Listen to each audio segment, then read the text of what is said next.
Good morning. Let me pull y'all up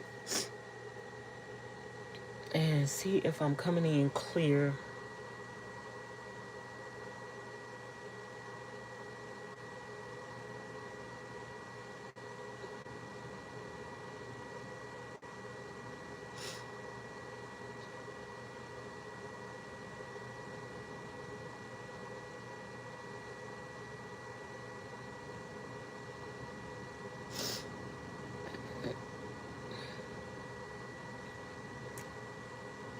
Good morning, good morning, good morning.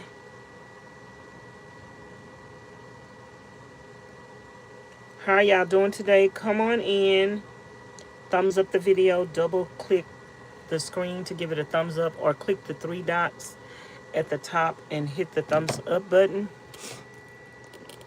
How are y'all doing today? Girl, I got on this dress and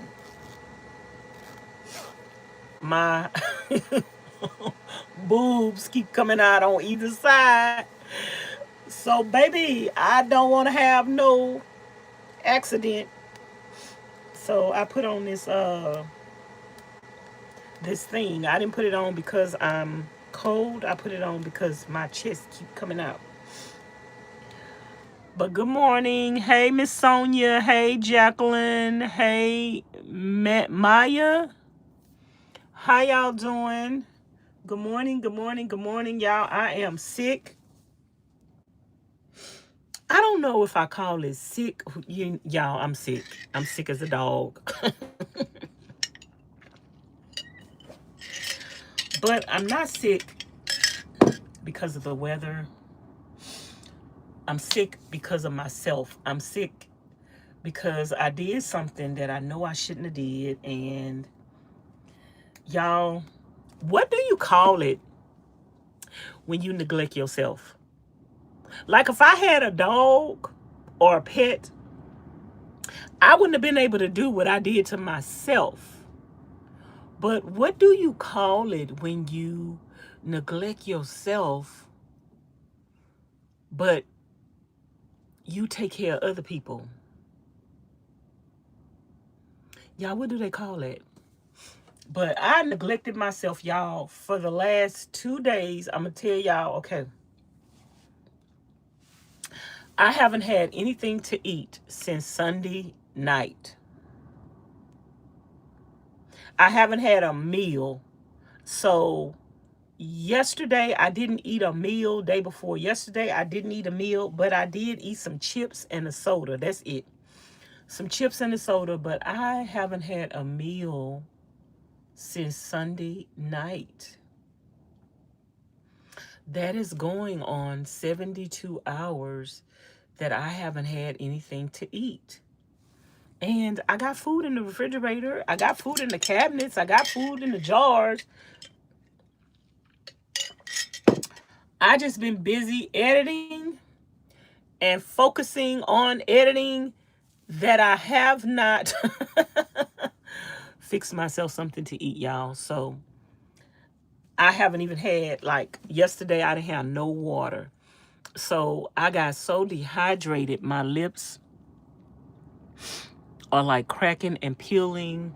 My throat got so dry. It is so windy, y'all. The van is rocking and shaking. I think this is the last of the iodine. I think I could take, I'm going to do this because this is the last of it.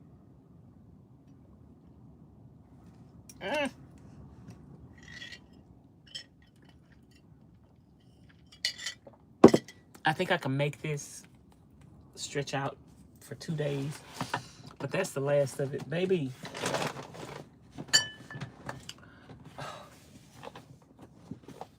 Do I still have sea moss in the refrigerator? Nope. Y'all, I haven't taken my vitamins or nothing for several days. What do you call it when you neglect yourself? What is that called?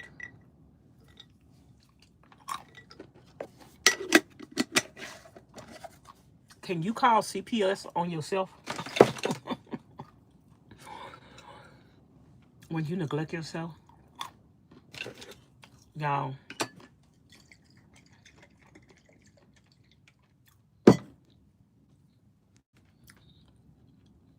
I have truly neglected myself. Hey there, Craft Man. Thank you for the super chat.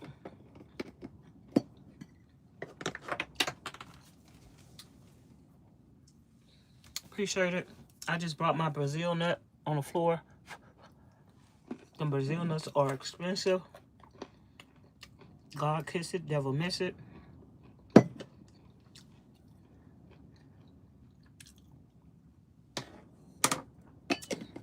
So y'all, I'm hungry.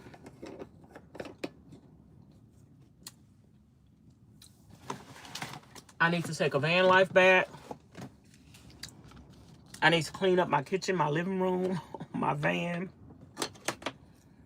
I need to clean up the cab of the van. I have those window shades. Take up a lot of room. I'm gonna have to figure out a way to somewhere to keep those window shades.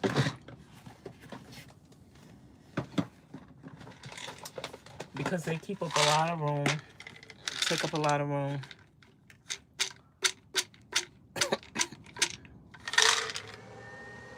I think I'm supposed to take one of these. Oh, you're supposed to take these.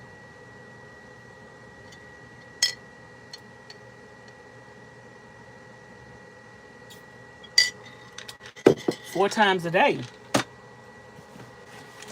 So that's 4 pills. Girl, I ain't been taking 4 of them. 4 times a day, 4 hours apart. 4 hours apart. Well, that's 3 times a day. No. 4 hours apart. 24 hours in a day. How many times I'm supposed to take them pills? I don't even know. I'm going to take some echinacea. Because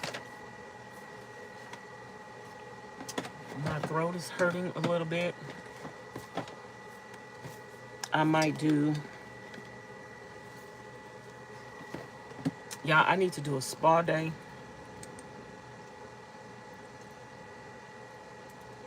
I'm going to leave this out. I think if I drink... I need to make my sea moss. I think if I drink my electrolytes, drink this,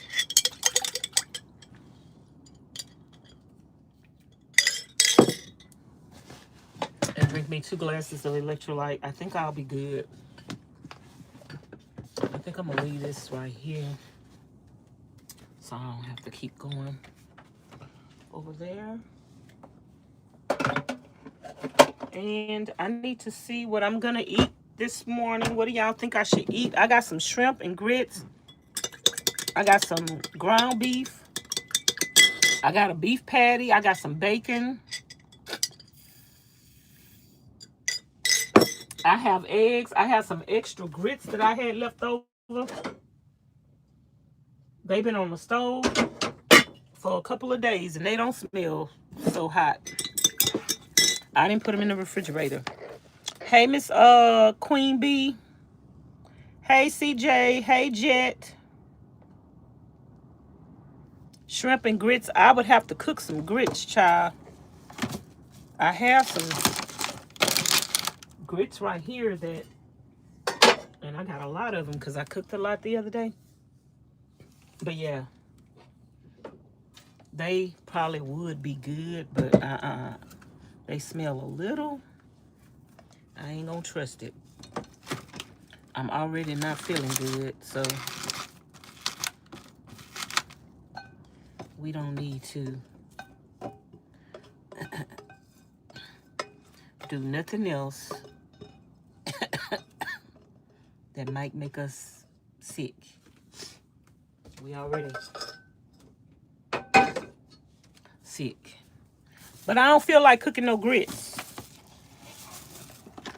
But some grits would taste good right about now, but I don't feel like cooking them. But I could put them on while I wash these dishes. I feel bad, y'all.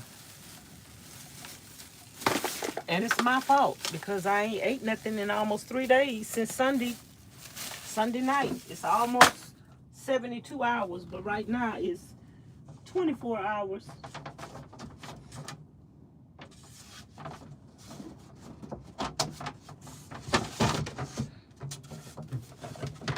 I got to get this thing right here fixed because this is...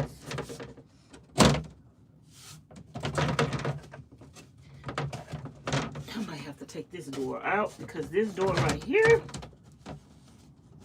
keeps skipping the track.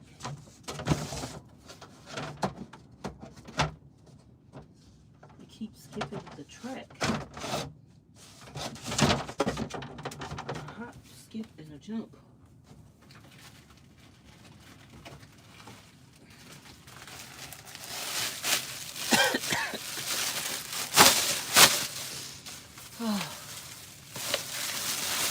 Y'all, I didn't come live yesterday or the day before that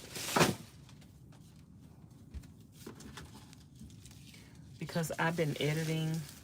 I had some long videos to edit, y'all. I had a lot of footage and I had to edit it down. And I thought I was through.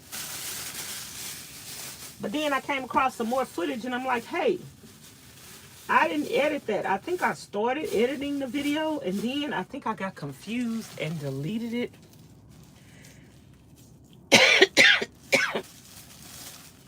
So, child, now I got a lot of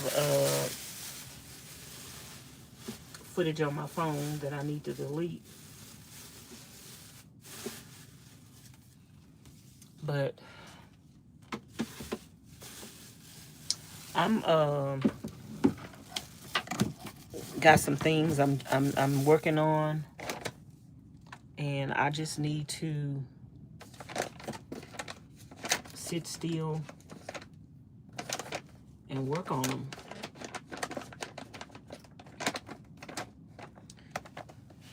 Maybe I need to put my chair and the little folding table that I have at the trailer. I didn't bring one of those with me.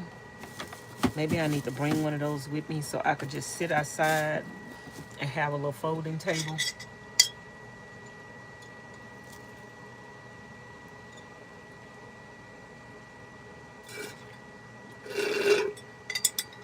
Okay, we finished drinking this. We trying to get hydrated.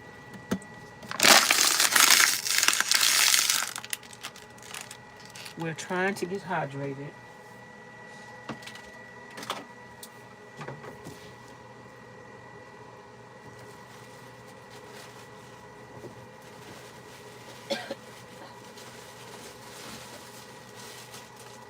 I try to keep the, because I feel like people be digging through the dumpster and they be trying to find bottles and stuff. So I be trying. Oh, that bag. That stuff stinking that bad because I had some sardines up in there. That's one thing about doing the sardine diet.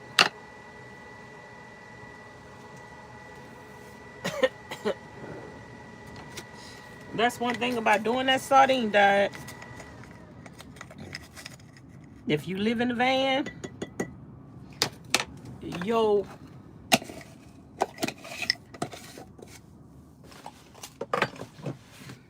van gonna stink from the sardines. And you got to go empty that stuff every day, child. Keep it outside. I seen somebody have one of those little collapsible laundry bags. I think they're keeping their laundry outside or their trash outside.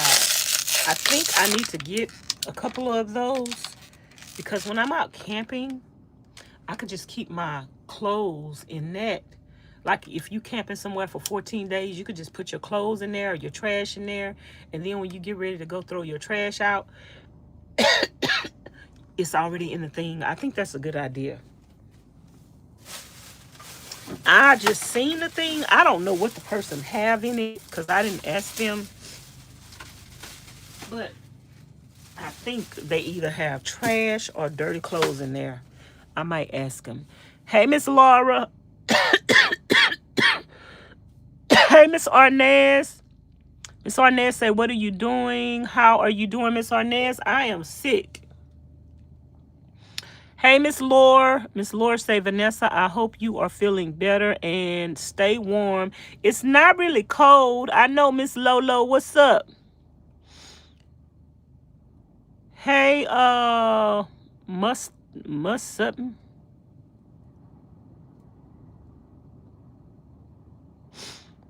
What sardine diet? Well, on the carnivore diet, because you're getting all of your... I'm not really on the carnivore diet no more, y'all, but I want to go back on it. But I still try to eat mostly meat. But on the carnivore diet, because you're getting all your nutrition from your meat, you're getting all your vitamins and everything. Sardines have omega-3s and things that your body needs. So you try to eat a thing of sardines every day so you can get all your vitamins and stuff that you need from the sardines. Sardines are very good for you. So when I say sardine diet, I just mean eating the sardines as a part of my diet to get my natural vitamins from the sardines instead of taking omega-3s and other stuff. You just eat the sardines because you're going to get other nutrition from the sardines as well. Y'all, I made myself sick. I haven't ate in almost 3 days. I haven't had a meal in almost 3 days. And I got food in here. It's just... I got so busy and I've been laying on the bed and working and I just don't stop. I don't stop. I don't stop. I don't stop. What do they call that when you neglect yourself? Can somebody tell me? Do you also eat mackerel? Yeah, I have some mackerels in the can and some salmon. I might need to make some salmon croquette patty. Hey, DB.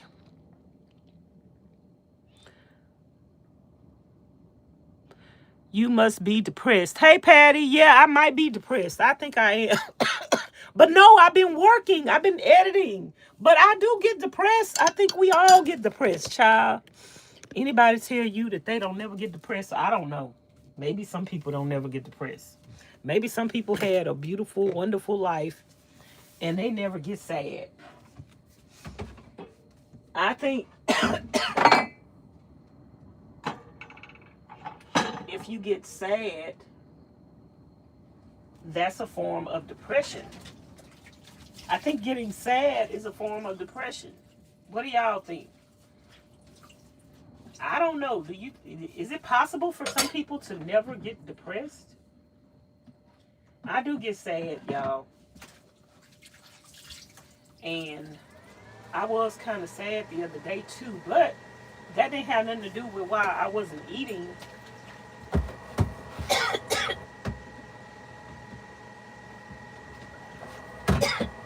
I think some of my water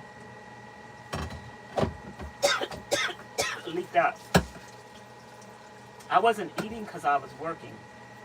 And I just didn't want to stop what I was doing.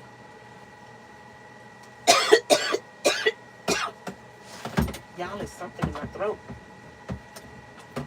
I think it's the Brazil nut. I think my water done leaked out of here. I had more water in here than this.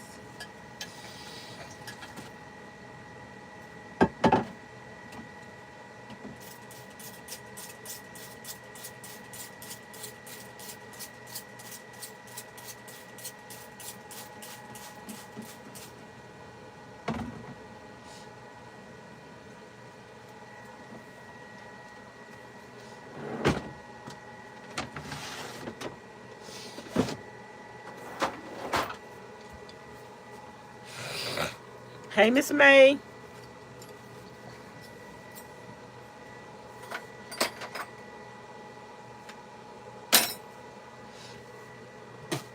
Y'all, I've been posting videos on this channel and the other channel. So, make sure y'all subscribe to the other channel as well. And watch the videos that I'm putting out on both channels and leave comments. It would help me out a lot. Y'all, I got bills to pay. I need gas. I need food. I need a tire. A spare tire. I need a ladder on the van. I need a lot of stuff. So I need y'all to watch the videos. I need y'all to watch the videos on both channels all the way through to the end. Give them a thumbs up. Leave lots of comments to help a sister out. Y'all can help me just by watching the content on both channels and leaving comments and giving the video a thumbs up. The more people watch the videos, the more it helps me out. We got enough subscribers on the channel where if I got 50% of those people to watch my videos every day, it will help me out a lot. I don't know why this water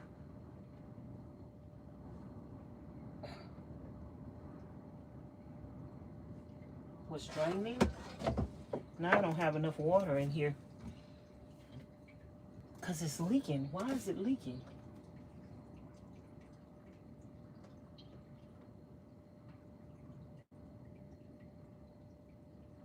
This thing is leaking a little. The strainer thing. So I'm gonna have to put some more water up in here.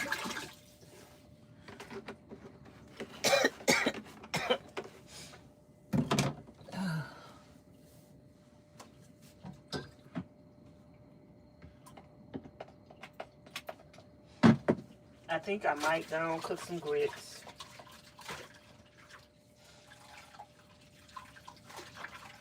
Or I could just eat some bacon and eggs. Because that'll be quicker. Maybe I'll cook some shrimp and grits tonight when I have more time. But how y'all been doing? Y'all, I'm coughing because I think something went down my pipe the wrong way. Ms Arnett saying I'm going to Dollar Tree to get mackerels and sardines. They sell mackerels and sardines at the Dollar Tree? The can? Like what I have? The regular cans? They sell the regular cans at the Dollar Tree? Really?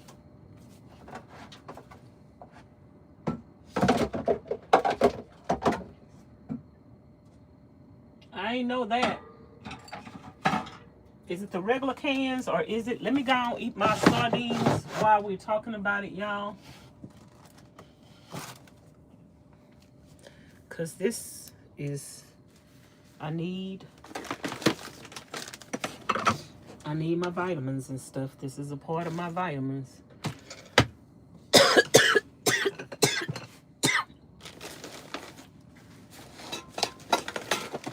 Y'all, every time I cough, I TT a little. I hope I don't get no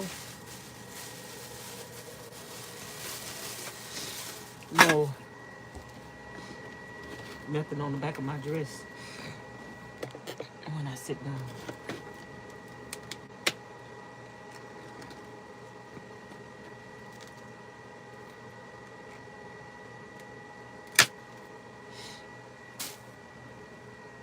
I'm gonna get some of those things. They like portable, collapsible.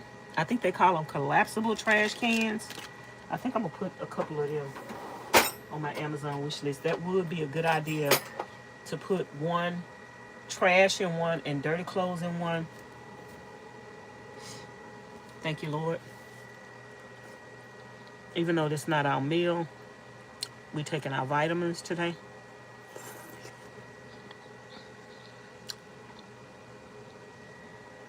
$125, that's not bad. Is it a can?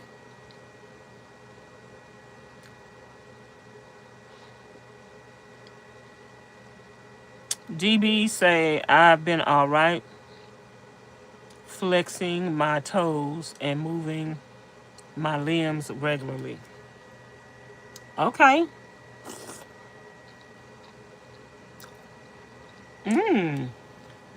I've never looked at the mackerel. Is it salmon too or just mackerels? I've never looked at those at Dollar Tree. I'm gonna have to. I know years ago, Walgreens. Let me clean mine. Walgreens used to have a good sale on the mackerels and the salmon. I used to buy them from Walgreens.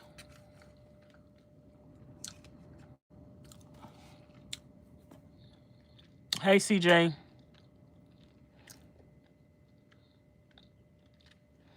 You need to find you a grandma. What you need a grandma for?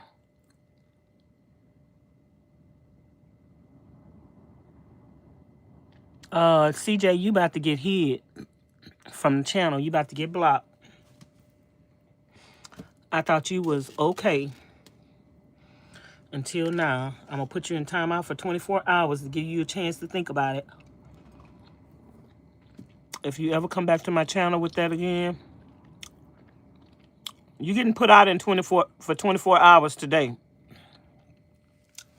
If you ever come back to my channel with that again, I'm going to block you. I don't play like that.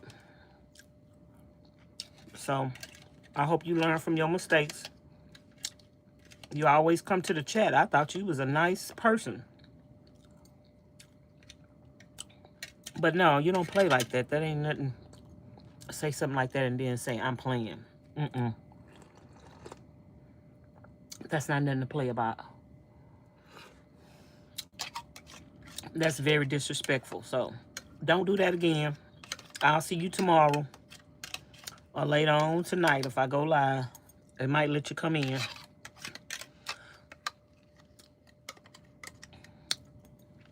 You don't have to unsubscribe to the channel. Just come back and act like you got some sense, okay?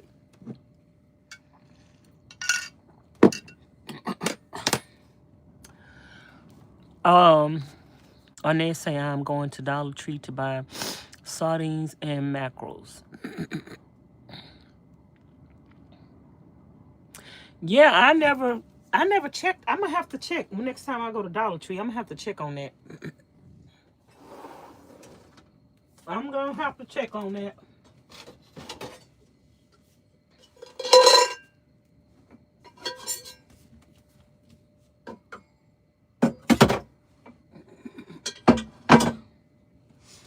Okay, these are dirty dish towels, but I don't be having enough towels to wash the dish towels at the laundromat.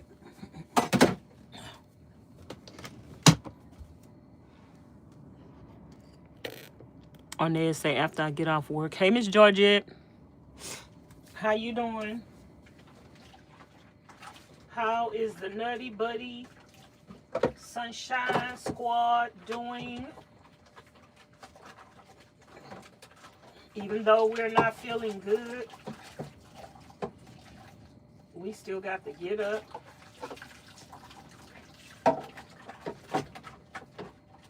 and take care of ourselves. And even though we're busy, we got to still get up and take care of ourselves. And I need to work on that, y'all.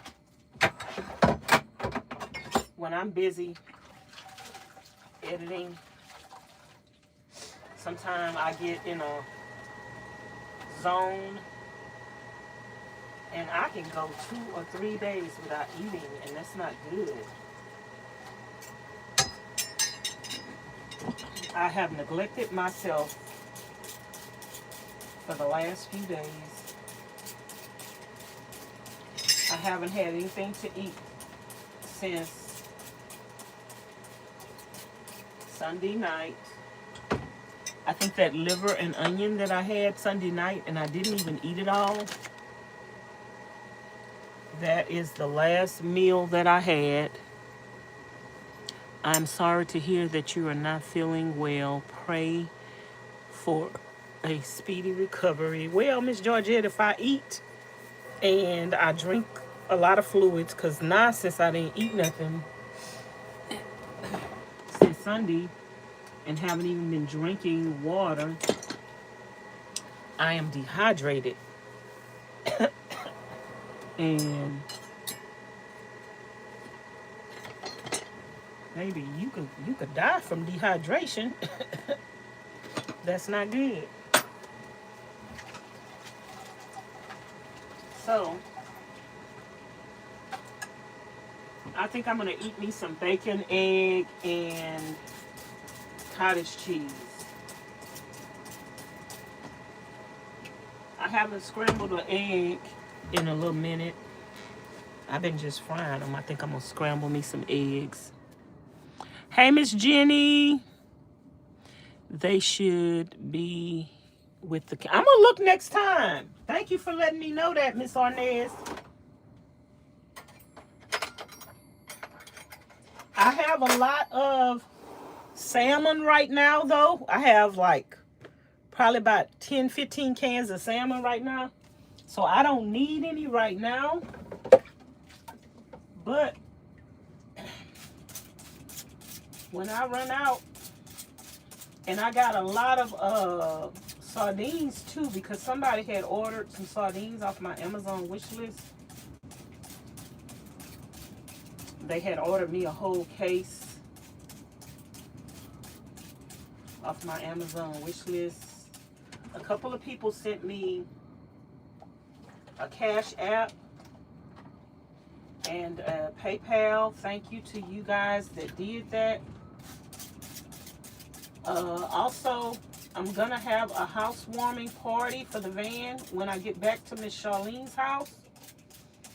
So I have a few things, just a few things on my Amazon wish list. If anybody want to send me something for my housewarming, so when I get back to Ms Charlene's house, I can have it and do the housewarming. So y'all can send it now if you want to. I need to put a couple of more things on my Amazon wish list. I need some iodine. I need to put some placemats and stuff like that. Y'all, I am camping on BLM land. I'm not going to tell y'all what state I'm in, but, you know, I could be anywhere, child. They have BLM land in Arizona, in Nevada, in California, in Mexico, in New Mexico. They don't have no BLM land in Texas, but they do have National Forest land.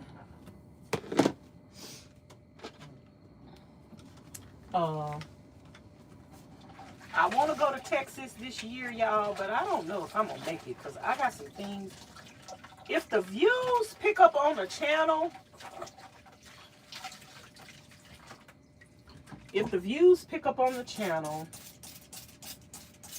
I could afford to go to any state I want to.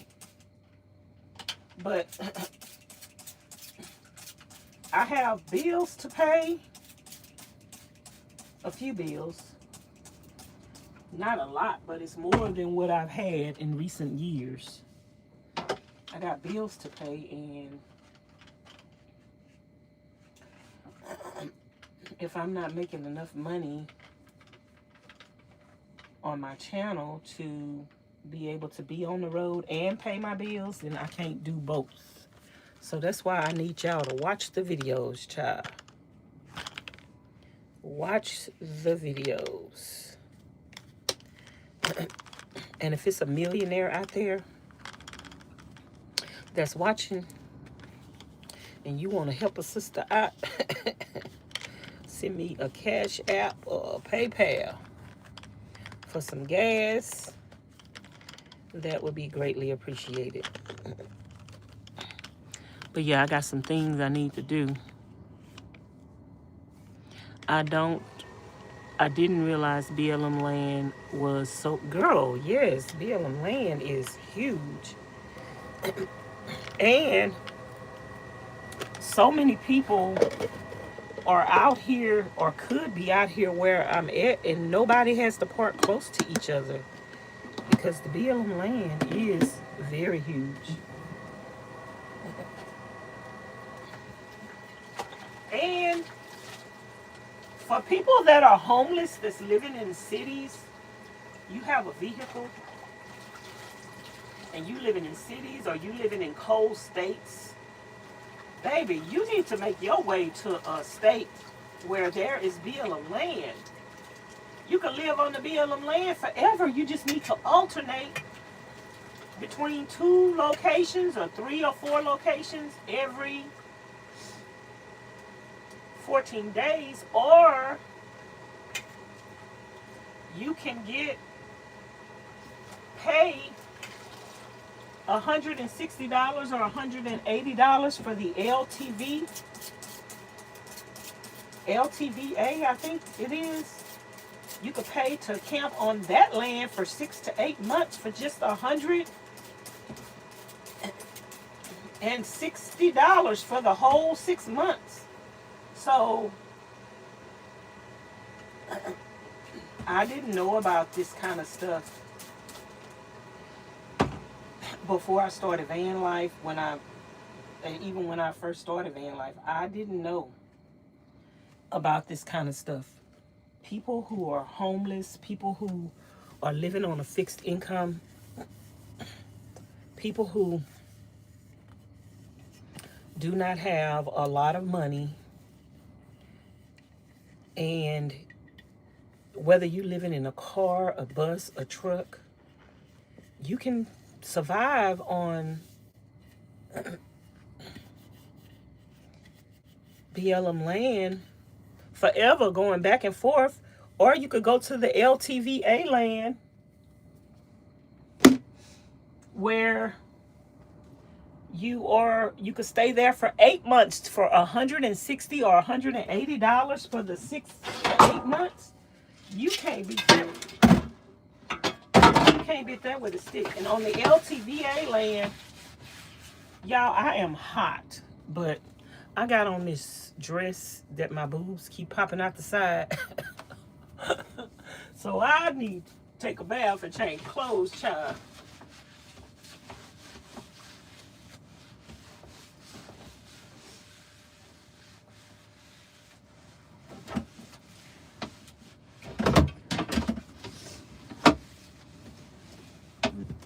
Because, baby, y'all see, I left Texas. And I ain't been back to Texas. I don't mind going back to Texas. I don't mind going to other states where you got to pay for camping and I don't mind doing that. But when your money ain't moneying, you got to stay in a state where you could afford to live for free. Even though I got a trailer, I can go to my trailer and stay, but that is not what I want to do. I do what I want to do. That's one thing. I am going to go back to my trailer, y'all, this year. I am going to go back to the trailer for a couple of months. But it's just a matter of when. I don't know if I'm going to go in the summertime or if I'm going to wait and go back next winter.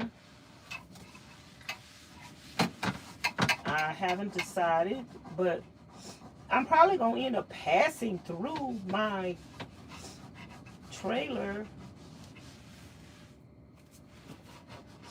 passing through there a couple of times this year, because I want to go to the Grand Canyon. I kind of want to go to the Grand Canyon now, but it's so far away to just pass through the Grand Canyon. Y'all, you could do all that when you got the luxury of an expendable income.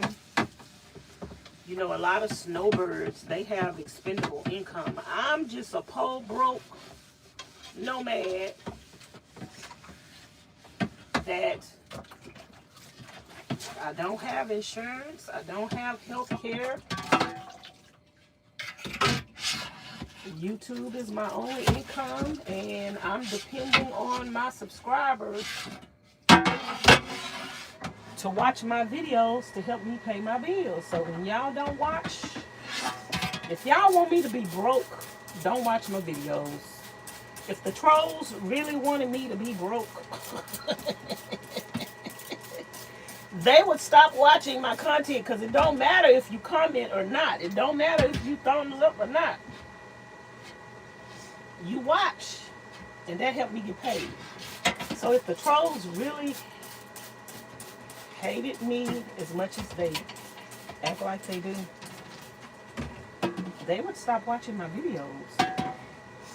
But I want my subscribers that love me, that like me, that want to see me succeed, to watch my videos. If you missed any, go back and watch, because your girl is broke. And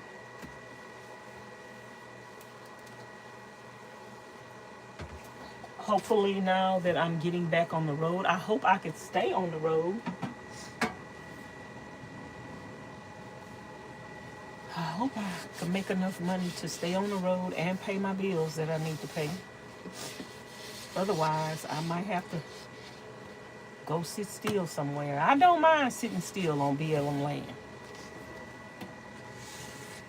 It's harder in the summertime, but I can go back to my trailer in the summer. I can go back to Ms Charlene's house. I could stay on BLM land and fry.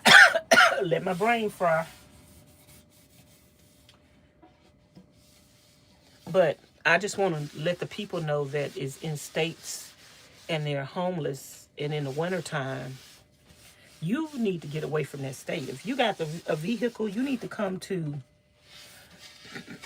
Arizona, Nevada, California, or Mexico, where BLM land is, where it's not going to be cold.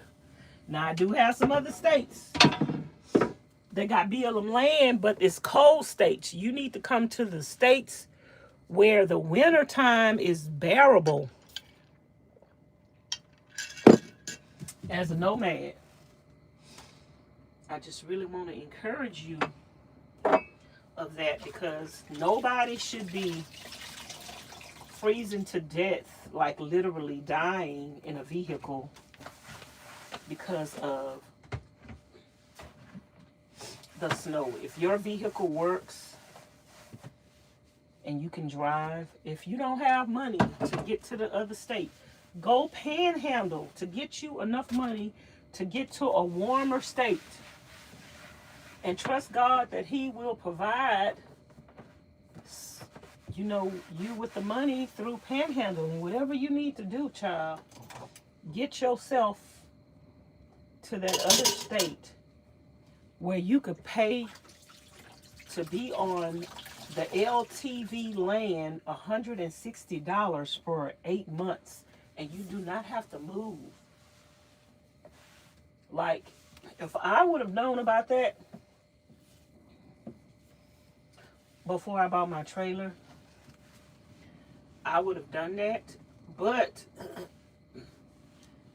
it's still going to be hard to do that in the summertime. I don't even think they let you stay on that land in the summertime, the LTV land. It's mostly from, I think, like September to March before it gets too hot. But after you stay there for 6 to 8 months, you could come to the BLM land. You're going to have to do what you got to do, child. It's a way to survive. And you don't have to die in a van trying to survive the winter months.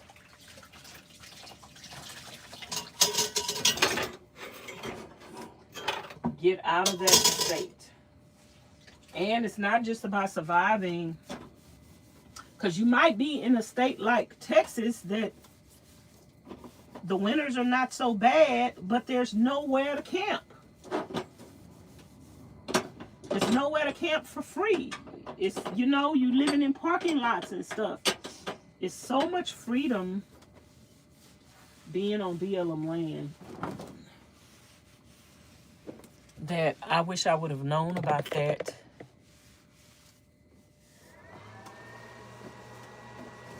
And I'm glad I know about it now. Even though I have options, I have a lot of options, but some nomads don't have those options. So I want to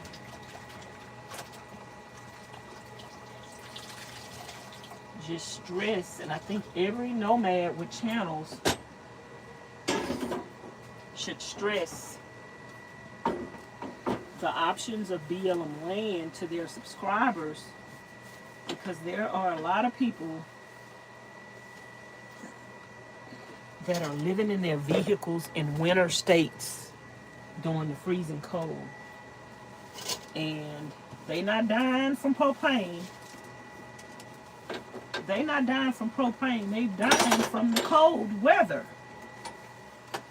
And I don't want to see nobody lose their life because they are sleeping in their vehicle in the freezing cold. Please, please, please make your way to a state that has BLM land, and a state that the winters are doable in a car, in a bus, in a vehicle.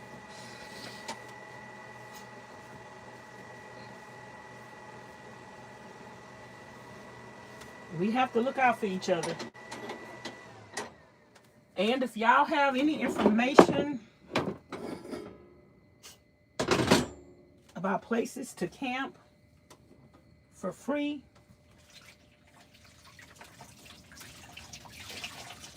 let me know. I don't click on links, but if you send me a description of the place and I can go look it up myself, let me know, because I want to provide this information to other nomads. So if y'all know anything, any information, if you're a nomad, and if you have any information that I could pass on, maybe you don't have a YouTube channel, but you go camping and you live on BLM land and you know free places to camp, and you want to help me pass that information on to other nomads, you could DM me on Instagram, because there are people actually dying in their vehicles because they trying to sleep in their vehicles in the wintertime. Ms Charlene said, I want you to get paid. I'm watching you off my phone and laptop. I thumbs up the video. Yes, I need to get away. Miss Georgette said, I try to watch all your videos daily. Thank you, Miss Georgette. I understand, you know, people got lives and they can't watch every single video. But I'm just employing my subscribers to help me help myself. This is my job. This is how I survive and how I eat. And if I don't make no money on YouTube, y'all, then I'm gonna be homeless on the corner panhandling somewhere. Thank God it haven't got to that. But if that's what I needed to do, I would definitely do it. And I might need to do it, but I ain't done it yet. I might need to do it. I probably should have been did it. I'd probably make more, honestly, y'all, to be honest with you. People that panhandle on the corner, I could probably make more money panhandling than I do on YouTube. But I just like YouTube and I keep doing it. Of course, yes, if I wanted to go panhandle, I could make more money panhandling. But I haven't gotten to that point. I just let God provide and I let what I make off of YouTube be enough. Do I need more than what I'm making off of YouTube right now? Yes, I do. But am I going to give up and give in? You know, when times are hard, some people just stop trying. I'm not going to say it's not hard. Y'all, I got to wipe everything down because that dust, the wind. I'm not going to say it's not hard. I'm not going to say I don't get sad and disappointed. I do. But God encourages me to keep going. No matter what. And sometimes I do get tired.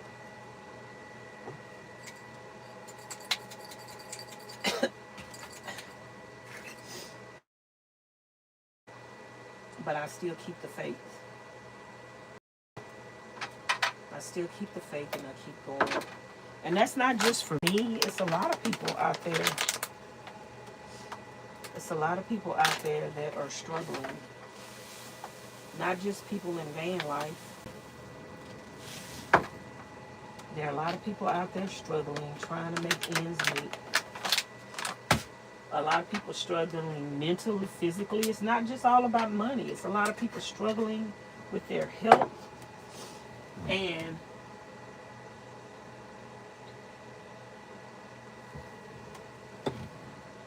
they get tired and they want to give up, or they feel like giving up because they get tired. They might feel like giving up sometimes. But I'm not going to say I don't feel like giving up sometimes, because I do.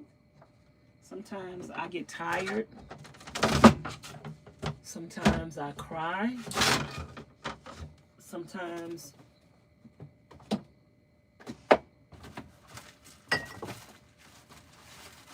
I do feel sad. But God, I'm looking for my, did I take them out of here? I'm looking for my scrubbing pads. I had them in here. Now I don't see my scrubbing pads.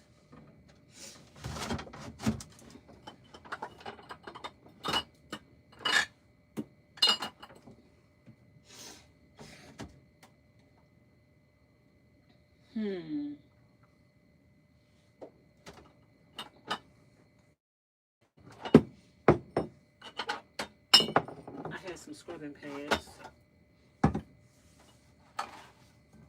See, y'all, I got a lot of mackerel and salmon. Well, salmon, not mackerel.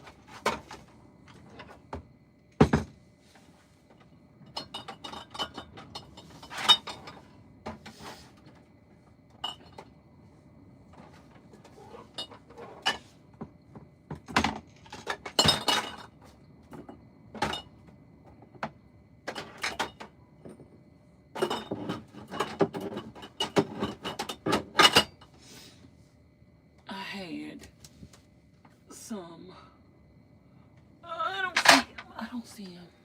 The scrubby pads. I don't see them, so let me just try.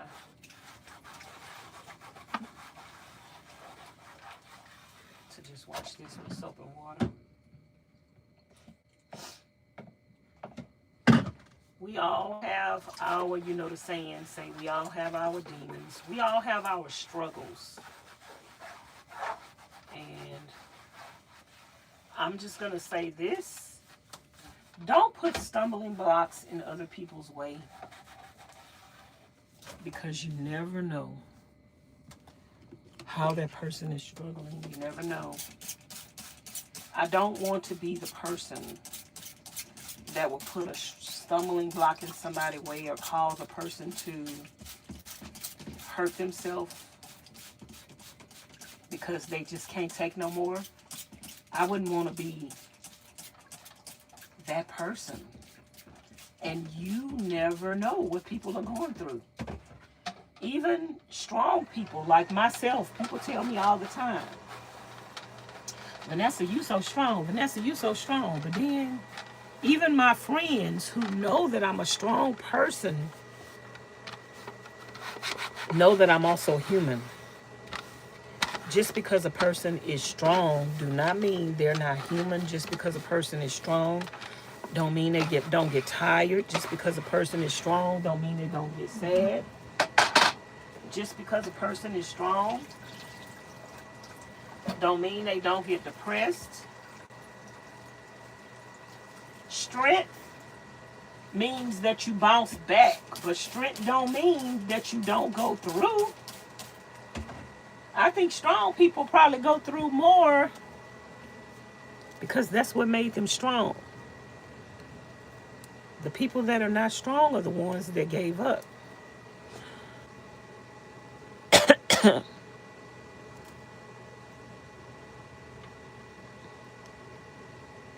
I need new pants.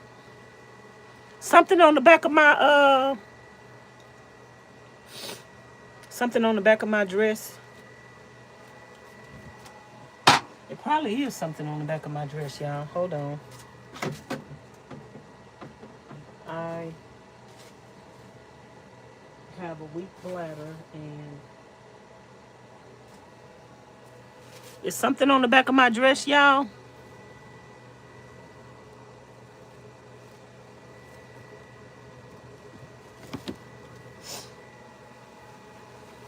When I sneeze, I TT.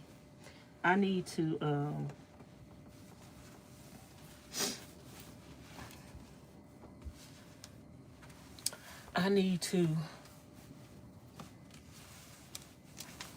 take a bath and put on some clothes. Hold on.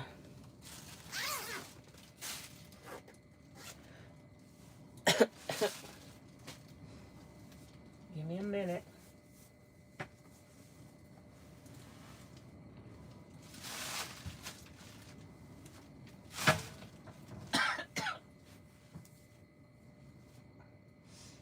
I might have something on the back of my dress. I told y'all that.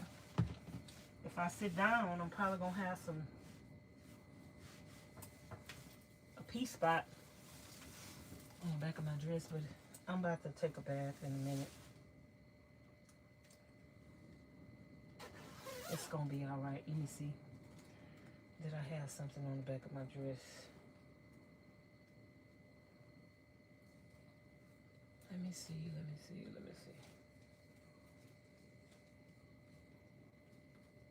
No, I didn't have nothing on the back of my dress. But anyway, I changed. It's okay.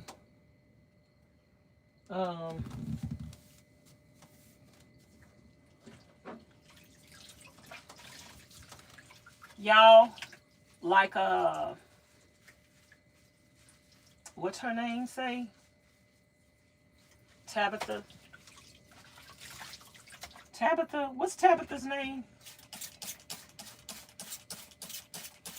Like Tabitha say, go out and have you a good day.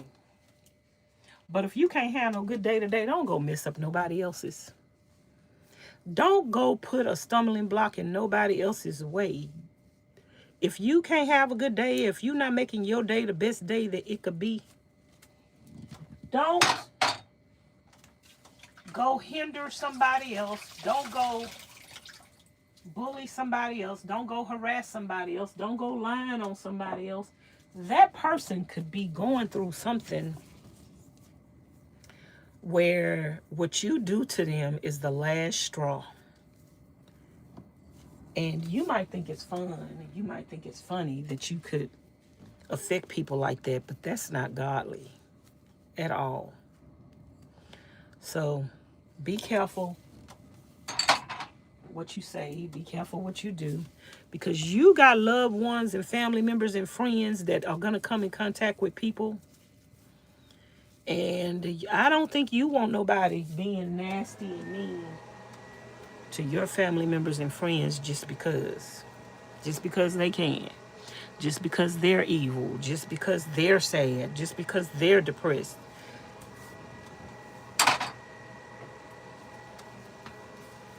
Don't do it. But God is good. But everybody don't have faith in God. So some people don't have that strength to bounce back. And it's people that give up. Beautiful people. Like I remember this lady that was on one of these reality shows. Beautiful young lady. And she ended up hurting herself and taking her life. And that makes me so sad. That's why I talk about the things I talk about. I try to encourage people. That's why I talk about my own struggles with self-harm. Because if what I say can encourage one person to keep them from hurting themselves, it was worth it. Because I don't want to see nobody think that they're not loved and they try to hurt themselves. I don't want to see nobody that's been mistreated and bullied and cheated on and lied on or sexually assaulted. I don't want to see nobody that hasn't been loved by their mother and their father and their sisters and their brothers and their aunts and their uncles, and they've been hurt by everybody. I don't want to see nobody feel like they have to take the easy way out. I was talking to somebody last night or day before yesterday, and they were talking about they think that people who take their lives are cowards. But what good does that do to label somebody as a coward when they're not going to be here no more? Like, what can you say to that person that you think is a coward to make them not want to hurt themselves? Saying that you think somebody is a coward is not going to help them not feel the way that they feel. It's not about that person being a coward. It's about how they feel. It's about what somebody has done to them to make them feel that way. I think a lot of people make excuses for people that hurt other people. And the person that's hurting becomes the victim. A person that wants to take their life is hurting. But you want to label them as a coward instead of maybe addressing the person that hurt them, maybe addressing how they feel, maybe addressing why they're hurting, maybe addressing why they feel like. It never helps to label somebody instead of trying to help that person. Everybody deals with things differently, and you don't know how much that person has dealt with, and they're just tired. They tired. Some people tired of trying. Some people tired of trusting. Some people tired of believing in mankind.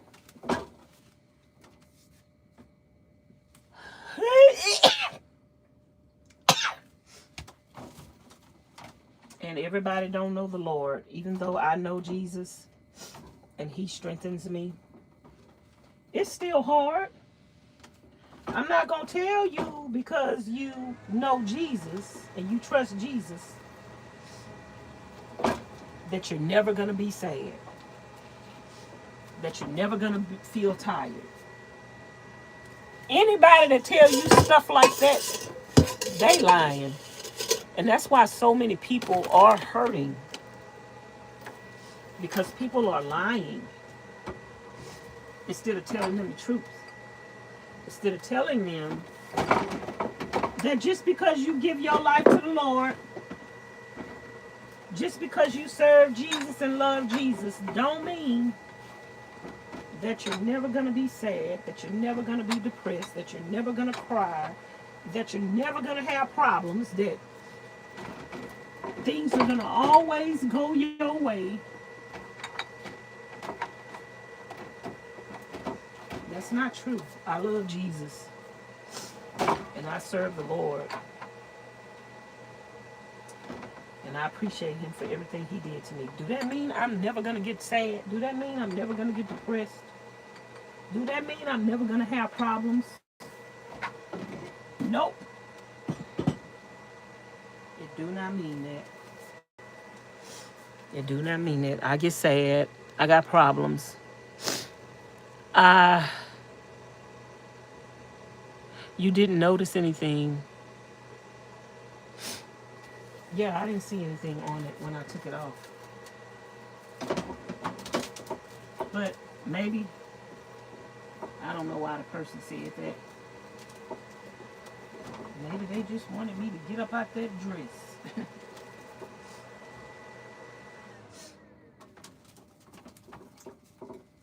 I did.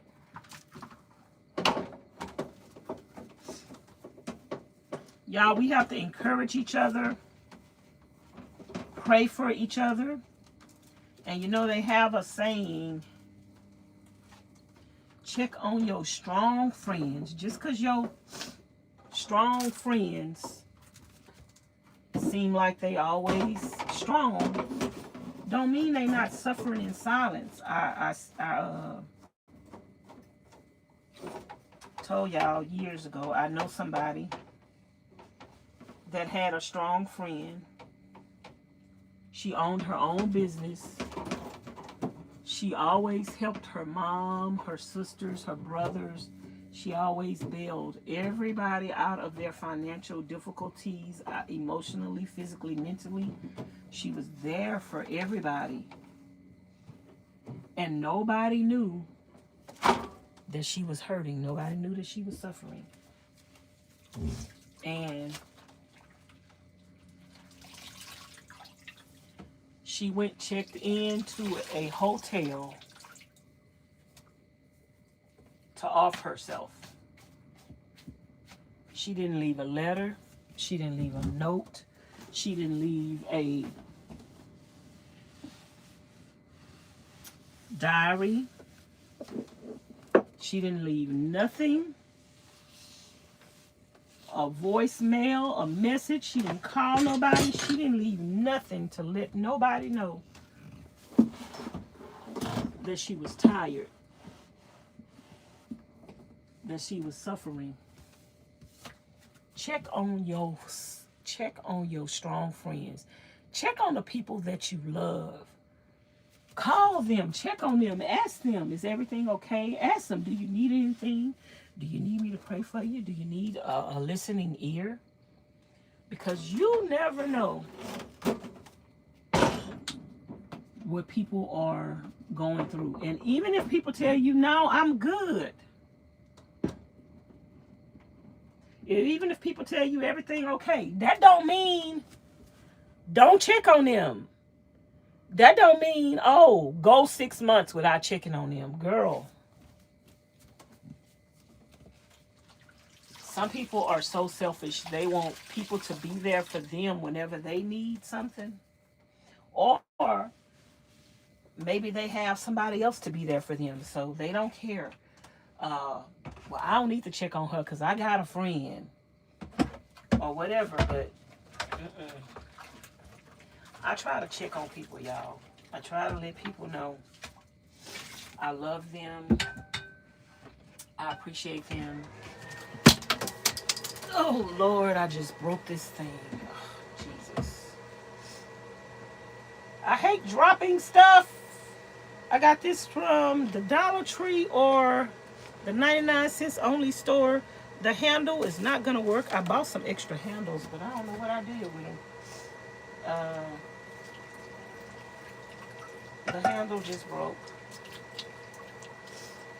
So I ain't going to be able to spray nothing. Check on people, y'all. I'm checking on y'all today. Is everybody okay?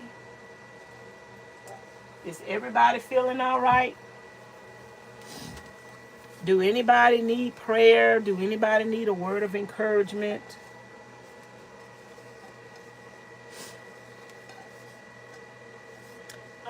Somebody had came to the chat one day not too long ago, and she was talking about how she didn't have a place to live, and I prayed for her. And not long after that, she got a place to live, and she typed a comment on the channel the other day. She said, Vanessa, I wish you could see my place. My place is so beautiful.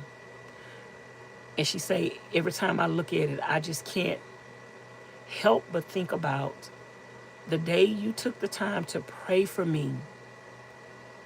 And I touched and agreed, and I believed that prayer, and how soon God made a way for me. Y'all, you could talk about somebody, you could tear somebody down, you could discourage somebody, you could call them out their name, but that shows who you are. If you're an encourager, if you're a prayer warrior, if you're a motivator, that's what you're going to do all the time. If you don't have nothing good to say, you ain't going to say nothing at all. Because you know that your blessings come from God, and other people's blessing comes from God too. So you don't want to hinder nobody from being blessed. How you want God to bless you, but yet you want to hate on other people? That sounds like a hypocrite, a sinner. Oh, y'all, I'm hot. This jacket is too much for me. I think the wind has stopped outside. Let me get a shirt, y'all. I need to put on a shirt because this jacket ain't it. This jacket is too much. Ugh. Oh, Lord. Let me change my shirt. And I might need to open the door. I think the wind done stopped. It was really... The wind was really rocking and shaking.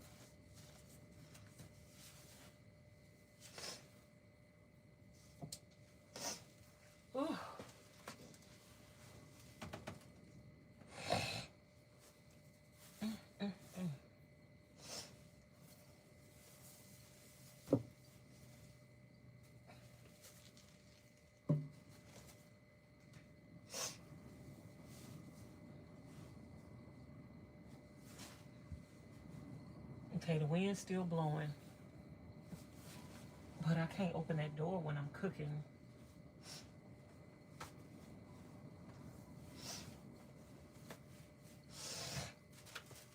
I need to eat a piece of ginger. That's the last thing I think I need to do.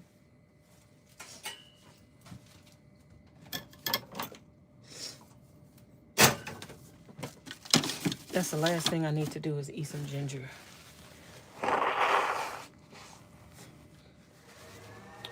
Y'all, the Bible says that iron sharpens iron.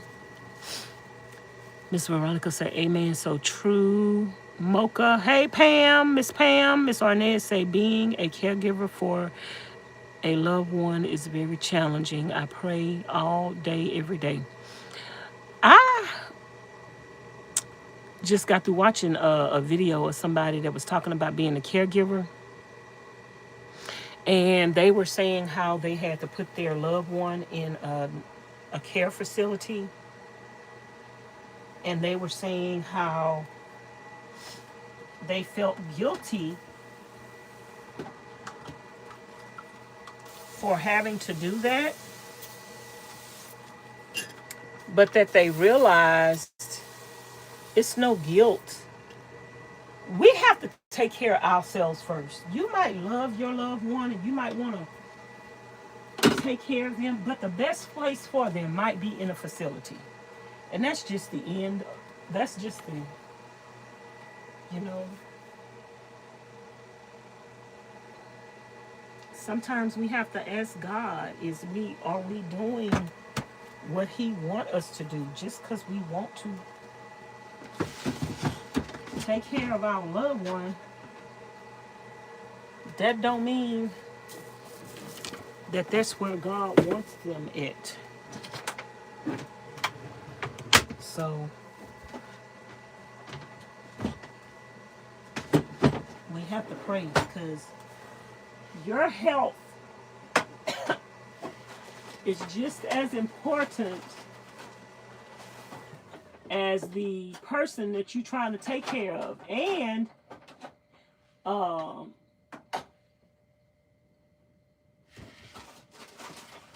the people that I was just watching was saying they also worked in healthcare, and they seen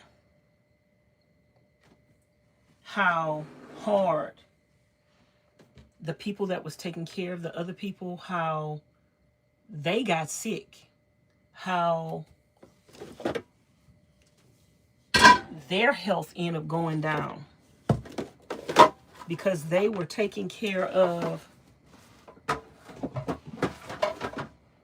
somebody else.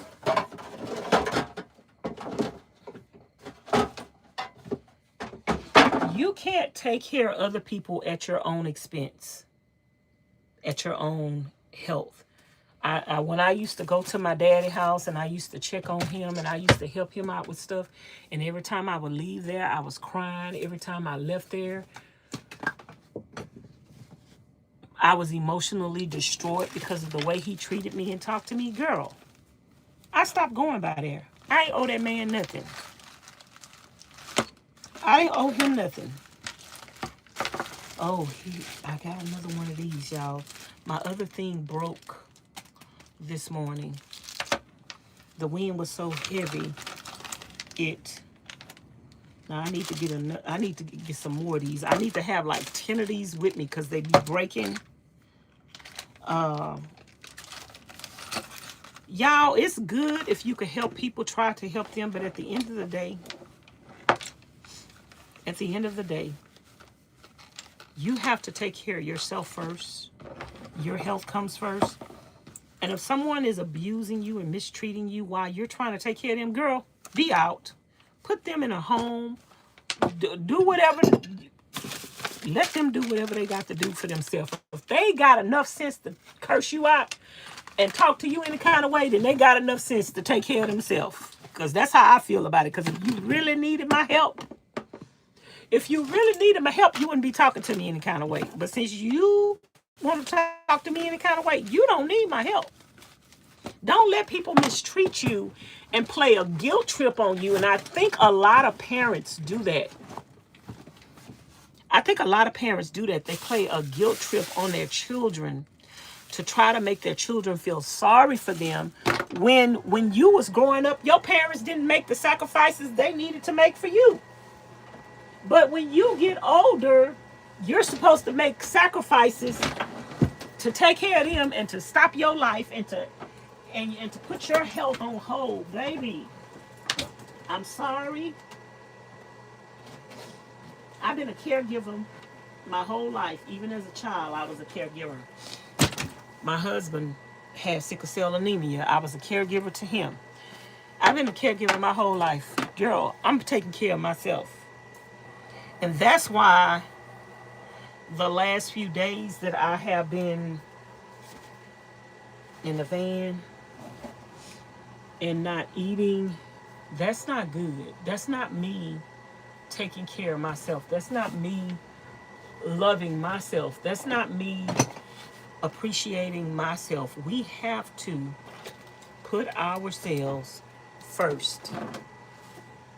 Yes, we might need to help our loved ones and our family members, but you cannot do that at your own expense. Ask yourself, are you doing that at your own expense? Are you helping somebody at your own expense? Is your health being put on the back burner? Are you mentally and physically and emotionally drained? That is not the will of God for you to get sick, for you to die taking care of somebody else. That's not the will of God. But don't let what I'm saying change your opinion. If you feel like God got you doing something, then do it. But you really got to ask yourself, is that the will of God that you get sick? Is that the will of God that you be frustrated? Is that the will of God that person cuss you out and talk about you and mistreat you? Girl, that was not the will of God when I was going to my dad's house.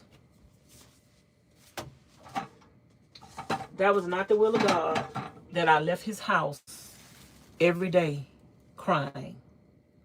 That was not the will of God that when I would leave his house, he cursed me out. And I'm doing stuff for him. That was not the will of God that he was pulling guns on me and pulled guns on everybody that came to his house. That was not the will of God, child.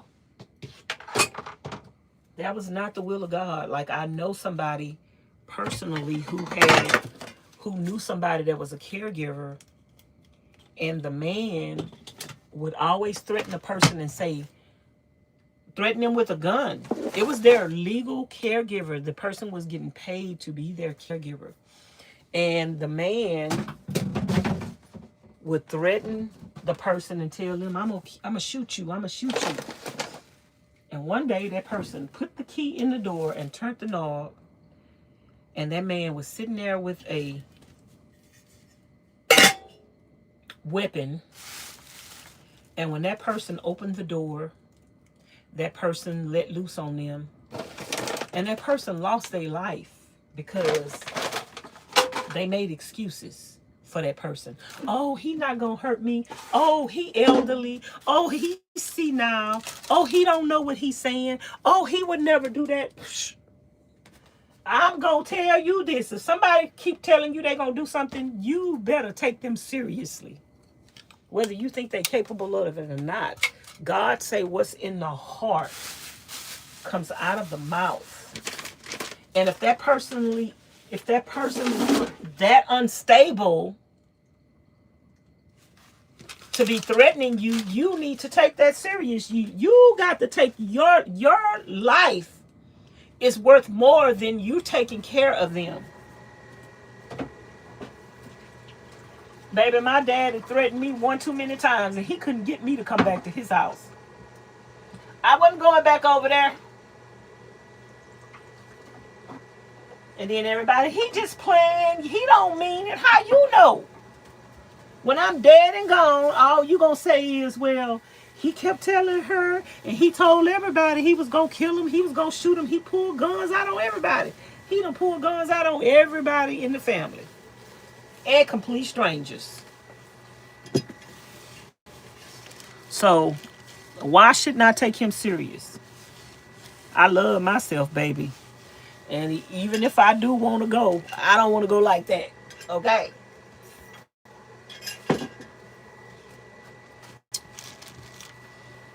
But yeah, we need to put ourselves first, y'all. Do not feel bad about saying no. Do not feel bad about not being able to take care of a elderly loved one, a sick loved one. You know, you might have to put them in a home. That might be the best thing for your family. That might be the best thing for your health. And it might be the best thing for them.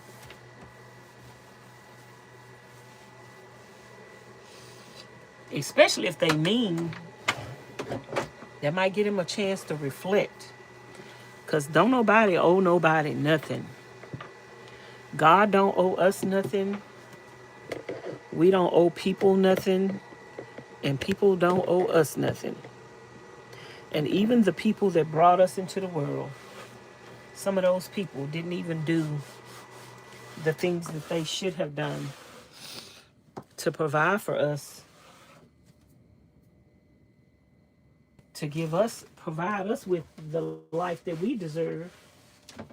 And then they want to turn around and play a guilt trip on you like you owe them something. Baby, you don't owe nobody nothing. I just want you to know. You don't owe nobody nothing. Do not feel bad if you cannot take care of people. Do not feel bad if you have to concentrate on your own life. I had to reach out to them for help.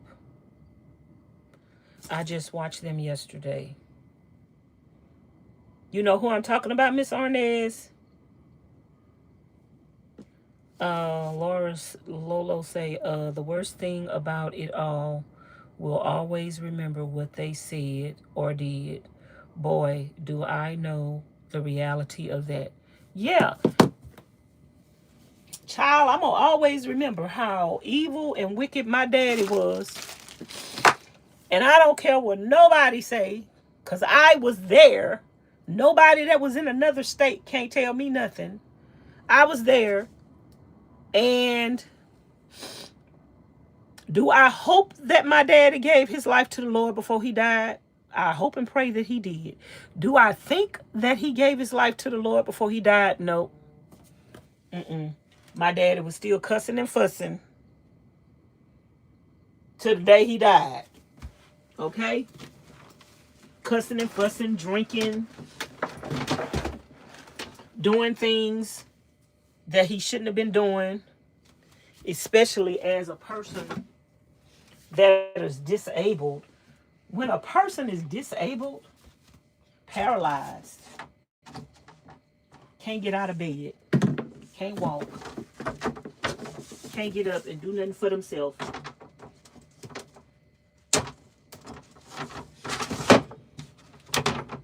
and that person is taking for granted other people,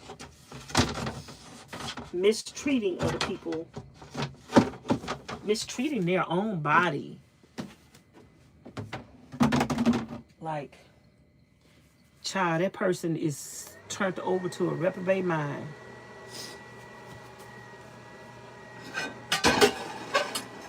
I think my dad was turned over to a reprobate mind since he was a young man.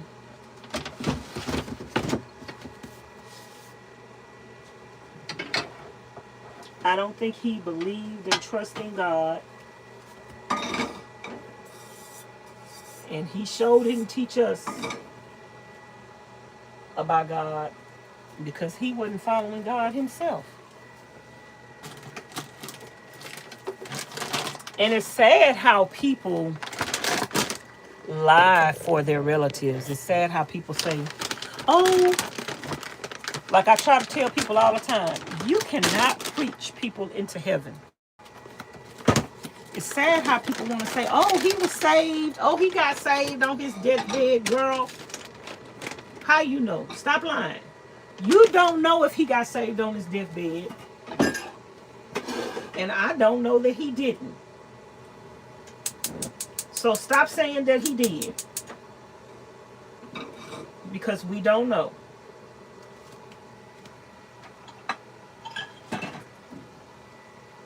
I got a plate.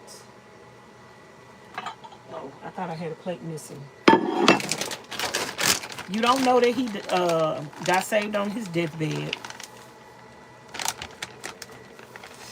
And I don't know that he got saved, that he didn't get saved on his deathbed. But I will say, if he died, this is what we need to say. If he died how he lived, if he lived a life that was pleasing to God, then you could say more than likely he's in heaven. But if he lived a life that was displeasing to God, and he was living like that before he died, then you could say, oh, he's probably burning in hell. And that's just the truth of the matter. Why say anything? Why say anything if you don't know? Why say rest in peace? You don't know if people resting in peace. You don't know if people in heaven. Why say R.I.P.? I try not to say that, y'all. Because who you saying that for? You trying to make people feel good that their loved one is in heaven, but what if they're not in heaven?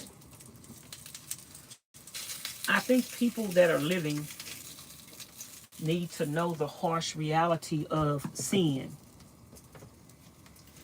And once you know the harsh reality of sin, maybe you will live differently. Saying rest in peace and that person is in heaven is not for the dead person. It's for the people that's alive. It's for you to give you something to think about. That you can't live any kind of way and sit here and say, rest in peace. You is not resting in peace. God say that there will be weeping and gnashing of teeth for those people who die in sin. So that's nothing about peace. Those people who die in sin and go to hell, it's weeping and gnashing of teeth. Ain't no peace for those who died in sin. And we need to stop trying to make the living think. Y'all put on these spectacular funerals for a sinner. Y'all put on these spectacular funerals and go out of y'all way to spend all of this money on somebody. I can't do it, y'all. I can't do it. And I ain't gonna do it. I'm not gonna fake the funk. That's why I want to be cremated.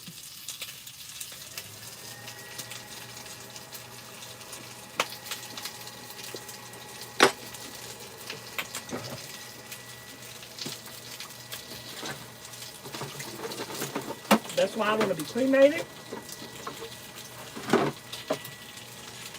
I don't want nobody coming to my funeral lying and crying. Talking about I loved her. Girl. If my mama outlived me, she better not even. Well, I wouldn't even want none of my relatives to know I'm dead. None of them. Because, well, the fire extinguisher worked.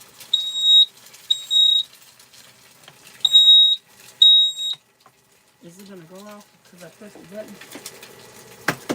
I wouldn't want my family members to even know I'm dead. Because, number one,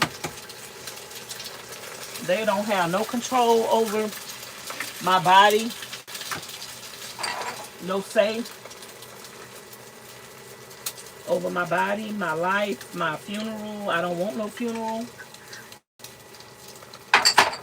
I don't want nobody to come to a funeral, to speak at my funeral. I don't want nobody lying and crying over my body. Nobody has a say over my body. My mama don't have a say over my body. No relative have a say over my body. I want to be cremated. I don't want a funeral. I don't want nobody to know I'm dead.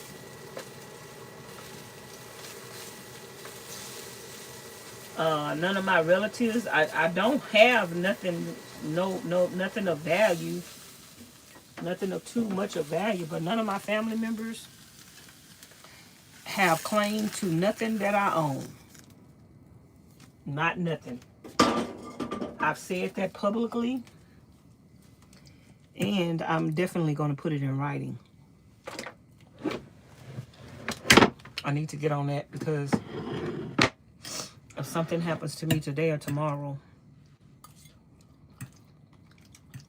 no family member has claims to my body, my property,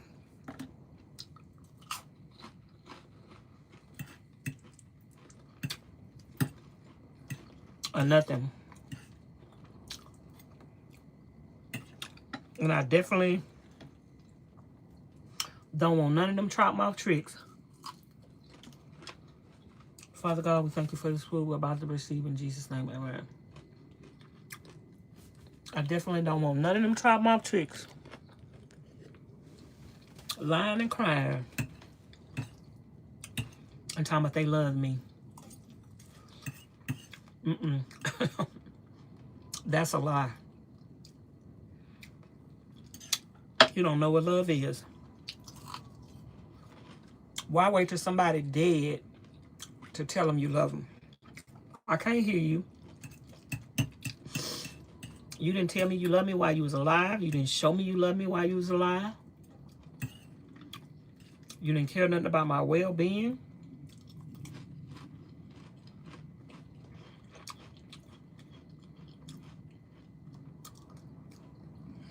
That's why I ain't going to nobody's funeral. Because I ain't going to be lying and crying. I didn't go to my dad's funeral.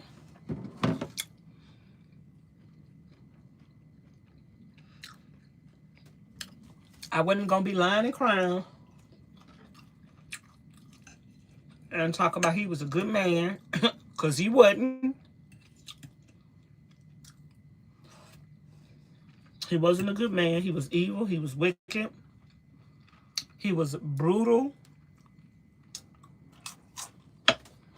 with his mouth. He was brutal physically. He beat his wife. He mentally and physically abused his children.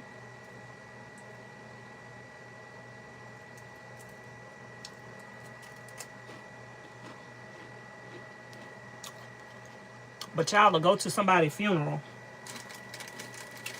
and lie and cry. And then, you know, people are all about appearance. They're going to put on his obituary, because my daddy joined the army. He joined the military. They're going to put on the obituary, out of all his years of living, the only picture they had that they thought was worth putting on his obituary was the picture of him being in the military. But he was dishonorably discharged. So y'all still lying. You still lying. You're trying to make it look like he was a responsible person. You're trying to make it look like he was a good person. He didn't even make it through basic training, to my knowledge. He was dishonorably discharged. Well, I know that. I know he was dishonorably discharged from the military.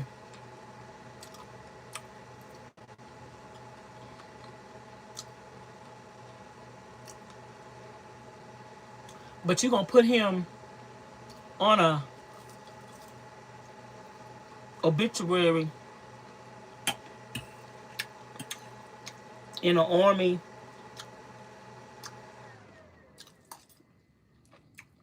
dressed up in the army military,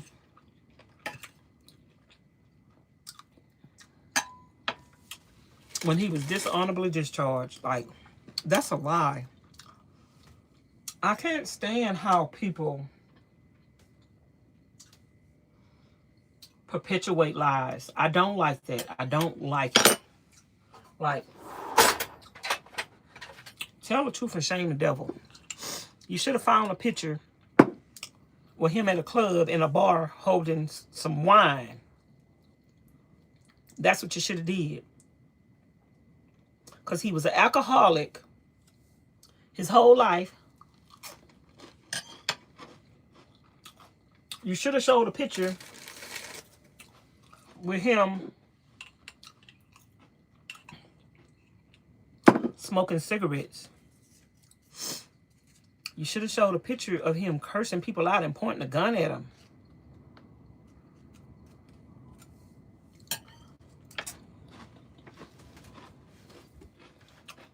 Child, I wasn't going to that funeral.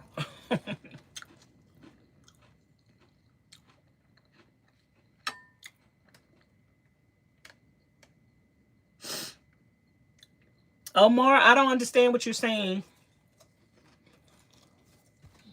Please type a complete sentence or I'm going to delete your comment. I delete any comments that I don't understand.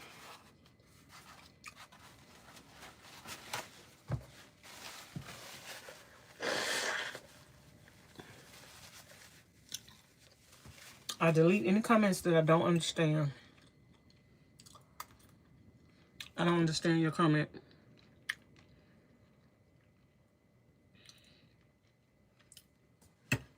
But when y'all sit up here and say your loved one is resting in peace, how does that make you feel? Does that make you feel good to say rest in peace? But you know your loved one was a drug addict. You know your loved one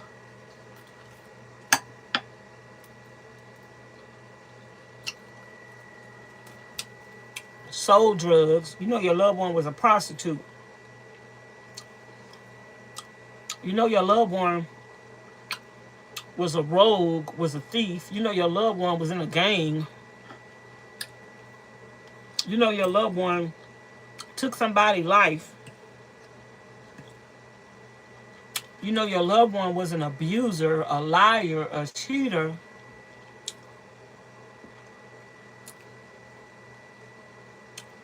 You know your loved one was disobedient to God and wasn't saved.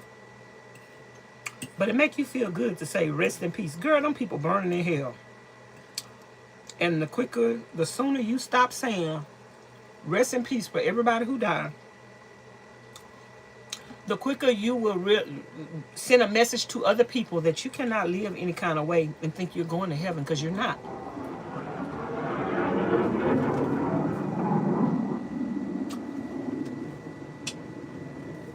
There is a heaven and a hell. Everybody not going to hell. Everybody not going to rest in peace.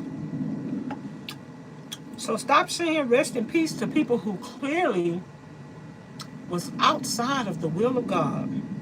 Sinning, fornicating, committing adultery, drinking, smoking, lying, stealing.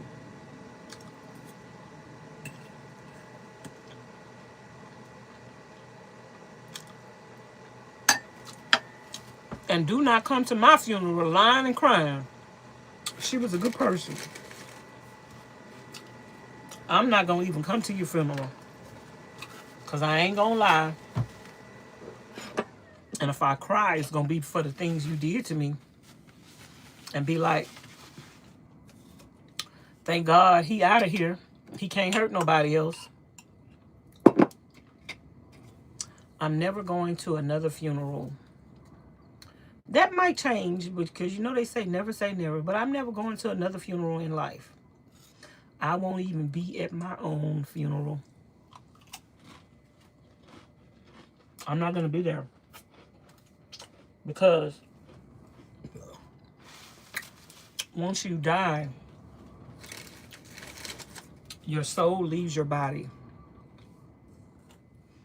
That person is no longer there. That person instantly goes to be in the presence of God. Whether they go to hell for all eternity or they go to heaven, they instantly leave to go where they're going.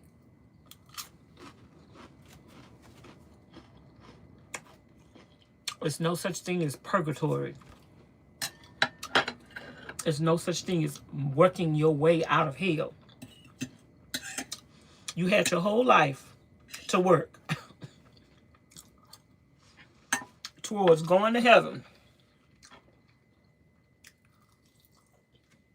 You don't die and get second chances.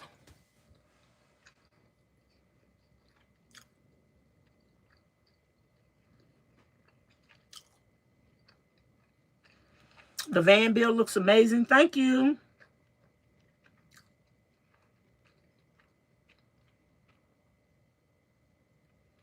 Thank you, studio. I hope this heavy conversation ain't running y'all off. I mean, I don't have conversations like this all the time. But sometimes people need to hear the truth. Some people don't want to hear the truth. They want to die in their sin. They want their loved one to die in their sin. And then they want to believe that God is a good God and a merciful God, and He's not going to send them to hell. God don't send nobody to hell. You earn that spot. Wherever you go, whether it's heaven or hell, you earned it.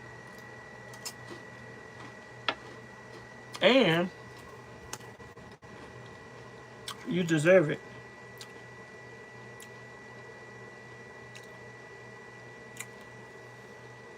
So I don't know what Omar is saying.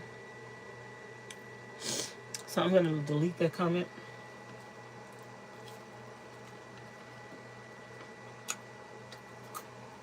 Y'all,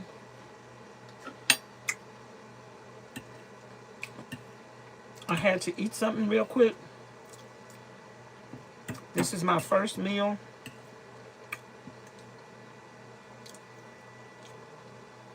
since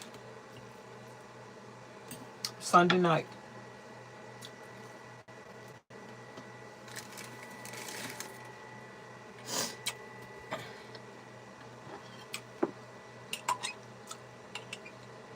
I had food to eat.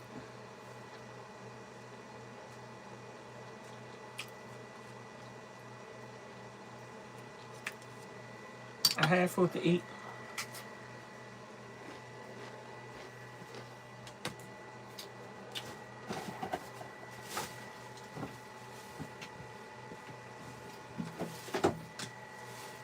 I just was busy not making time for myself, not taking care of myself.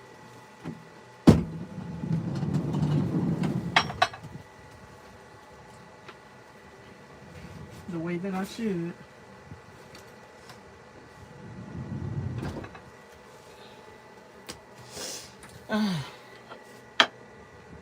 I think I want to go sit outside, but the sun is right there.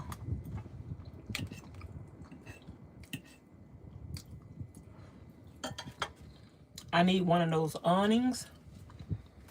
But in this wind, you do not need to have no awning up because the wind is going to take away.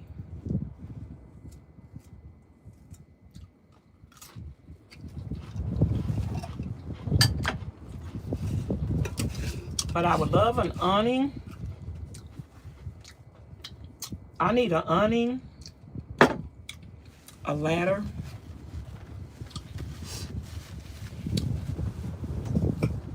And I was gonna get some back windows on the van.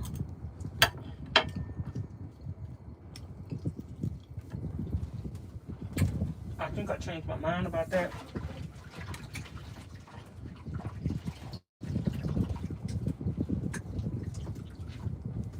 I think the side window is good enough.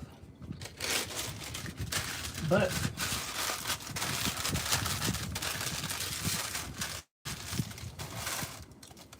I could always decide at a later date. Don't be in a rush to get everything all at once. Live in your vehicle and find out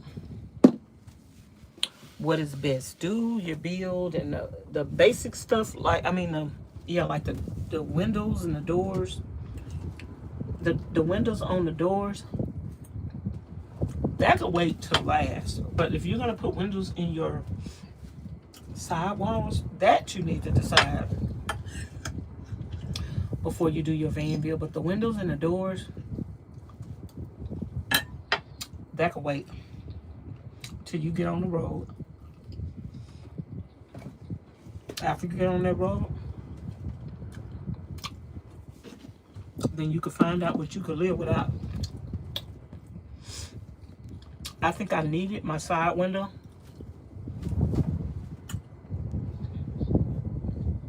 because I was living in my van in the city, in the parking lot.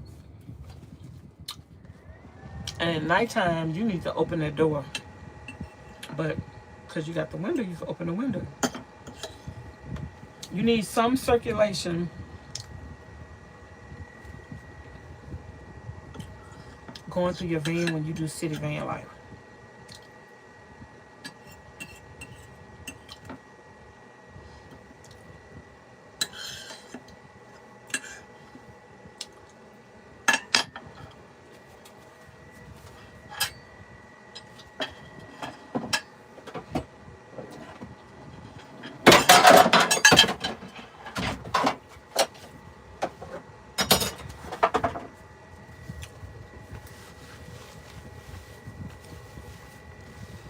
I'm gonna finish washing these dishes later.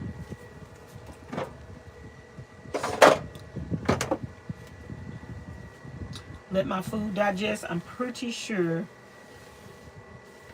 I'm gonna have to use the bathroom soon.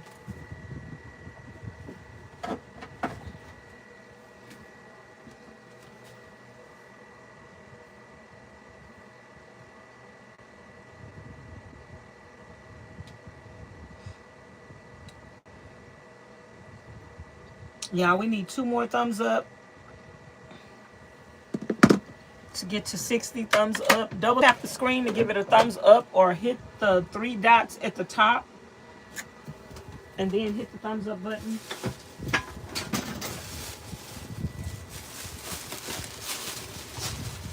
I'm not finished cleaning up.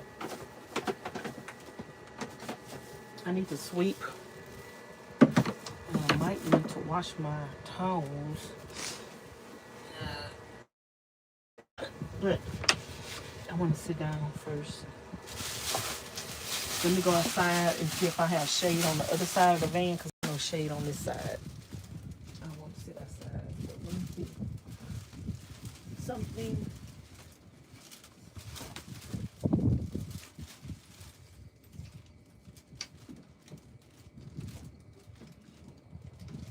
I don't think I'm going to have no shade on one side. Nope. No shade. Well, it's a little shade on the other side.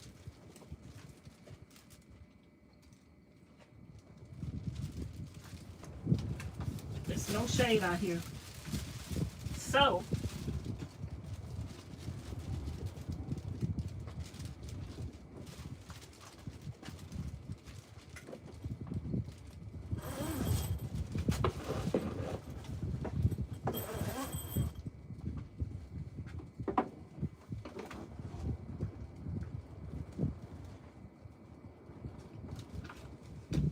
nobody has shade by their vehicles.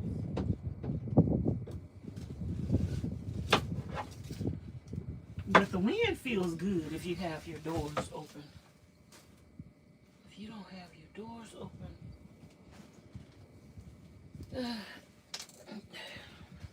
you're gonna have a problem. These dish towels need to be washed.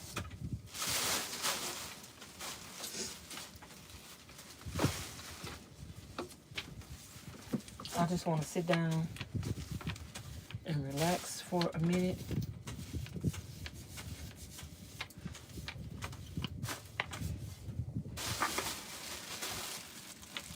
I need to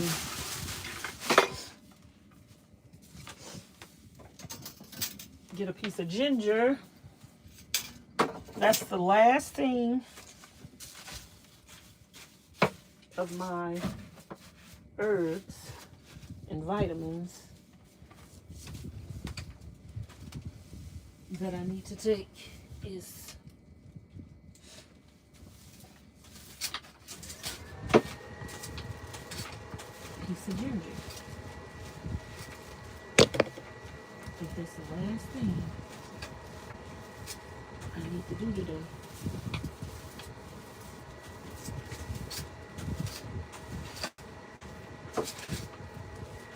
It'll probably take another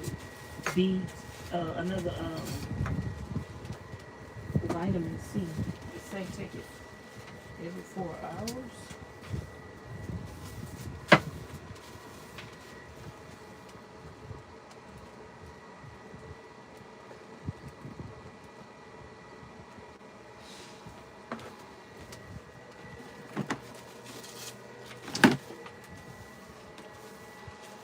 I'm gonna mop my floor later, but for now, sweeping is good.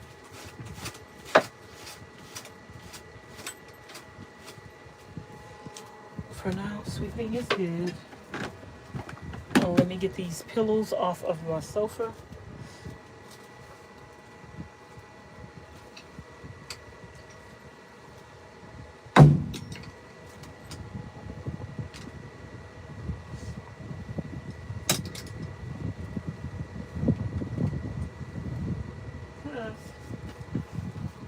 I'm gonna lay on here.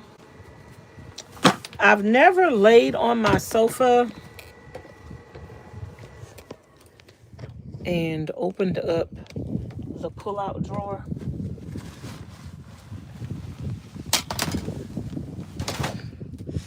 I need to put those in the dirty clothes. I've never opened up the pull-out drawer so I could get my feet some room to, when I got this up here, and I don't want to take that off.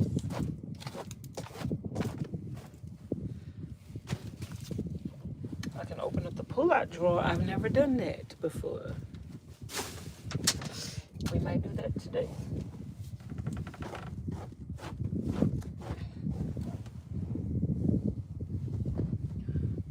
Or I could just,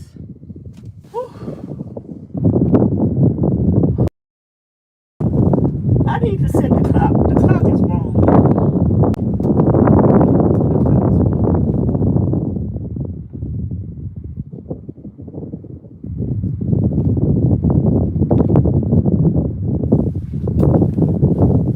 Y'all, we might need to watch a movie. Who in the chat right now? Hey, Knickerbocker. Did y'all watch Bridgerton? And did y'all watch that movie, His and Hers? Hey, Miss Laura. Hey, Matthew. I watched His and Hers. It was a pretty good movie. So if y'all haven't watched that movie, go check that out. His and Hers.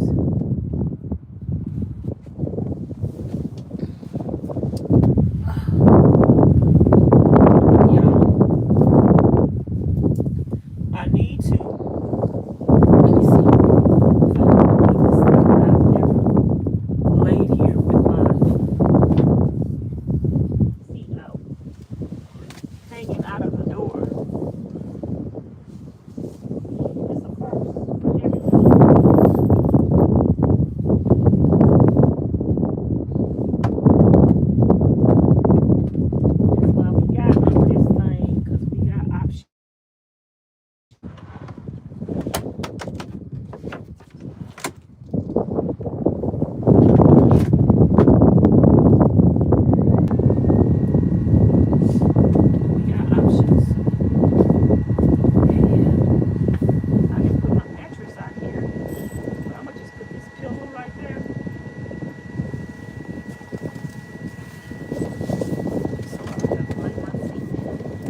Oh, oh, I could even go to sleep here if I want to. Have my feet outside. Oh, oh, this feels so good.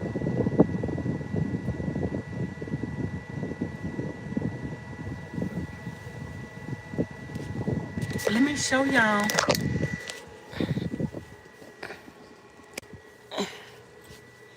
Let me show y'all. I got my feet hanging outside on this pillow. I could put my folded mattress out here if I want to. Oh, that feels so good. Oh, I think I'm going to take a nap up here. I can take a bath later. I got all day. I got all day to do whatever I want to do. I am free, free as a dove. I can do whatever I want to do.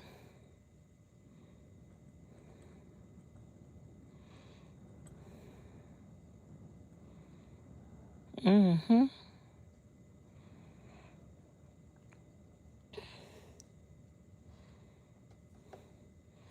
I could just relax and chill. I can put my screen up if I want to put my screen up. Because I really don't have to worry about no flies coming in here as windy as it is. But I could put my screen up. Hold on, y'all.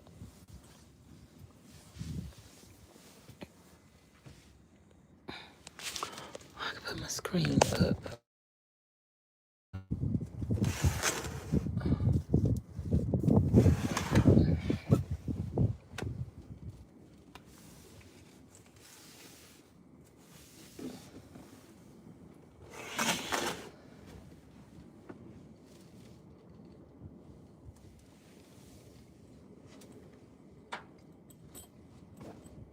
Let me put my screen up.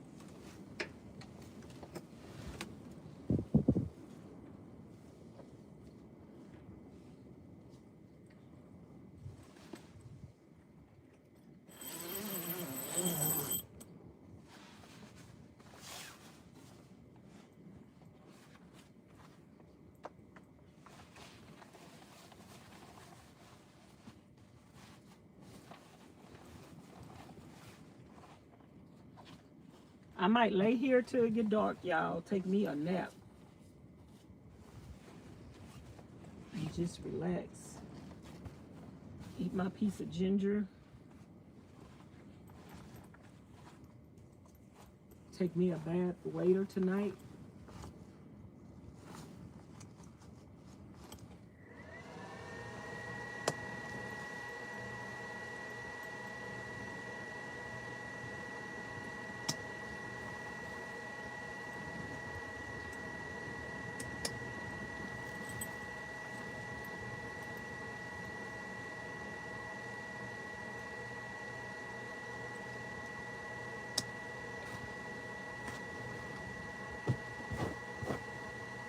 Oh, I love the option. I love the option of this pull-out, y'all. Let me put these curtains up here.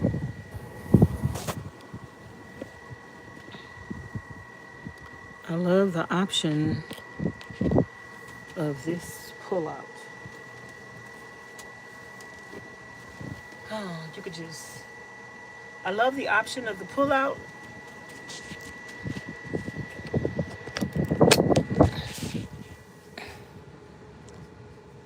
I love the option of the pull-out, and I love the option of this raising up. So you could just open it up and chill and just watch nature, relax in nature.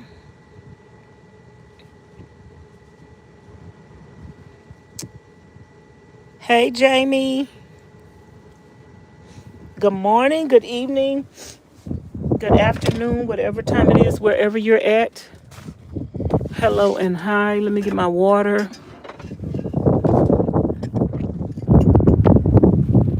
I'm going to get my tripod so I could put y'all on the tripod and let y'all see what I'm seeing.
This thing broke earlier. I need to put some more of these on my Amazon wish list. I need about 10 of them on hand at all times because even though they are inexpensive, they do not last that long.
I need one of those carbon monoxide,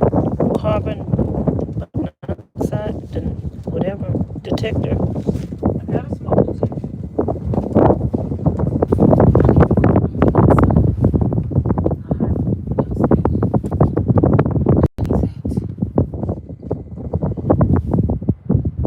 Hey, Frida Bee girl, what's up?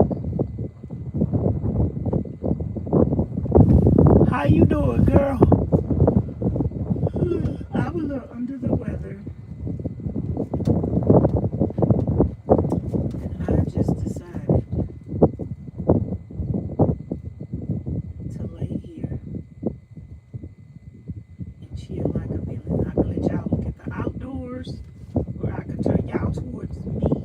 one would y'all rather? Be looking outside or turning towards me? This is my first time opening up my pull out and putting my feet on it. Oh, this is going to be fabulous, darling. When I'm at the lake, oh, I can't wait to go back to the lake. Yo, I might go back to a beach or a lake.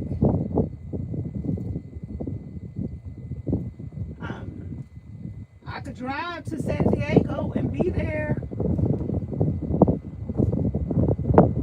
in less than 8 hours. I'm trying to decide, do I want to go to San Diego or not? I really need to save my trips to a couple of months from now because I got some things I need to do. I need to get the views back up on the channel, so I need y'all to watch, like, and comment on all the videos. If you missed any videos, please go back and watch them.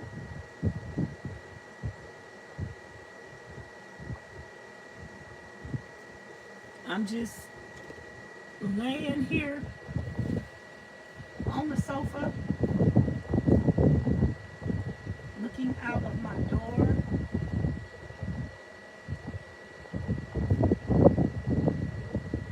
Chilling. Laying in here. This is the life. This is the life. Whatever life you choose to live, it's the life for you, if that's what you choose to do. Like, nobody gets to tell you you want to live under a bridge. That's the life you choose to live. So,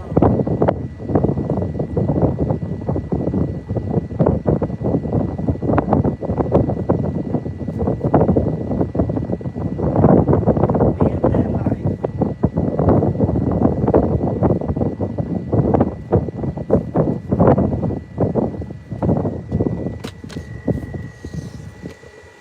This is the life I choose to live. Sitting out, being in nature, chilling, relaxing, being at peace.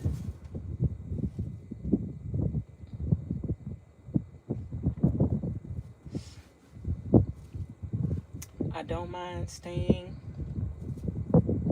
in one place. I don't know if I'm going to leave here tomorrow because, girl, sitting here with this door open is making me want to go buy some water. But I do want to go climb up the mountains. So maybe I'll do that tomorrow so that after that I can leave here. And I might not come back here. I might go, well, I think I'm going to have to come back.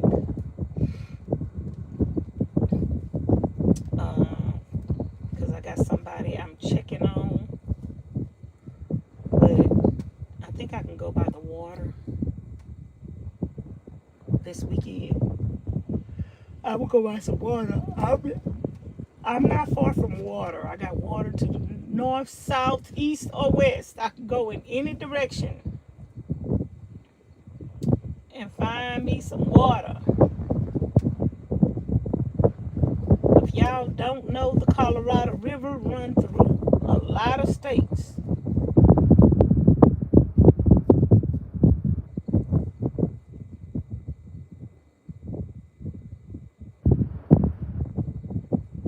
The Colorado River runs through a lot of states.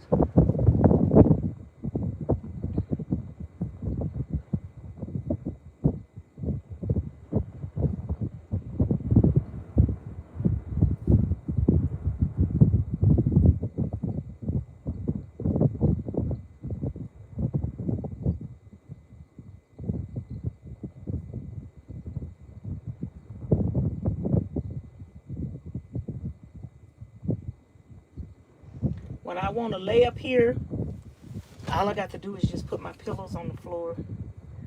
And I can put my mattress up here. I can put my mattress up here to make it go all the way down if I want to lay down farther.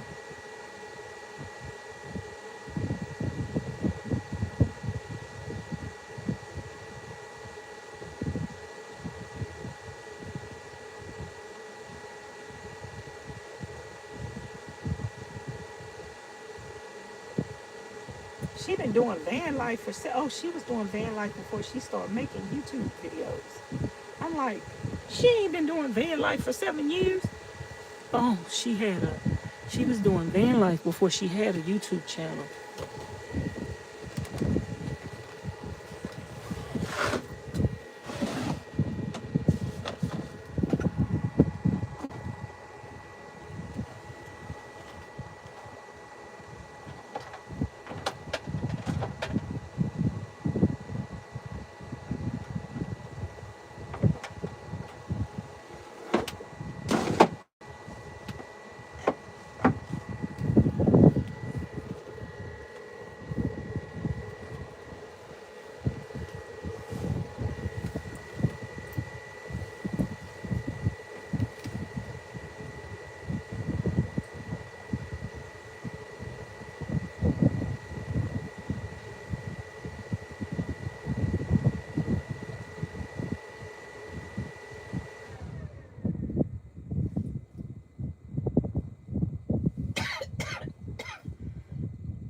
I need to eat a piece of ginger, but I don't feel like it right now.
Hey, Miss Cindy, how you doing?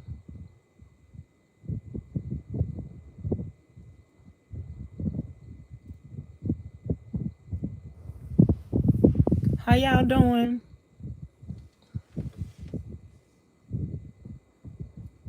I'm just sitting here with the door open, chilling.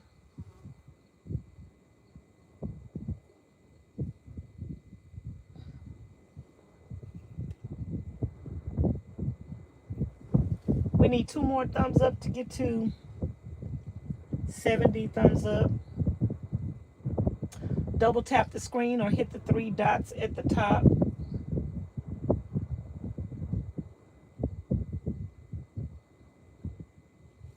I got my door open.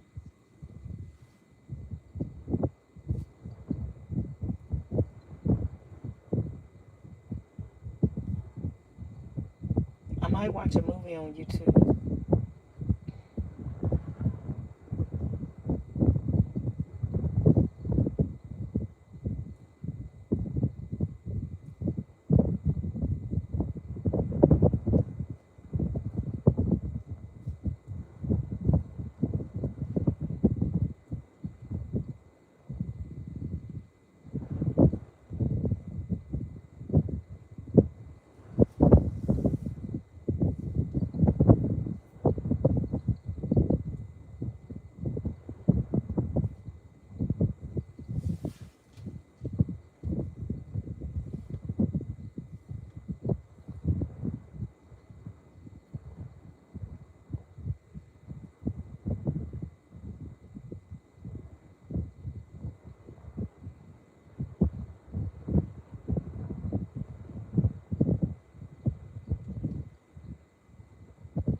Hey there, Miss Shantana. Hey, Polly. Hey, Rain.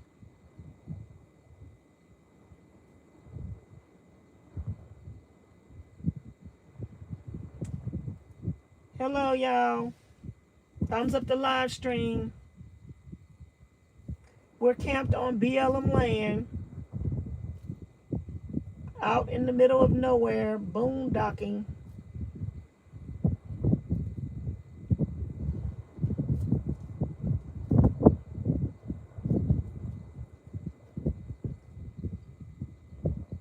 Double tap the screen to give it a thumbs up, or hit the 3 dots at the top. We need 4 more thumbs up to get to 80. Hoo-hoo. I'm just watching some YouTube, y'all.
My hand is going to sleep.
I went camping by the lake, and I didn't expect to have my own personal beachfront property, my private beach to myself, when I could open up my back door and just look out of my back door while I sit on the lake with my beachfront property and cook in my van on my 4 burner stove. Now, just because you live in a van doesn't mean that you have to eat fast food and you have to eat outside. After I got through cooking, I went and walked to my personal beach, and this is what I got to partake in outside of the back door of my van.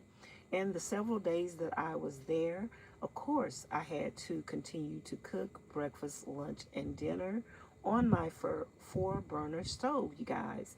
And if you know me, I'm Vanessa with Vanessa's Van Life Journey, and my other van, Treasure, had a 4 burner stove in it as well.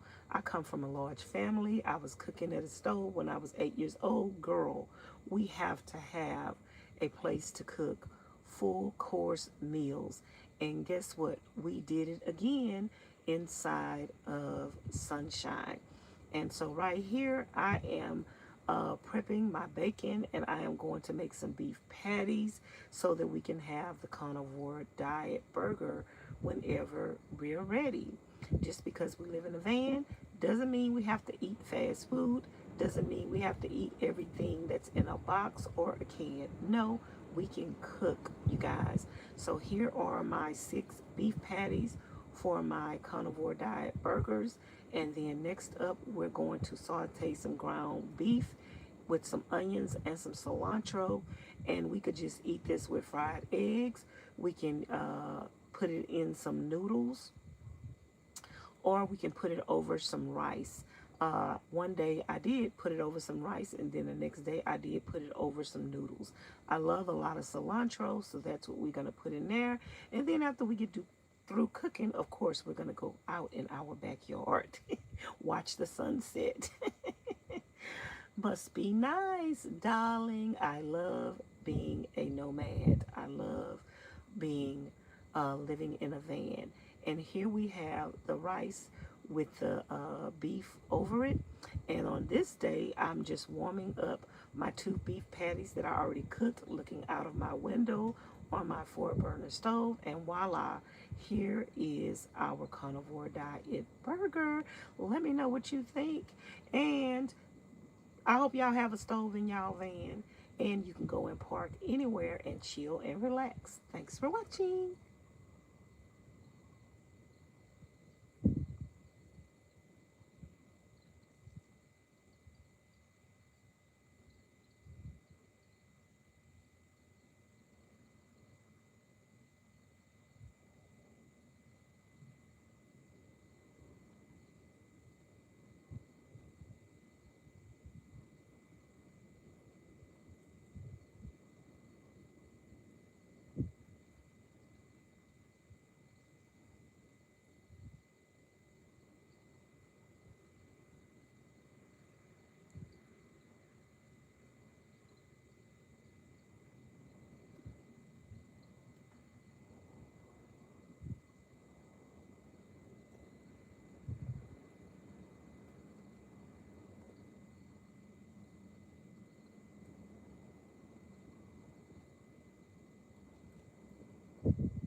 Y'all, I'm just editing a quick video. I need to drink some of my water.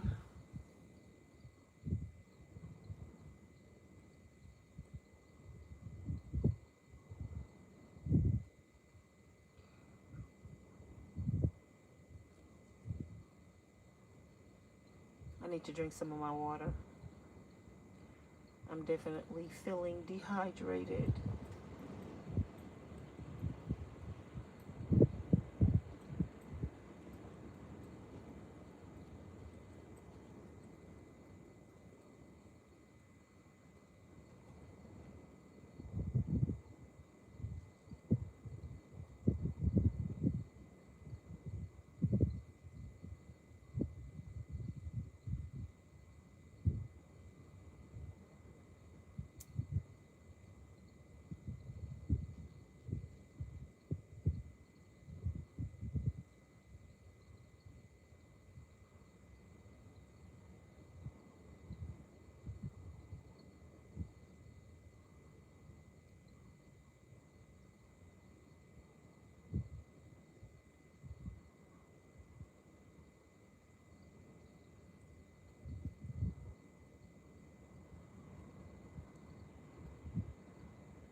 I guess if I want to, I could lay down here.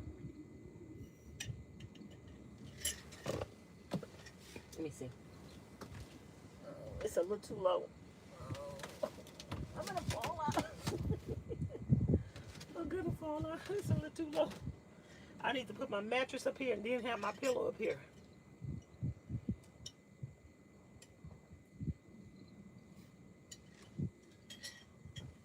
I might try that. Let's put the mattress up here, darling. I could just pull the other mattress out, but no, I'm gonna try to put the other mattress up here. Let me see. We're gonna have to try these different scenarios.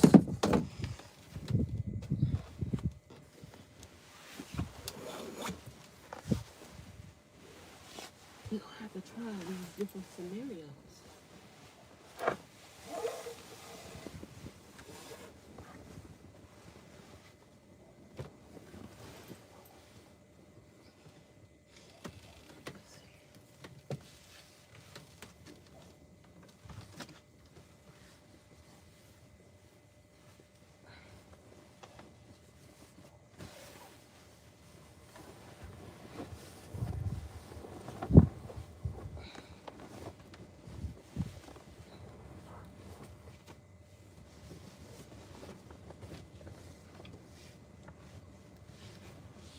That's kind of perfect,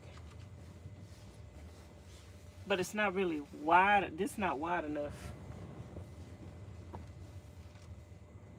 Let me see. Can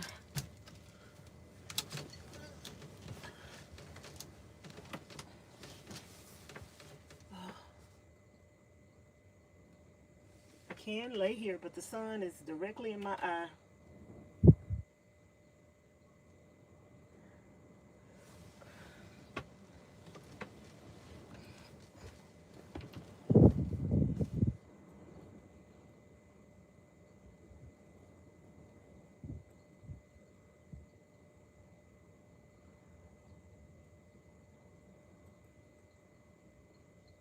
I need a blanket.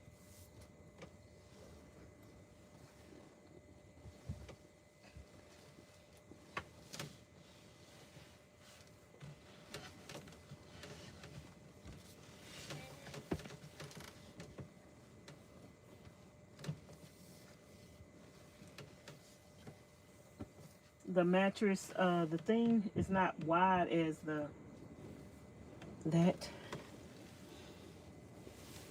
I could have built my box wider.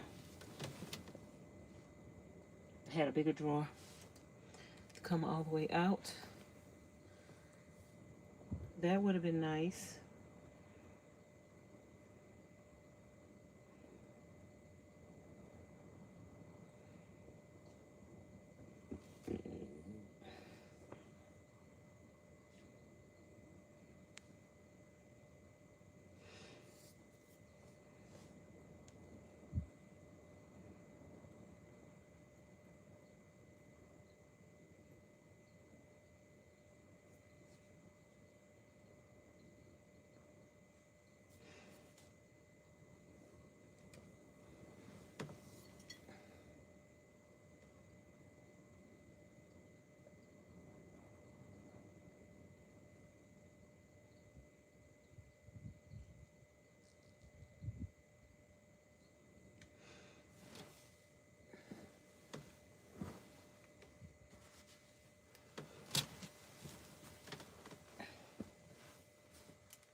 I don't hear anything.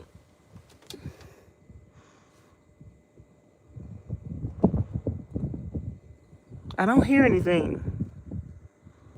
Can y'all hear me?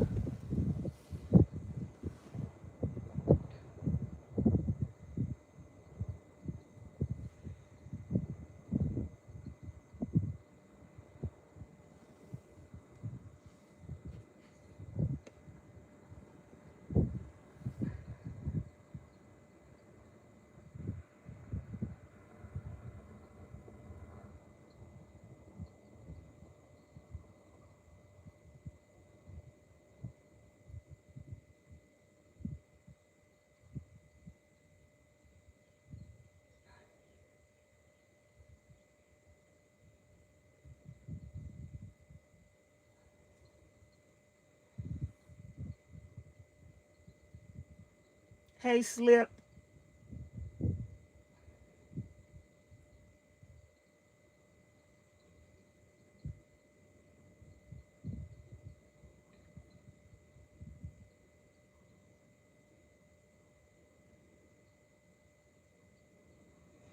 Hey, April.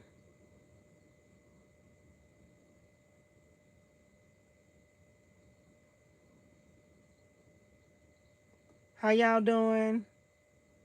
We need seven more thumbs up to get to 100. Double tap the screen or hit the 3 dots.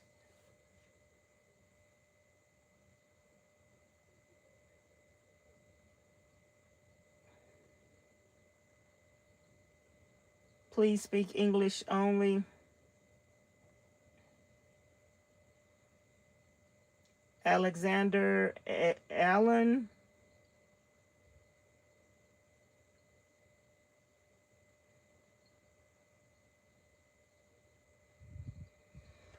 I'm not sleeping. I'm watching videos. I'm watching videos. Just chilling and relaxing.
We need 5 more thumbs up, people.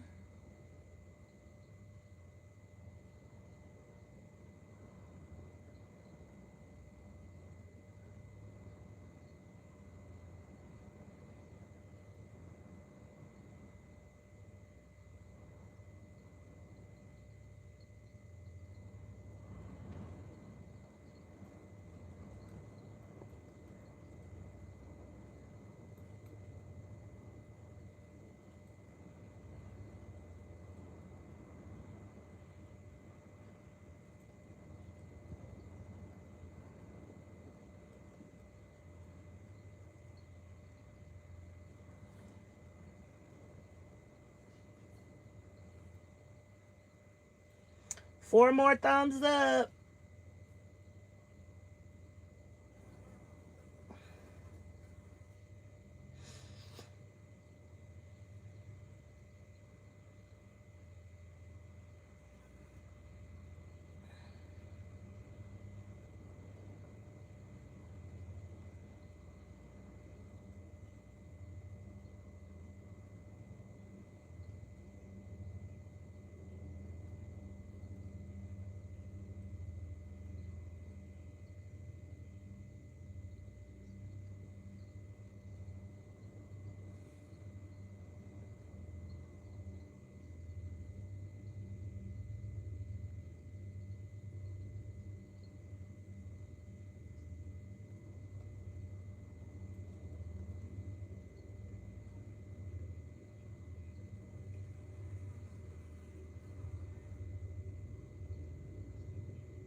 Oh, Jesus, Father God, in the name of Jesus, thank you, Lord.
miserable.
Woohoo! We got 103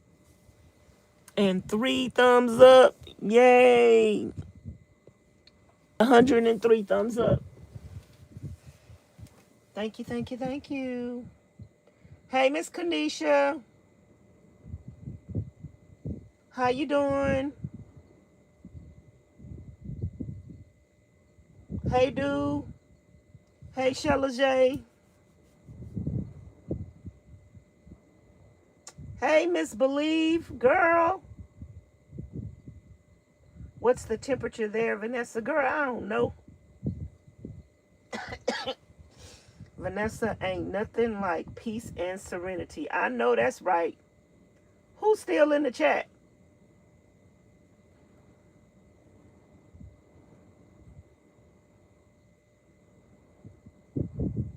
Who is in the chat?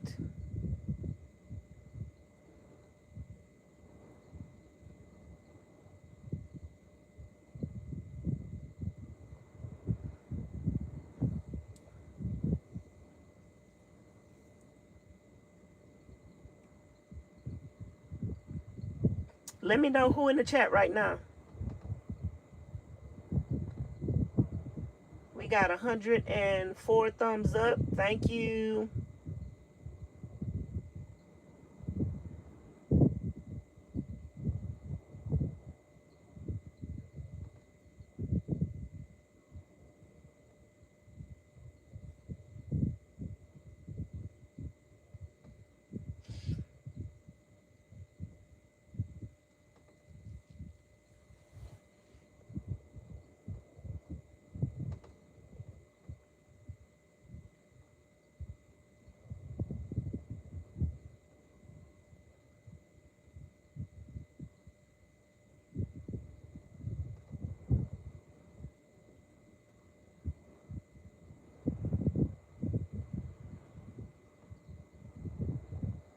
Thank you.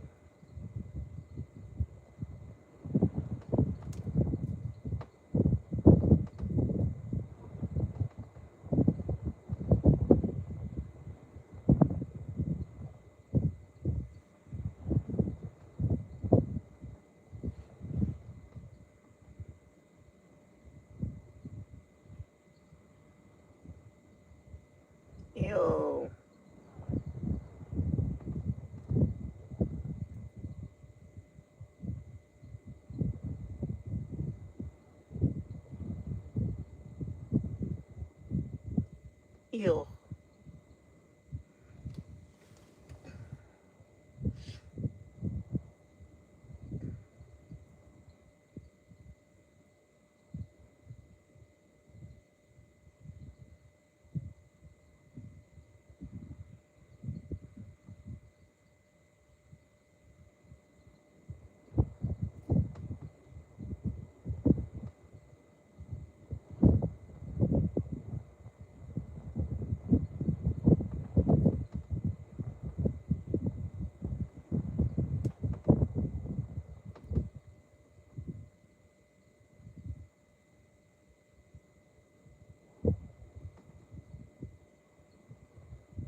55. Ooh, lady, you look about 80.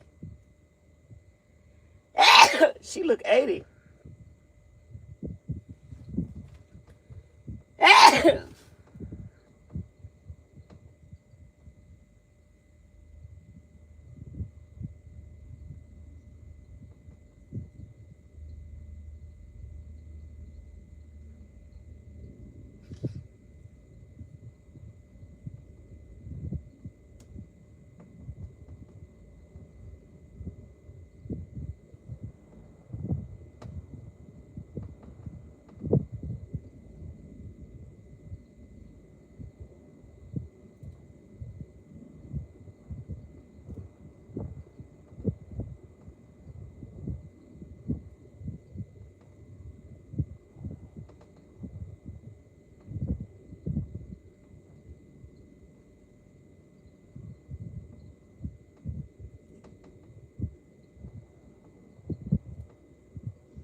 I got to use the bathroom, y'all.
Y'all, I bought something the other day from Walmart. A treat for myself.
Wiping my toilet seat down, y'all.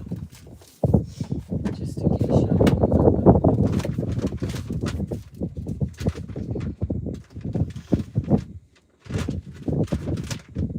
I'm changing my toilet bag and I'm wiping my toilet seat down and I'm wiping my hands down with a wet wipe.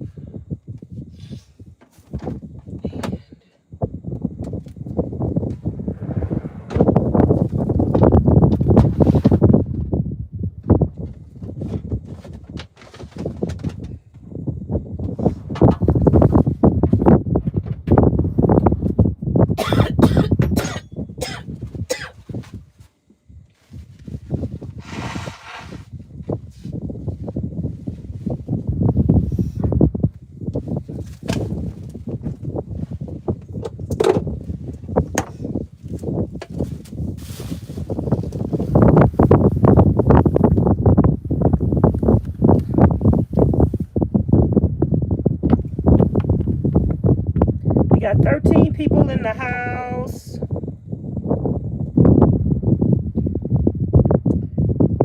Let's see.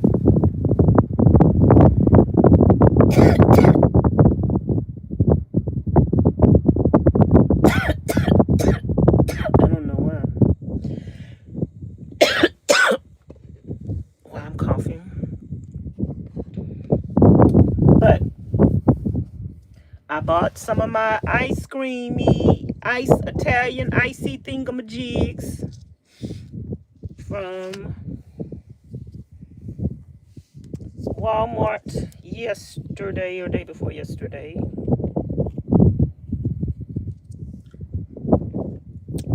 Y'all, it's hard with my thumb. I'm trying to get used to using my thumb. I still got my door open. Some flies are coming in here. But I need to close my door before it gets dark. Because we don't want no mosquitoes in here.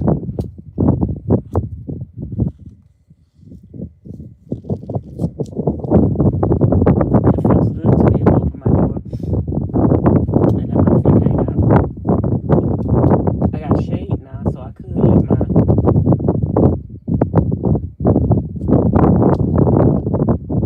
head hang out.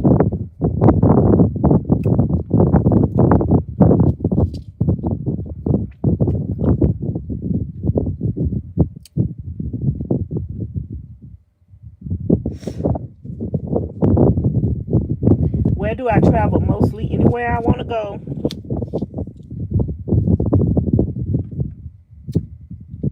Anywhere I want to go and anywhere I could afford to go. I like state parks. I like to go to new towns and see different sites and things in towns. I like to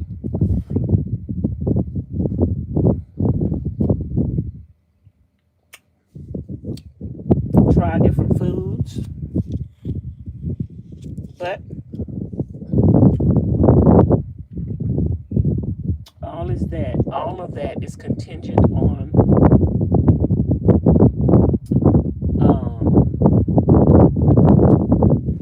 how much money you have.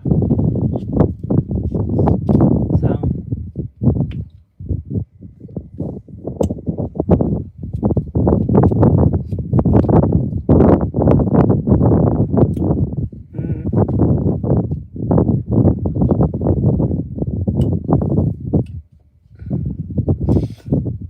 this is a cool treat.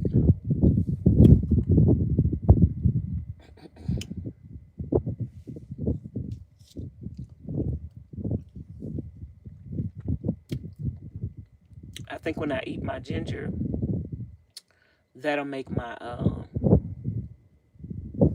coughing probably go away. I think something went down the wrong pipe earlier.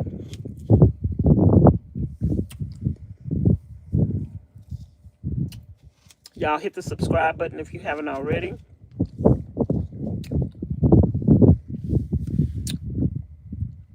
I need to take a bath. So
anybody want some?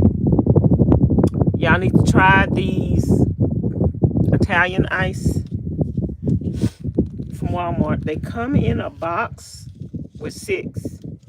I got the strawberry and the lemon. They had blueberry and some other flavor.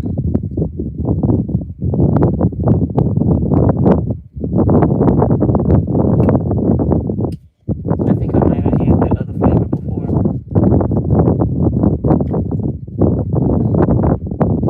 But I really don't know what it tastes like.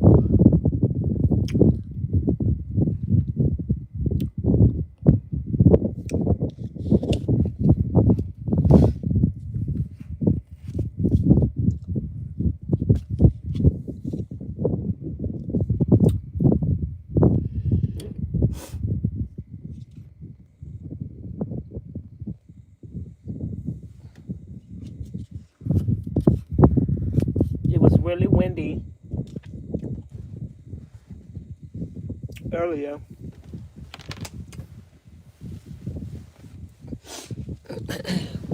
I'll be right back, y'all. I'm gonna go walk to my neighbors and see if they want one of these things.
need to take a bath. So after I end this live, I'm gonna take a shower, but I need to put on some tennis shoes. Did I just hear some noise? Sound like I just heard.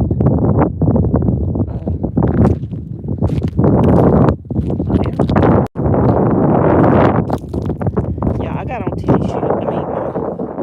I'm gonna go for a little walk. It's 3:55. 3:55.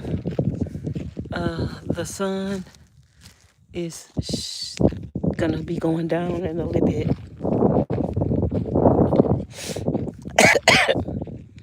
I'm just gonna go for a little walk.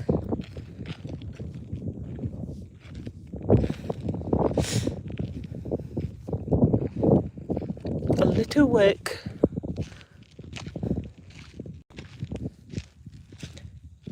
Hey there.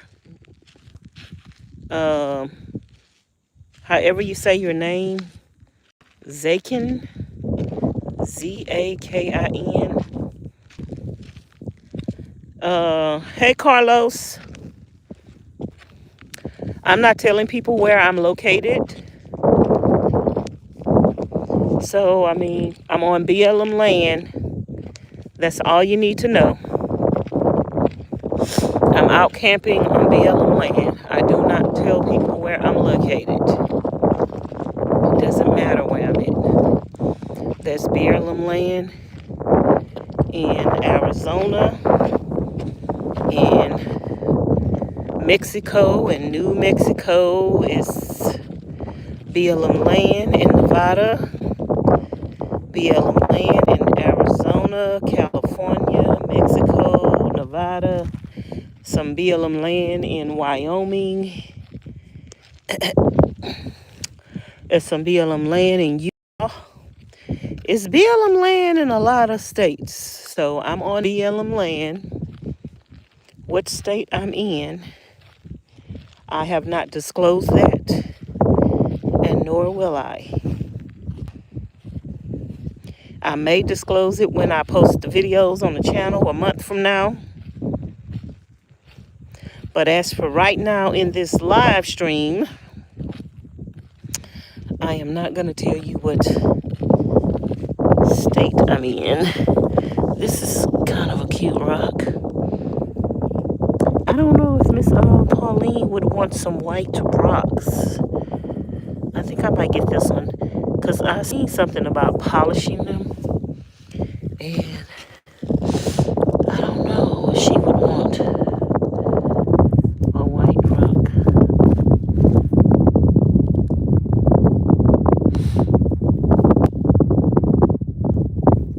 But I want to go to a place where you, I seen something on YouTube where you can dig and find your own gemstones and stuff that the people be selling. I would like to do that.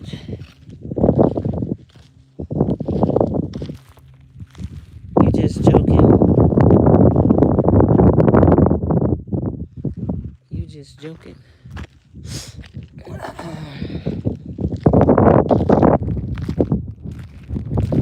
Miss Jamila say that is so beautiful. Thank you, thank you, thank you. Y'all, my drawers is falling down off my booty. My drawers must be too big. Like they say, you getting too smart for your own britches. You're getting too big for your britches. My britches is falling down. London bridges. It's vehicles parked all back here. And somebody said, I didn't know the BLM land is so big and huge. There's BLM land everywhere. And a lot of states have BLM land. Some people don't know what BLM land stands for. It's Bureau of Land Management. It's land that is managed by the government that they can never sell. They can never sell this land. This land is for the people to use. It's sort of like a wildlife preserve, but not really. Now this kind of looks like this can be made into a arrow. It's kind of like land that is preserved. So you know how the government gets land and then they sell it to all these corporations, and then they build and cut down trees or whatever. But this is land, sort of like the National Forest land in Texas. That land belongs to the National Forest, so it can never be sold. It can never be commercialized. So this land is for the people, unless we get a president that come along and decide we don't need no more BLM land, and he wants to overturn that some kind of way. I don't know, but that's what BLM land is. It's land that can never be sold, and it's for the people to come and use and enjoy. You can come and camp on this land 14 days at a time. You cannot come live on this land and build a house and build a cottage, and you can't do that. You can only stay on this land 14 days at a time, and in 14 days you have to move to some more BLM land that's 20 to 25 miles away, and you can stay on that land 14 days, and then you can come back to this land after 14 days, and you can just keep going back and forth to those two spots if you want to, or you can add some more spots into it. Like you can travel to stay 14 days here, go somewhere else, stay 14 days, then go somewhere else, and you can keep doing that to eternity if you want to. But they also have I think it's LTVA land, where it's kind of like BLM land, but you can stay there long term. You don't have to move in 14 days. You can stay there for up to 6 to 8 months for $160 or $180 for that whole 6 to 8 months. So that's even better. I was trying to explain that to some people that are possibly homeless or possibly nomads in a state where it's cold, or even if you're in a state where it's warm, but you don't have a place to stay. You can't afford to go to campgrounds. You can't afford a RV park. You can't afford to go to the state parks and pay for 3 and 4 and 5 days or a month at a time, especially in the wintertime when it's colder and it's harsher weather for people to try to survive in their vehicles. That is why so many people come to Quartzsite. So many snowboarders come to Quartzsite in the wintertime. That's why so many people come to areas where there is BLM land, because in the wintertime they are running from the areas where there is snow. And even though they own their own lands, their own properties, a lot of the snowbirders are retired people who have some good money. But y'all, my drawers is falling down. They have some good money, and they are able to retire and buy coaches like that, pull a car behind it, go somewhere and go for 14 days and move on to another city, another state.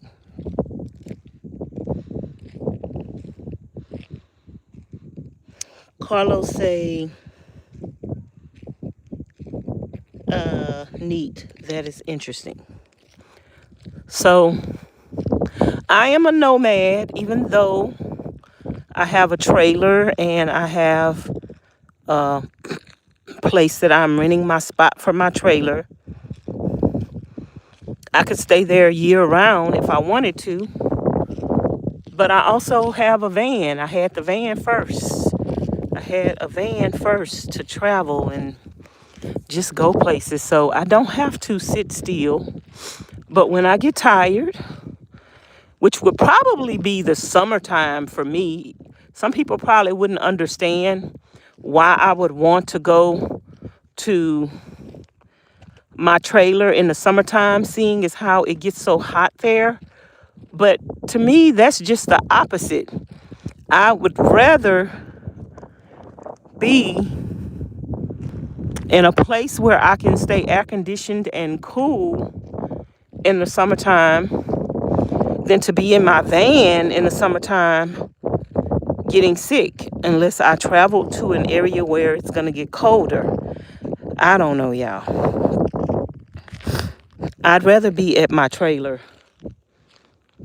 in the summertime, and I'd rather travel to places where it's not going to be that cold or cool in the wintertime. But that's the beauty. See, you can come park all back here. You can park, like if these people are probably all together, that's why they parked it together.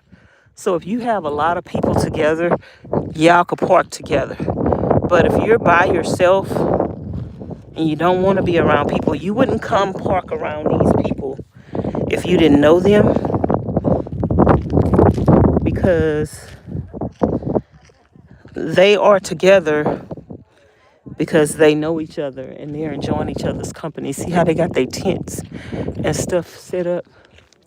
So they're together enjoying each other's company. But you can come and drive all the way back here to be farther away from people. I actually like to come and drive farther to the back. I'm parked where I'm parked at because I'm parked around people that I know.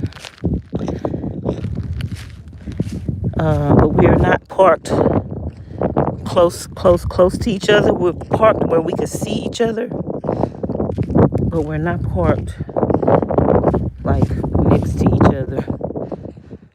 Like me and Ms Charlene and Ms Pauline,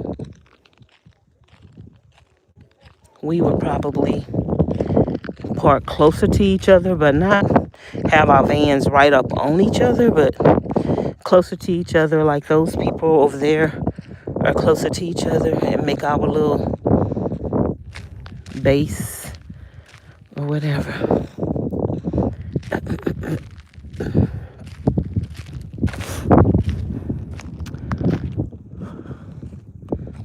And being out on BLM land, you can walk, you can hike, you can go into the mountains. A lot of people go into the mountains and look for gold, stones, and in a lot of these states, they have gold. So a lot of people go looking for gold. This rock was shining. A lot of people go looking for gold, and some states, people go look for the sapphires and the diamonds and the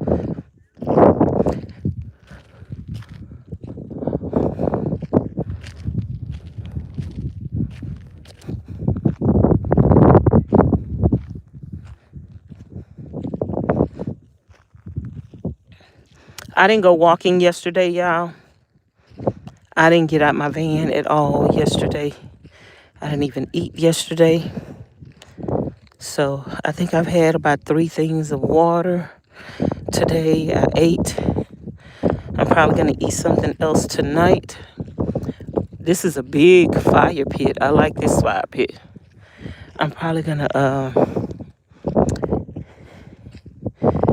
cook me some grits. I'm probably going to come back live I don't know if I want to edit some more videos, but yeah, I just want to get myself caught up on stuff, film stuff. And tomorrow, I think I might either go hiking up that mountain that I want to go up, or I might go into town tomorrow. One thing I do like about the BLM land too, which I need to make a video about that for people. One thing I do like about the BLM land is it's never too far from town. I know some BLM land you could probably find that's going to be far out, but most of the BLM land, to me, is not that far from town. See, all this area over here, somebody could come and park. All the way back here, it's nobody parked back here. So if you had a party of people and y'all wanted to be a little loud, y'all want to have a big bonfire, some music, some dancing, you could probably come way back here. And this area that I'm in is not overpopulated.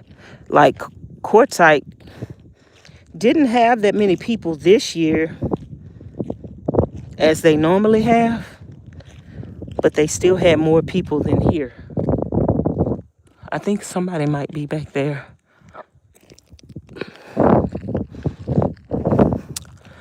I think somebody might be back there.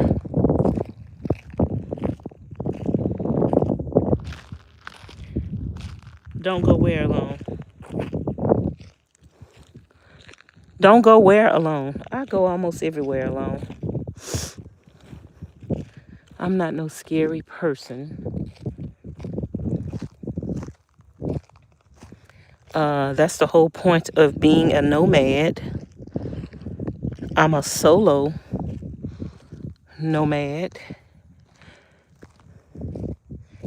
And I'm not a scary nomad.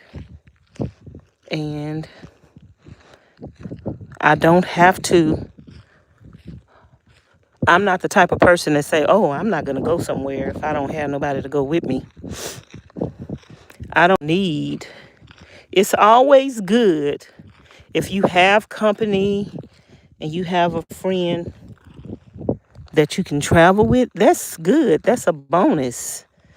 But if you don't have nobody, that don't mean, for me, just because I'm single and I'm not married, I'm not gay, I don't have no boyfriend, I don't have no girlfriend, just because I'm single, that doesn't mean to me, oh, don't do nothing, don't go nowhere. That don't mean to me be scared. But some people, they do have other cars back here. Some people might be scared, and there's nothing wrong with that. If they are scared and they have somebody to do something with, just wait until you and those people can do something together. But I'd also suggest getting out and doing things locally where you can get used to doing things by yourself when you want to. There's nothing to fear but fear itself. Sometimes we fear things that are not even worth fearing. So I don't fear being alone. I don't fear doing things by myself. I don't fear being out here way out in the middle of nowhere in the darkness with no lights, with no electricity, with no amenities. I don't fear that. If something would happen to me, if somebody would hurt me, if I would get killed out here, it would be my time to go. I'm not going to not enjoy life fearing that something could happen to me. Something could happen to you in the city. Something could happen to you in your house. Something could happen to you driving your car. So something could happen to each and every one of us each and every day of our lives, no matter where we live it, no matter if we're in society or if we're in the wilderness.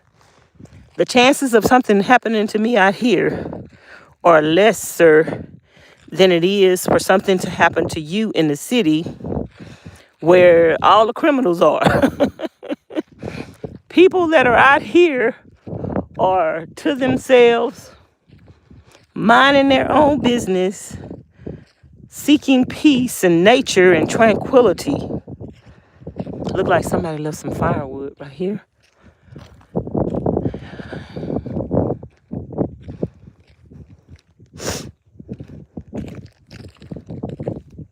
And it was more people with us, or with the group of people.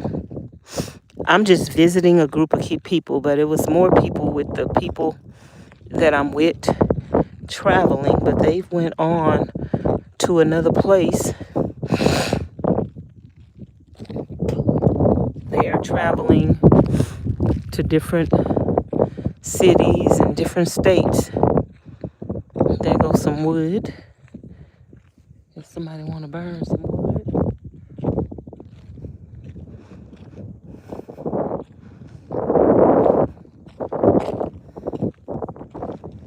I'm going to walk to about 4:30 and then turn back around.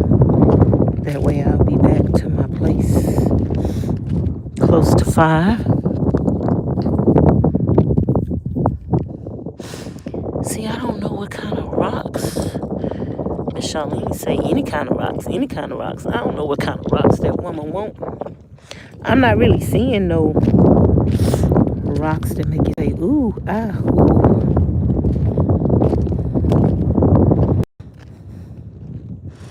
But I know Ms Charlene and Ms Pauline like rocks, but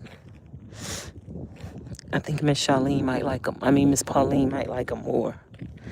But I want us to go to a place where we can dig and find our own stones.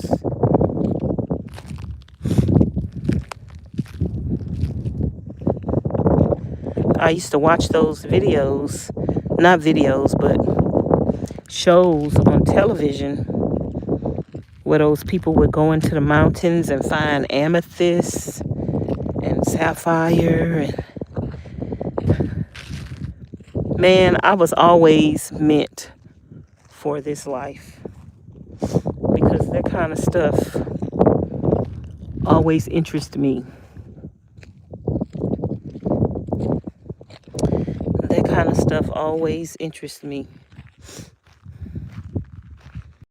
The weird, the interesting, the exciting, the exploring.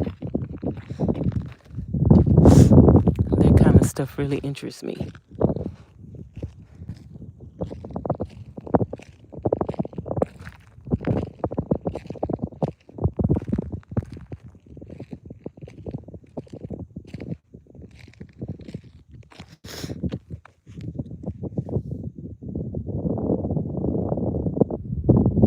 I'm going to delete your comments.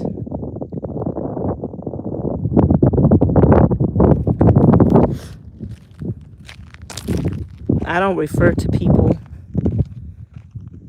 like that, and I don't look at people like that, so I'm not going to respond to that.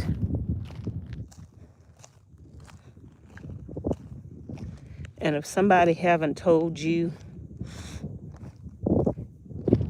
who or what they are, how can you just assume that? So, yeah, I don't entertain that kind of conversation.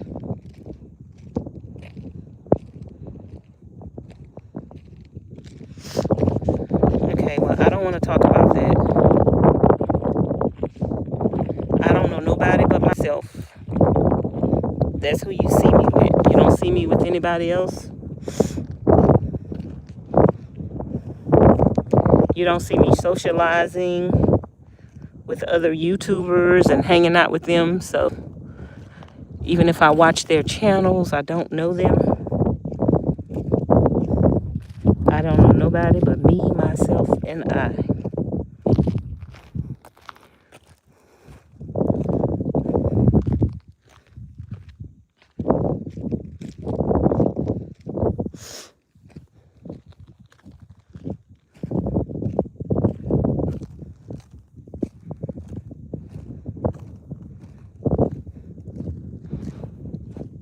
I don't go to other people's chats and name drop other people's channels.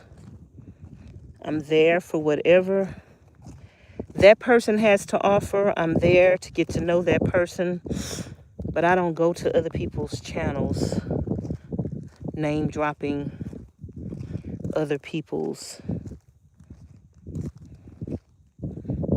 channel names. I just go to support them, leave a comment about what they're talking about, and after that, I'm out. So we do have some people that's farther back here.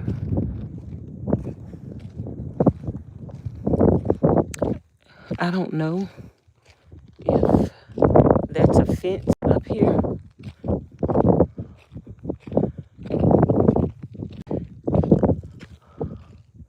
I don't know if this is the farthest we can go. This is my first time going back here.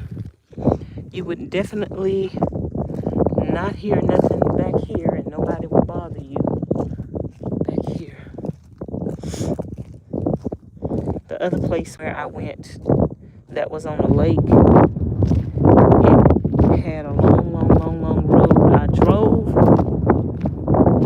down that road a little bit, but then it was getting dark and I wanted to find my campsite before it got dark.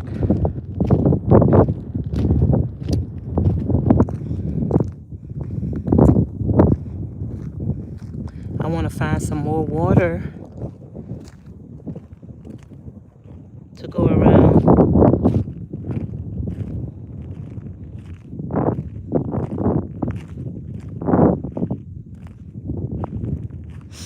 The sun's getting to you. What are you talking about, Carlos? I wasn't talking about another YouTuber. Did you hear me talking about another YouTuber? Did you hear me mentioning another YouTuber name? I was talking about being a nomad, traveling, and getting out of the cold weather and coming to places like this to be on BLM land. That's what I was talking about. It seemed like you want to be argumentative. You're looking to start some kind of trouble. Look like to me. I have a for people like that.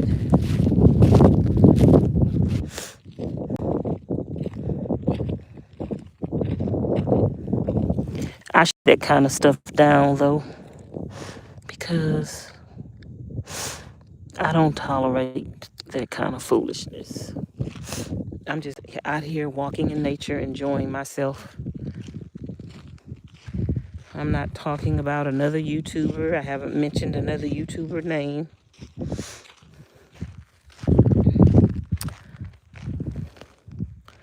But some people, now this is a pretty rock right here. Oh, this one is pretty. I like this one. Is that too big to bring back? I like this one. I like that one. That one pretty and white. That one would probably sand up, polish up really nicely.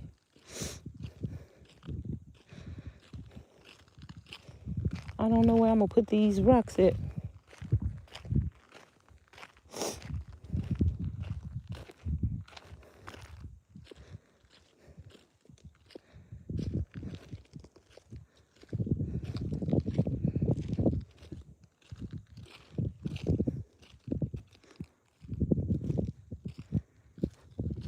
I could go about 6 more minutes. I do see some cars back here. Y'all, am I still coming in clear? I don't know if I'm still coming in clear or not. I like the land back here. It's all open. It's all open. This is nice and peaceful if you want to drive farther to the back. And then you can go for a walk in those mountains if you want to. Some people park closer to the mountains on the other side. They park closer to the mountains. I'm pretty sure they're walking up in those mountains.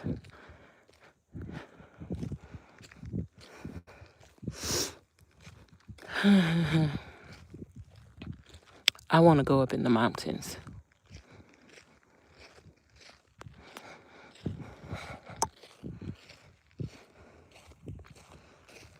Y'all, thumbs up the live stream. Let's get to 120 thumbs up. We need 7 more thumbs up. Double tap the screen to give it a thumbs up or click the 3 dots at the top and then hit the thumbs up button. I found 1 black rock, 3 white ones. The white rocks are plentiful out here. They call this quartz. The quartz rocks are very plentiful out here.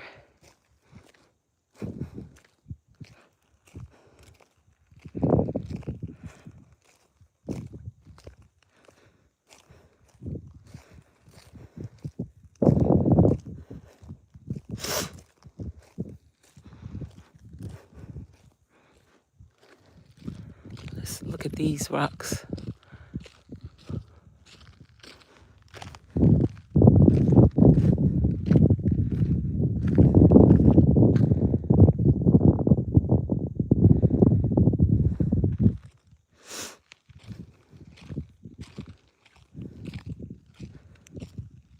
Okay, I'm gonna turn around and we should get to our spot. Somebody's parked way over there. We should get to our spot. So park back there. We should get to our spot before 5. Let me look at this right here. Let me see what they built right here with these rocks. We're just going on a little adventure.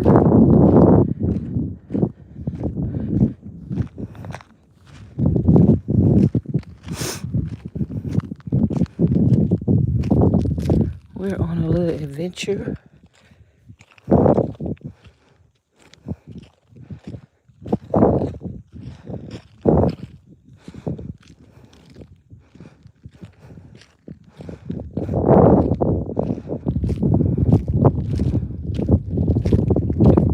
So they got a pit within a pit. How nice. A pit within a pit. That's a big pit. So let's get back on the little road. The sun is over there. And the moon, almost before it gets dark, the moon be coming up.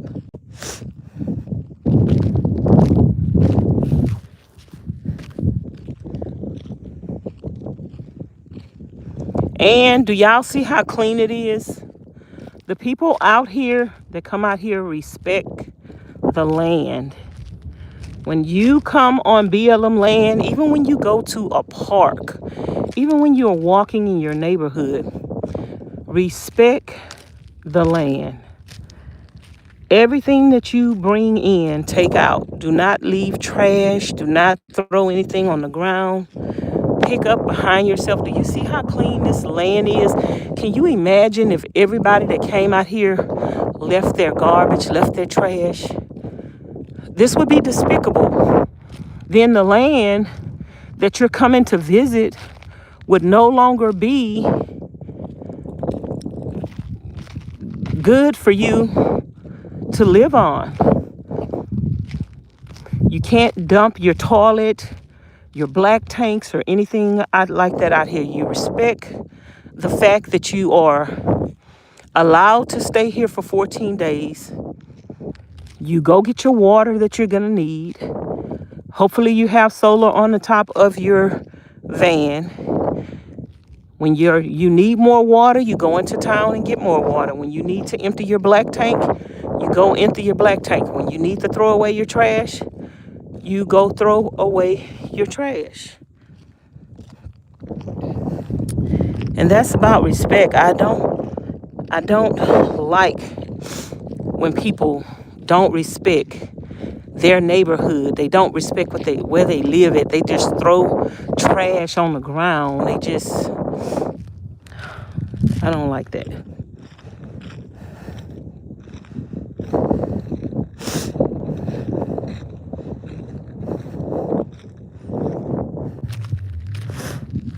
I don't like it. But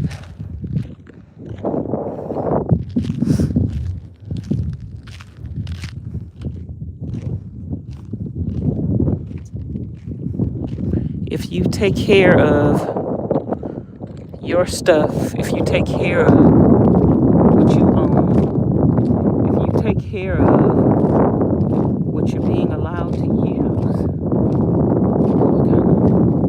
what is this? Are there some stones in here?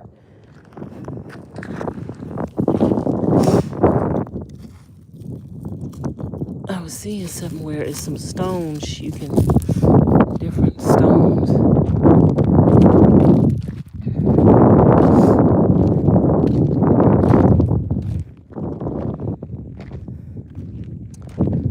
But I've never left any trash on BLM land. And one thing I do like about some BLM land that I go to, it's so close to the town that if you want to go into town every single day, you could go into town every single day and throw your trash away. Some places, y'all see the butterfly? Some places have Planet Fitnesses nearby. Some places don't. Quartzsite does not have a Planet Fitness. Parker does not have a Planet Fitness. But Lake Havasu has a Planet Fitness. And the BLM land is right down the street from the town. So you could just get on the freeway and go into town every day, go get some groceries, go see some sights, go ride the ferry, go over to the casino. And a lot of BLM and land I notice is close to Indian reservations and close to casinos. So a lot of people who have gambling addictions and like to gamble like to go on the BLM land because it'll be close to casinos. There is a casino in Parker, Arizona. You can ride the ferry for like $3 to go over into California to go to the casino in Lake Havasu. So there's BLM land in Vegas, and we all know there's plenty of casinos in Vegas.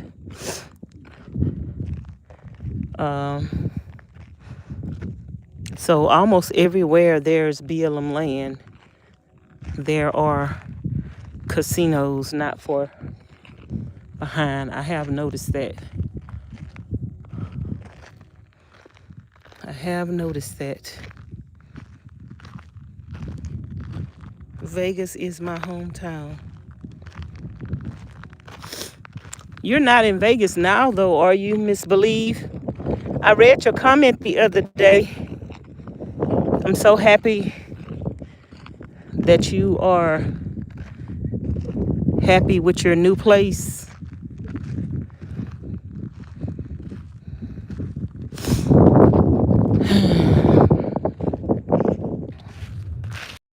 I'm going to be back in Vegas sometime soon. I don't know when.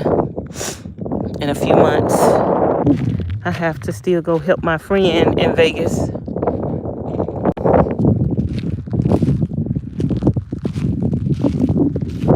You are welcome. I am happy that you're happy. Y'all hear how windy it is? The sun is going down. I'm happy that God provided for you. And he's going to continue to provide everything you in need of. God don't always get our blessings to us the way we expect them to. Drop $1 million. Drop $1 million blessings in your lap. And it's up to you to take the blessings and do what you need to do with them. It's just all about, too, the way that you look at things. Some people look at obstacles as the end. And sometimes it feel like the end. And sometimes you know it's not the end, but you just be tired. I know that I can overcome all things through Christ who strengthens me. Do I ever get tired? Yep. Be feeling like, I don't want to overcome nothing else. I'm tired. But I think we all are human. And I'm not going to say all of us feel the same way, but all of us got our struggles. Some people might not feel that way, but some people might be addicted to drugs, alcohol, sex, and porn, and they can't overcome that. It's easy for people to tell you how not to feel, but it's easy for people to tell you how not to feel, but they have things that they cannot overcome and get themselves right with God. So it's a good thing that we have somebody who loves us and understands us and forgives us and helps us with the challenges and the struggles that we might not be able to overcome through our own flesh. Like the Bible say, the flesh is weak. Or the spirit is willing, but the flesh is weak. It sure is windy. He sure did. That is so true. Yes, Lord. From April of last year until January of this year, it definitely was a journey. But God can do all things. And sometimes we don't be seeing how he gonna work it out, girl. We be just crying our little poor eyes out and be like, why are you letting this happen to me? And then there go God. It's a lot of times I don't know how God is going to open a door for me. I don't know what door he's going to open for me. Sometimes I don't know why he closed the door. But through it all, I think that's what we have to learn, most importantly, through it all, to praise him, to trust him, to worship him and depend on him. I trust God that if he closed the door, he closed it for a reason. I trust God that no matter what situation happens in life, you know, I don't cry over spilt milk. I don't cry over people coming in and out of my life. I don't cry over me leaving people alone, and I hope nobody would cry over me leaving them alone. But I think if that person realized they did you wrong, then they would miss you. They will miss you. They may not never admit it, but they will miss you. I don't cry over like stuff like that. I just trust it to God. Sometimes you might not understand why people do you the way that they do you, or why people in the world are the way that they are. You might not understand why people are evil and wicked and unappreciative and jealous-hearted. You might not understand it. But that's not for you to understand because you're not God. So sometimes you just got to, sometimes you don't have a choice but to walk away from situations and just leave it to Jesus, because it's not for you to understand. And the more you try to understand it, the more frustrating you're going to get. Like, I'll never be able to wrap my head around why people that you're nice to and kind to and try to help will try to hurt you. I could never wrap my head around it. I'd never wrap my head around how a husband or a wife would try to harm their own spouse. I know it's people out there with mental illnesses and stuff, and I know the devil talk to people. The devil talk to everybody, every single person that have a soul. The devil have talked to them and told them, whether it was something about themselves, the devil have talked to them and told them, oh, you ugly. The devil have talked to you and said, oh, you fat. The devil have talked to you and said, hurt this person, hurt that person. But it's a matter of listening to the devil. I don't listen to the devil, and I'm not going to entertain him. I'm not going to even let him think that I care about what he's saying.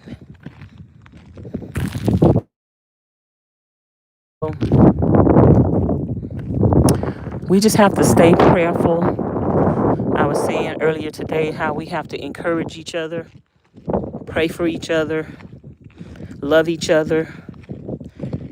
Everybody in the world is not going to do what God wants them to do. That's why the world is the way it is. So that's why you can't feel some kind of way about people being evil and wicked. And everybody in the world don't listen to the Lord, don't follow after the Lord.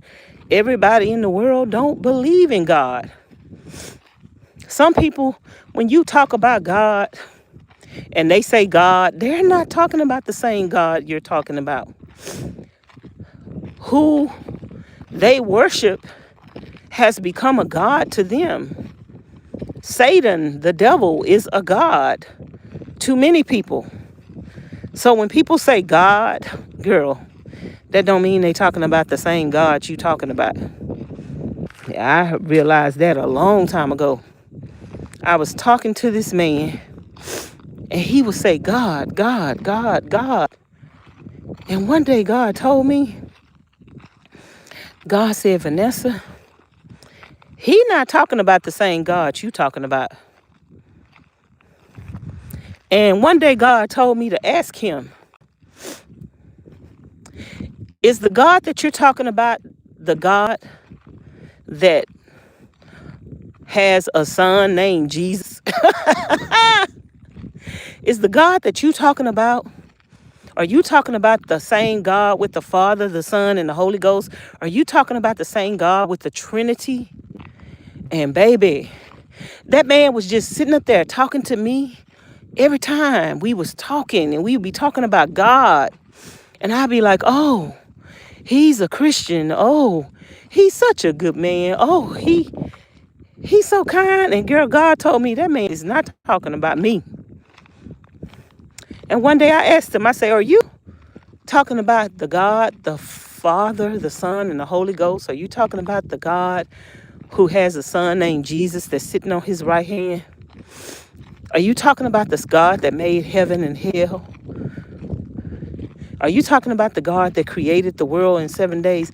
And girl, that man was like, well, no, we all have different beliefs. And that's when he just really showed me that whoever a person worships, it's their God.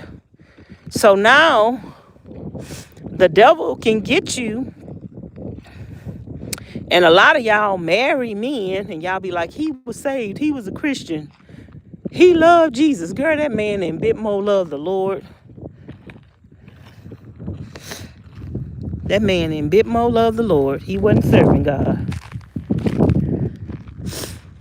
If you enter into sin with a man before y'all get married, that man is not sold out to Jesus. He ain't serving Jesus.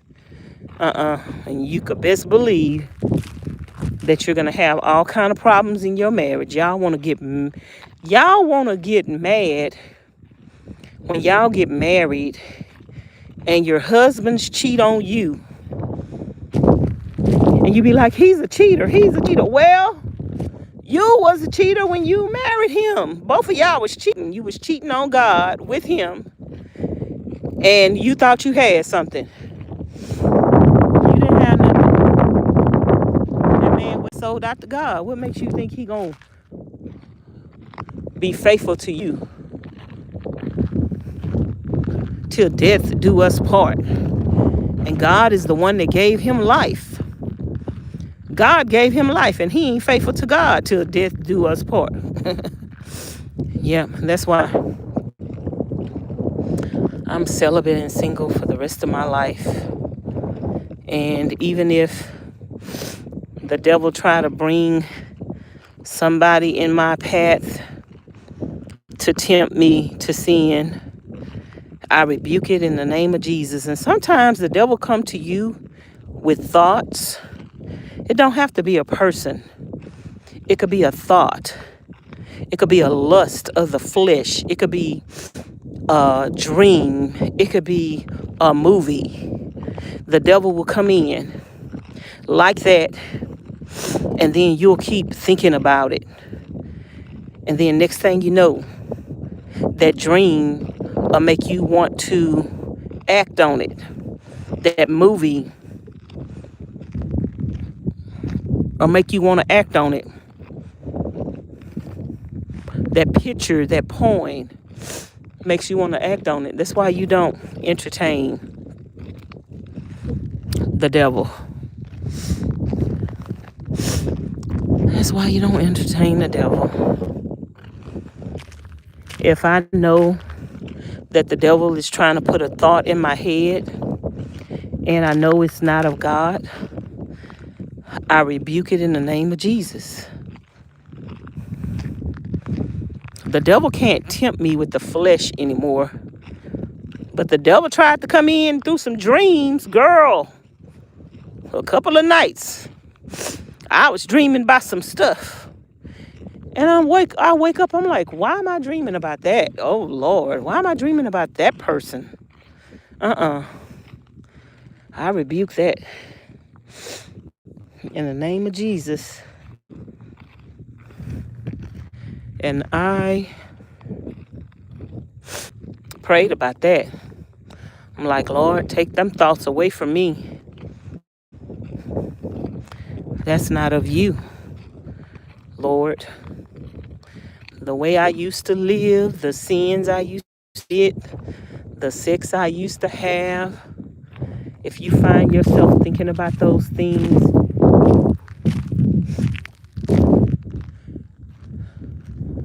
that's what he wants you to do. He wants you to think about them, dream about them, fantasize about them. He wants you to think nothing is wrong with it. He wants you to think nothing is wrong with pleasing yourself. Once you start pleasing yourself, then you're going to start, you got to picture something. You got to fantasize about something. Y'all, am I still coming in clear?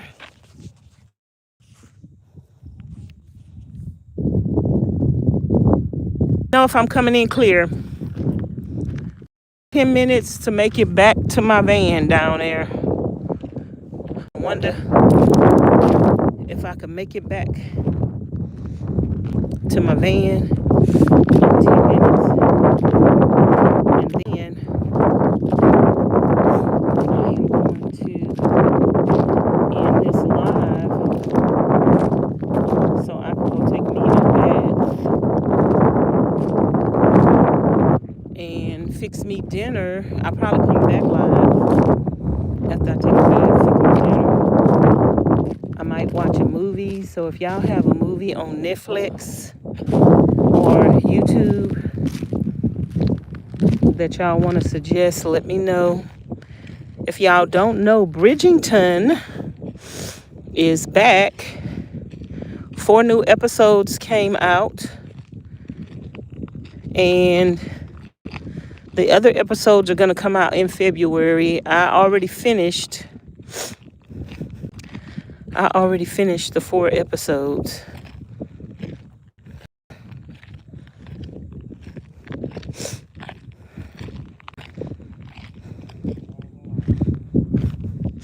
And those people over there, they're all together.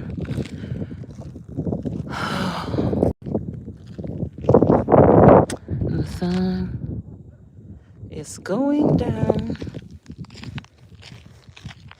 I need to go take me a Vanlife bath. I could go into town. There are Planet Fitnesses close around the town that I'm in. I'm not far from a Planet. Well, it depends on how far you want to drive, but at least it is a Planet Fitness. I don't feel the need to go to a Planet Fitness because I know how to take a Vanlife bath. So I don't go to the Planet Fitness unless I'm going into town already. So if I'm going into town already, then I'll go to Planet Fitness. But I don't make a special trip to go into town to the Planet Fitness unless I got other stuff to do too.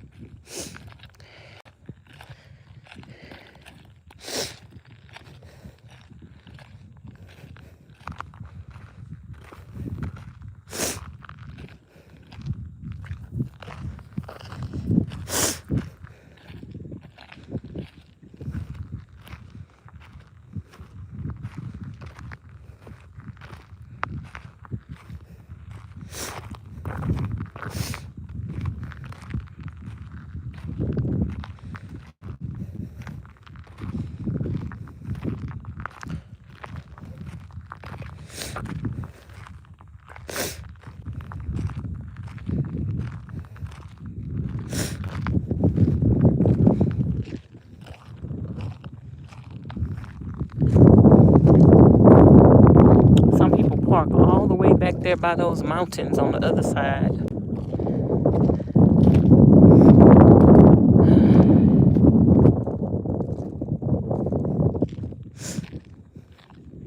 If you tired of the big city, if you tired of your neighbors being right next to you, if you're tired of cold weather, if you just tired, get in your car.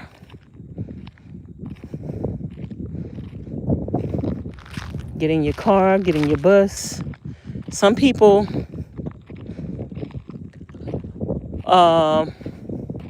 have motorcycles, and they're nomads on motorcycles. They bring their tents out here and they come camp in their tents. You don't have to have a vehicle to camp out here. Or if you have a car, you could still have a tent in your car and put your tent up. I want to put my tent up, but I don't think I have my spikes with me to put my tent up. I still got some more stuff I need to get from my trailer. I still got some more stuff I need to get from Ms Charlene's house to put in my van. My van is not all the way packed properly, even though I do have a lot of stuff with me, more than I had before. When the summer comes, I'm gonna need my fan, because I don't have to have a fan, especially if I'm in the desert, or I'm in Vegas, or on BLM land. I'm definitely gonna need that fan. Somebody told me the fan don't work in places where there is humidity. The sun is going down. I got 5 minutes to make it to my van, and it's right over there. I think I could make it to in 5 minutes. I want to stop and check on somebody right quick. They were out earlier, but they was on the phone talking. So that's why I just started walking, because they were busy on the phone. But I want to check on them, and I want to see if they want one of my Italian ice things.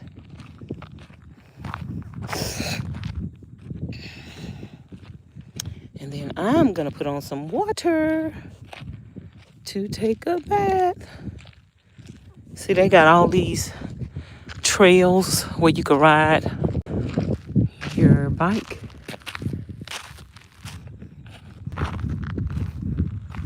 You can ride your bike.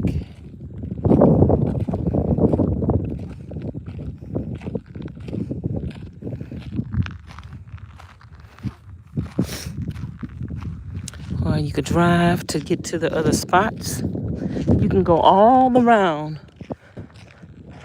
You don't have to be parked on top of people.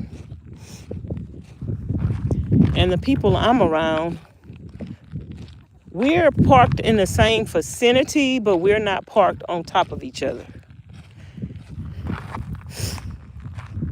Like, we're in the same vicinity where we could see each other's cars, RVs and vans. But we're not parked on top of each other. And if you park too close to them, they'll tell you. Can you move over just a little bit? Because although some people don't mind being up on top of each other, because they're like cooking together and doing everything together. But some people want to come together, like you can come together around the round circle, but we all, it's everybody is different. And a lot of people that have been nomads for a while, they're used to being alone, so they don't need to be up on top of each other. They don't need to be on top of each other, because we are used to being alone. I think nobody becomes a nomad that needs to be around other people all the time.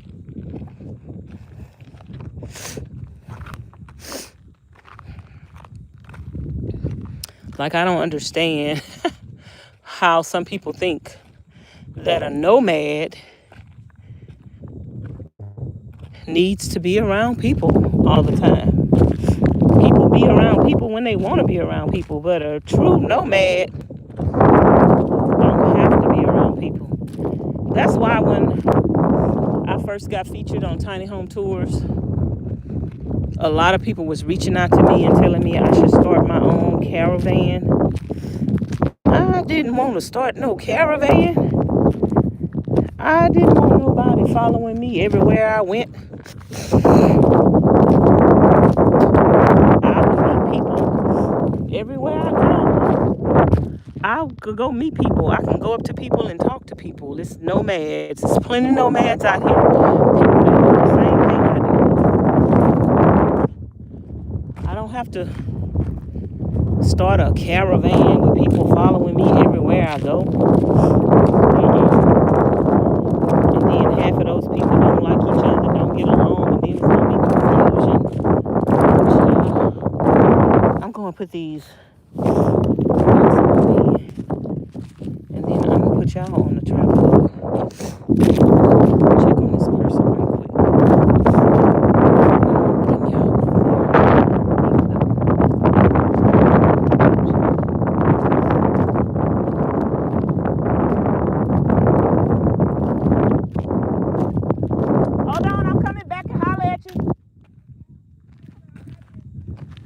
I'm gonna put these rocks down. I wanted to come check on you. She's speaking to me. She say she cooking. I smell something too, girl. What you cooking?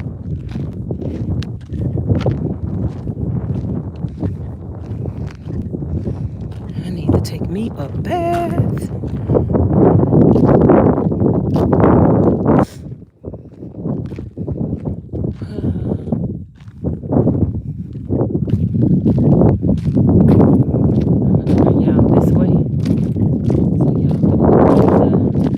These are the rocks that I got.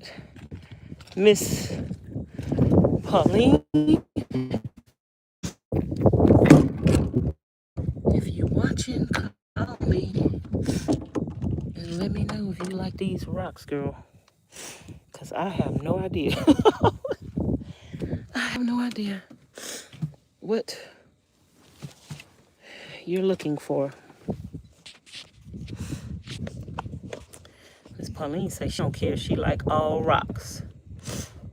So I'm going to leave y'all right there. Let me go holler at this person right quick.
person, I asked, did she want one of these things? She said, yeah.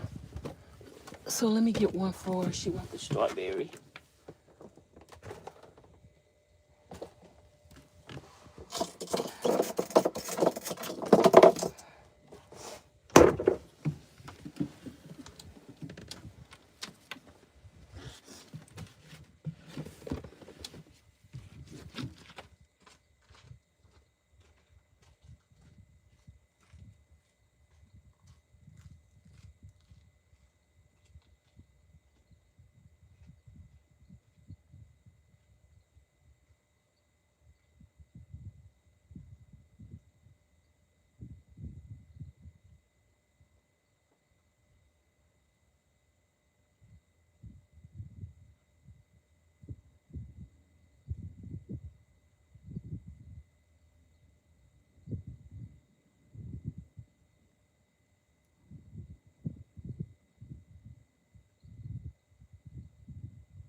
morning to my friend.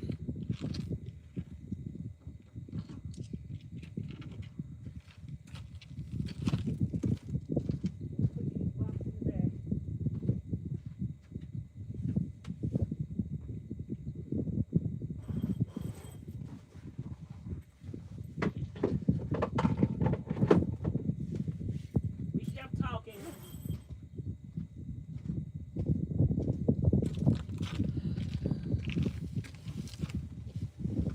I hope y'all still here. I hope the battery didn't die. And I hope ain't no bugs in my house.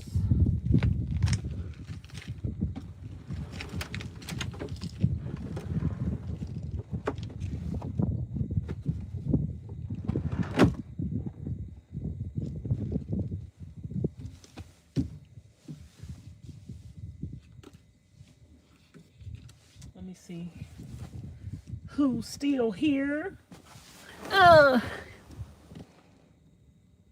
We got 13 people in the house. Let me put my screen down for some bugs coming here, because when I turn on that light, the bugs don't want to come in. Is the moon coming up? I don't see the moon right now. The moon usually be coming up. Let me see. Where is the moon? Where is the moon? Is that the moon coming up over there?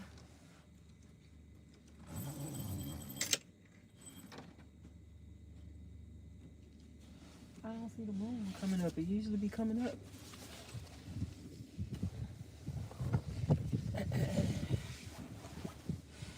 Okie dokie, who's in the chat?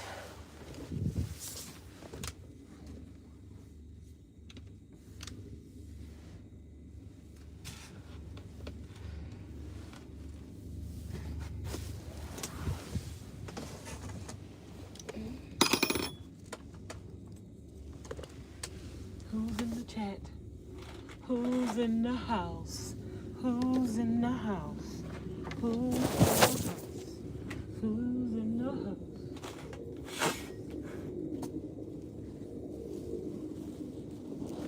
Okay, that felt good today with this thing open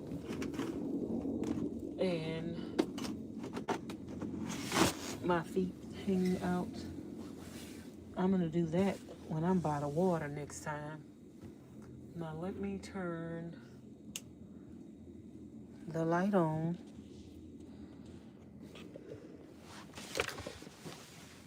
Who's in the house?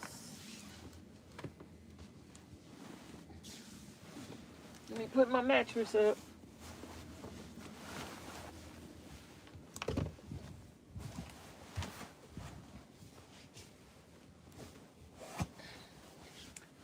And let me put these pillows back on this thing. I got to take me a bath, y'all.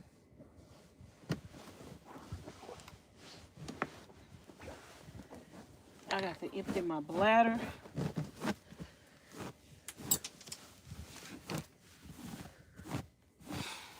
Who's in the house?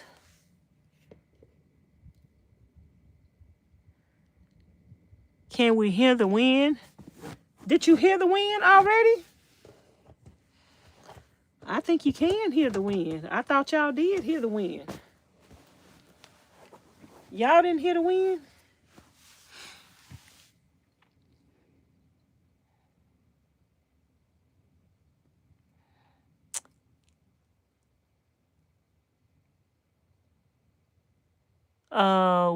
Wooster say,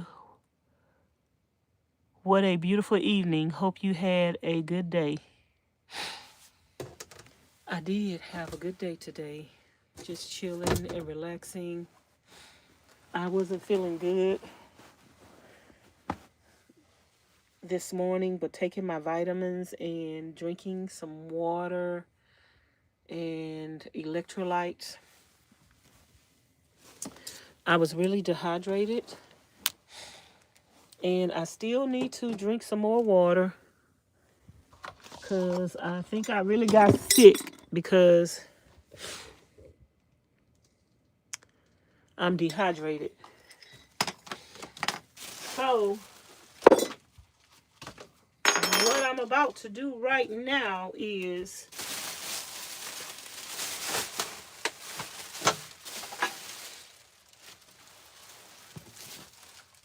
let me turn y'all back that way. I need to use the bathroom right quick.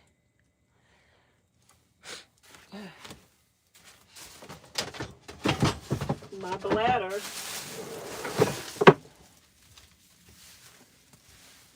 is weak. I be holding it, child.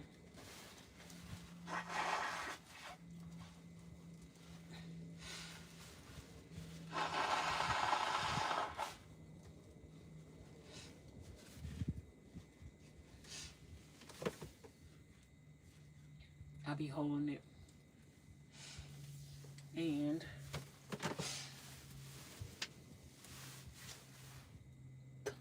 that's not a good thing.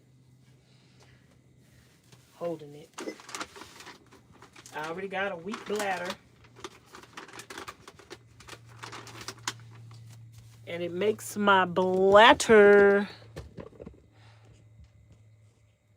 even weaker when I hold it. So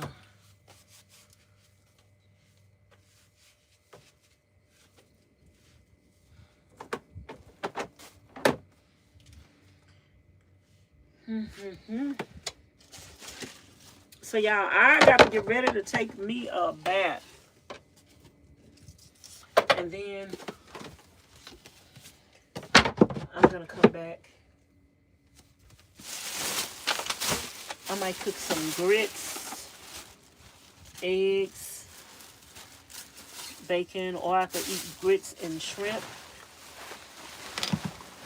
It just depends.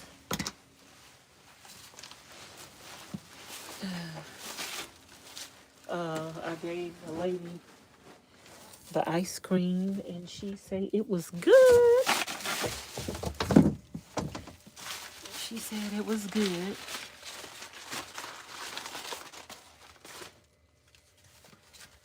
So I'm glad she liked it, and we was just talking and running our mouth. And I'm gonna put this outside. This is my trash. I need to buy that little trash thing. That little, it's a round foldable trash can. I need to get that. I need to get one for my laundry. And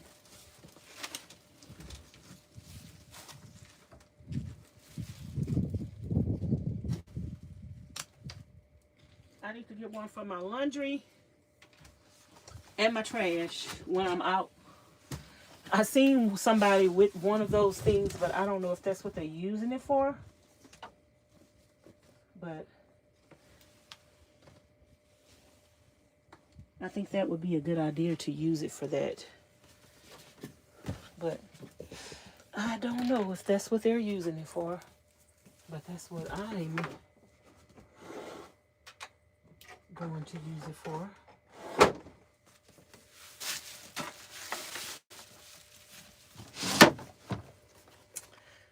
That's what I'm going to use it for.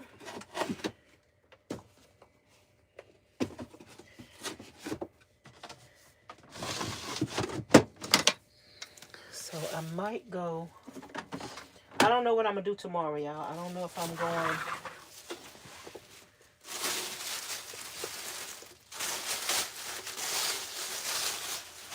into town or if I'm going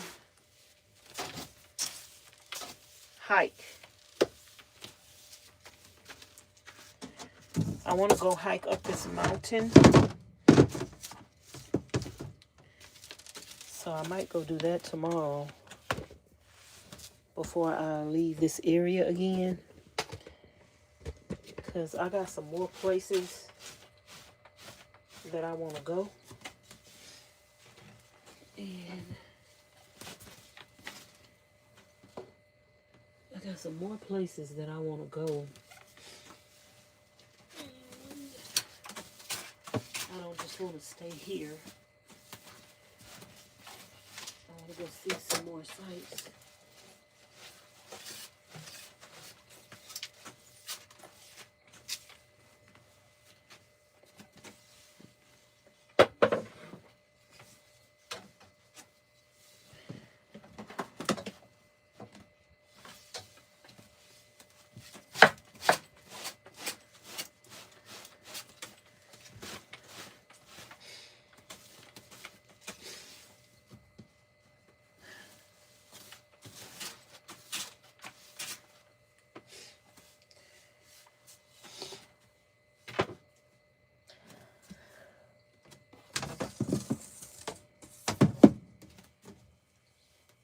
Okay, let me get my towels.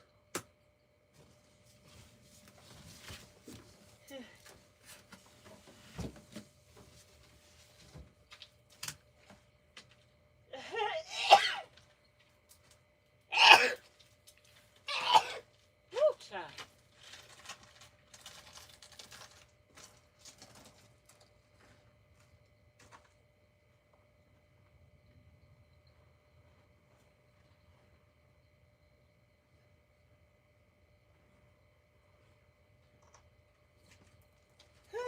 I think I need to go wash it tomorrow. I don't want my clothes to pile up.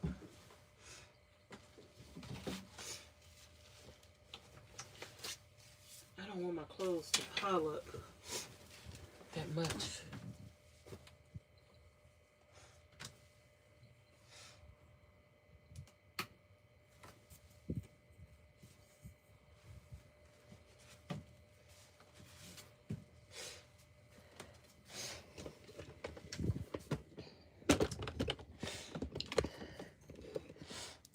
Okay. Towel on the floor. For the mess I'm gonna make.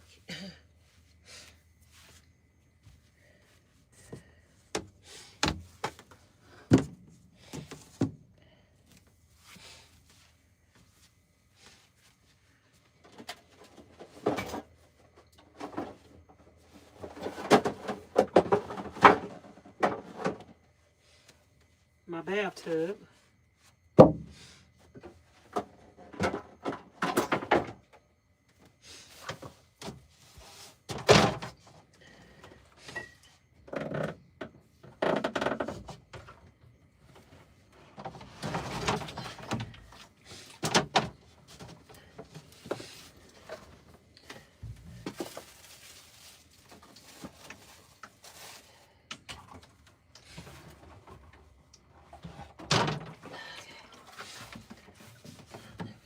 This out since I already got it out.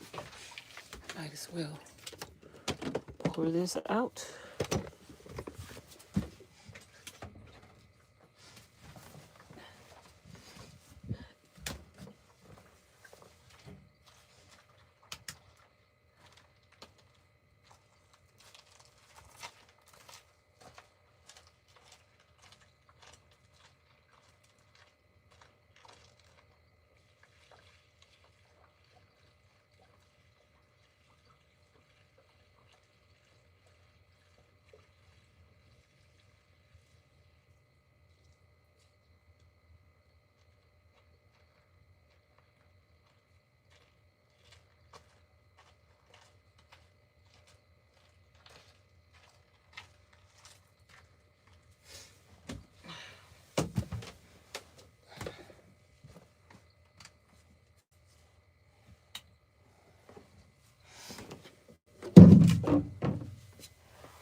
I was just talking to the other nomad, and we was talking about the same thing. She was saying that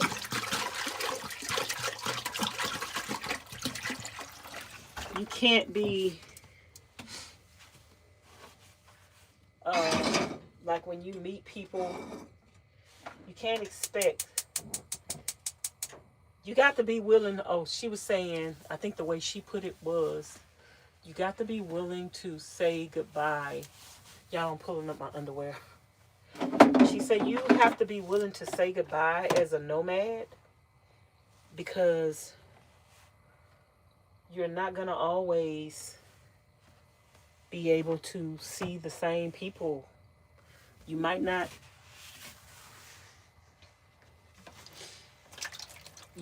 ever see them again. You might see them and never see them again. Or you might see them once a year. You might not be able to travel with them everywhere they go, every time they go somewhere. So as a nomad, you have to be willing to be alone, because sometimes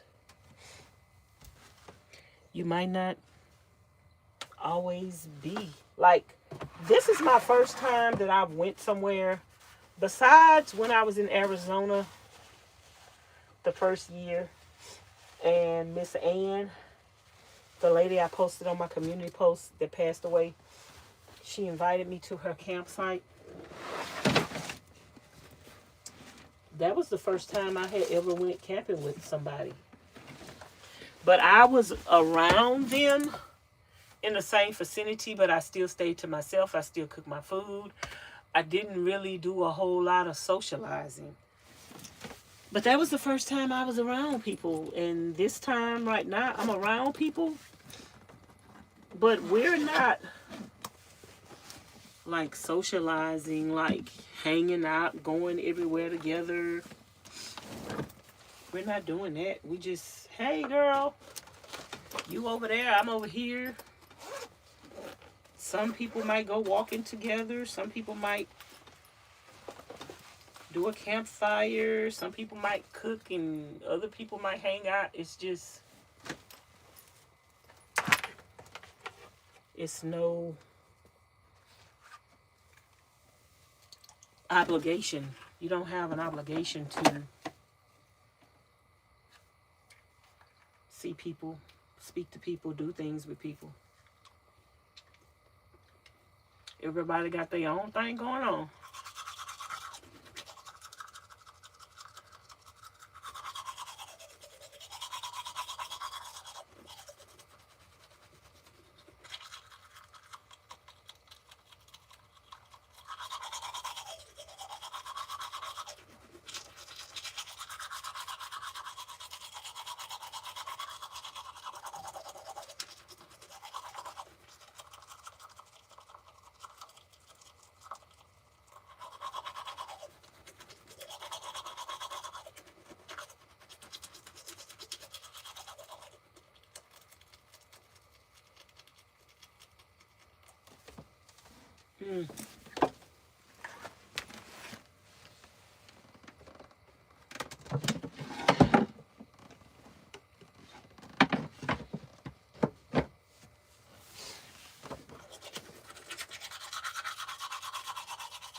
The moon not up yet. The moon usually be up by now.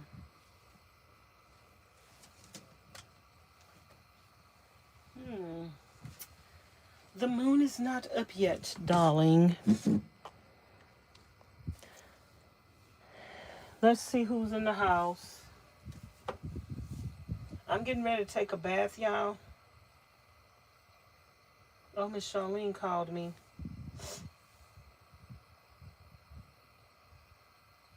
My friend called me, y'all.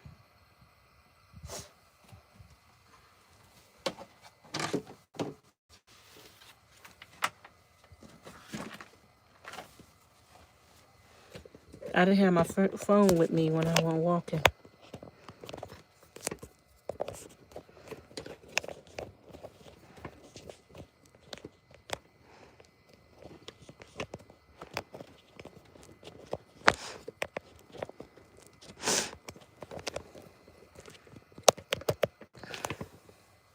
I'll call her back when I get ready to take my bath. Because I can talk to her. Okay, let me see. Oh, this phone needs to be on the charger too.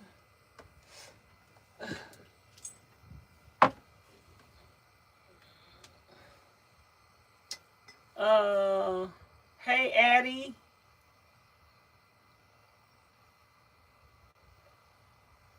Carlos gave me a $2 super chat.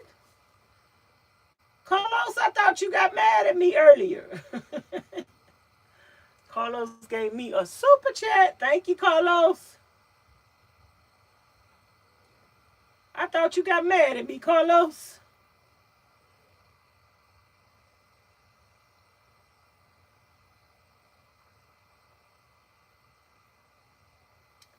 Hey, everybody.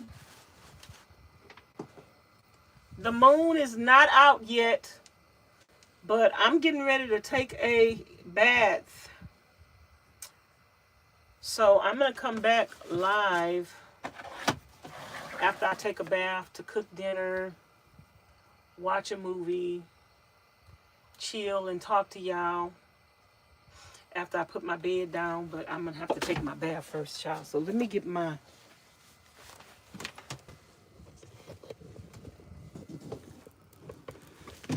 I could put y'all on this other tripod. Let me get my pajamas.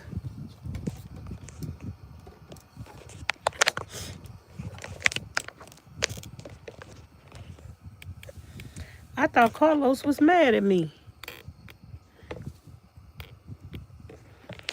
I thought Carlos had left and said, adios. I thought you was mad at me, Carlos. That's so sweet of you.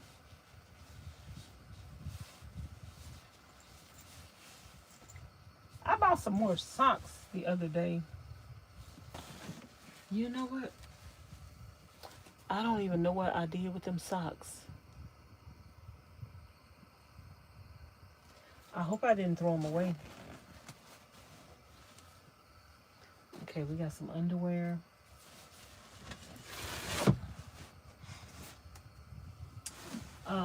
What pajamas am I going to wear tonight? Oh, I definitely need to go wash because I only got 2 more pairs of pajamas. Oh, yeah. I just got to go washing tomorrow.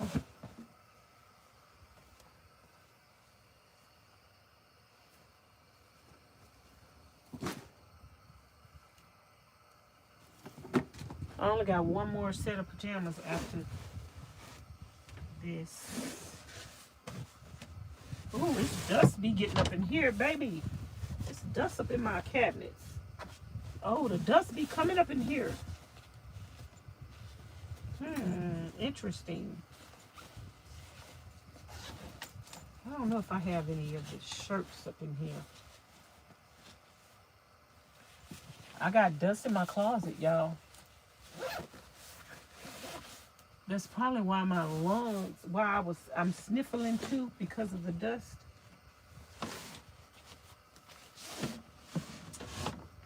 Probably because of the dust. Why I'm sniffling. I thought I had some little the t-shirts that I wear under my. See, that's why I'm sniffling. I guess I'll wear.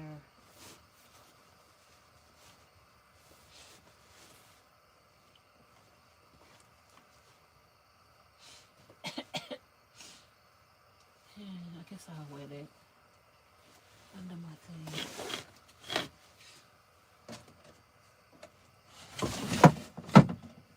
See, when you out somewhere, I have my doors open. Oh, no, sorry was a misunderstanding. Oh, you so sweet. You gave me another super chat. Thank you. I appreciate that. I'm glad you can admit that it was a misunderstanding and we just have a difference of opinion. Sometimes when I voice my opinion, people get mad at me instead of just realizing I'm not arguing with you. We just had a difference of opinion. You are entitled to your opinion. I just don't like to mention other YouTubers on my channel.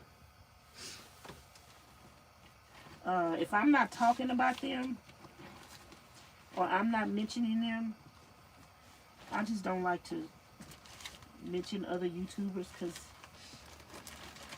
that's how confusion gets started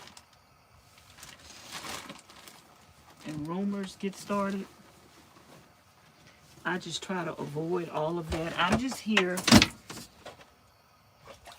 here to entertain myself and you. And we just here to talk about us. I'm trying to see, okay. I was going to leave that stuff out because I knew I was going to need it. Let me take some more echinacea.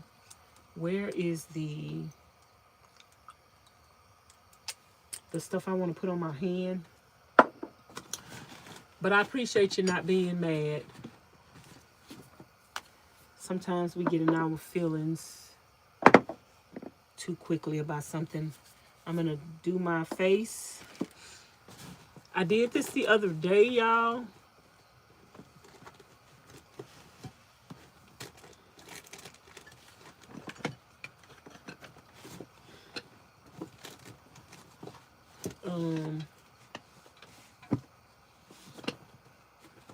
Where is the...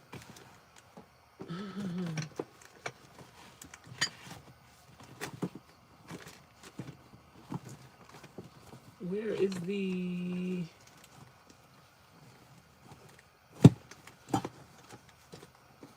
Yeah, I got some more stuff at home I need to... Oh, here it is.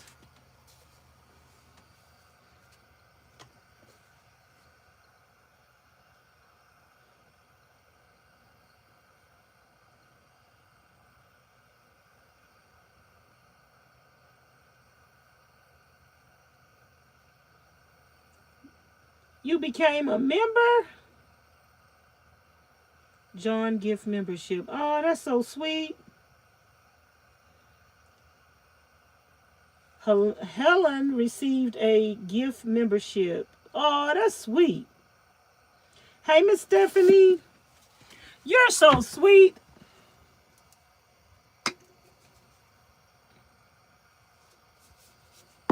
Okay, y'all, I'm going to put the walnut oil on my hand and my face.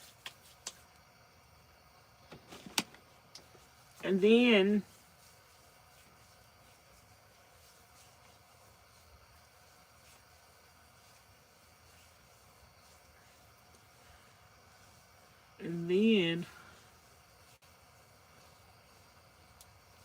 I'm going to put some grits.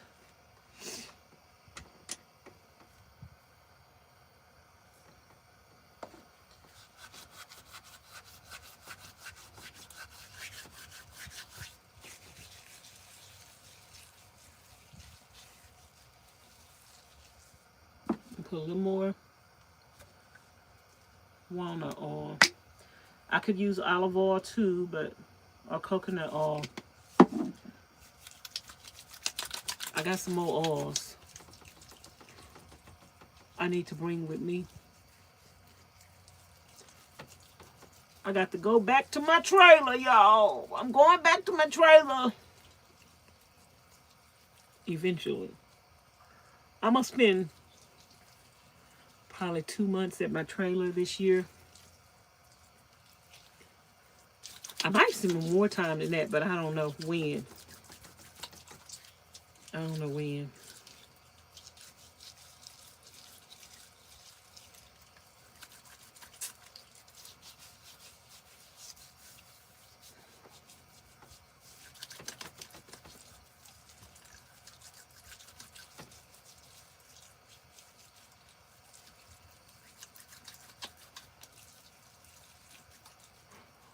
So I'm exfoliating my face with some olive oil.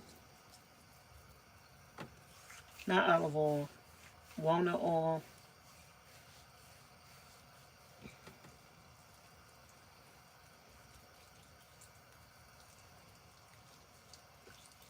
And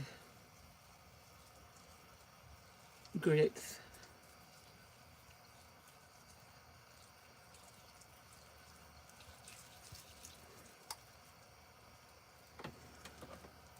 I haven't exfoliated my face in a little minute.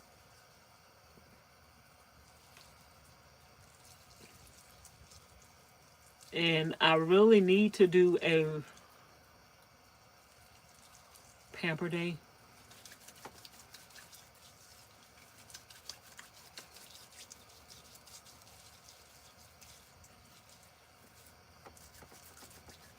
If y'all are not subscribed to my other channel, Life Lessons with Vanessa, make sure you subscribe to that channel. Eventually, I might move my live streams over there.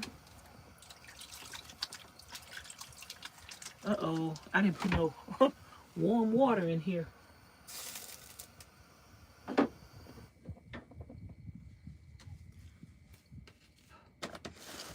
Hold on.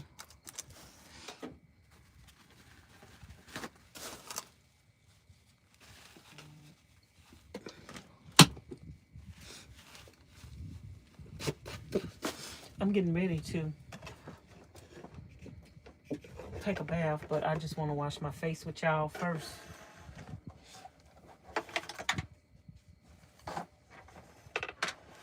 I bought these from Dollar Tree the other day. Really needed them. And I bought the mitts. I don't want that water to get too hot, so I'm not going to pour all that water in there. Let me see. Oh, yeah, see? I had regular water in there. It could get a little more warmer.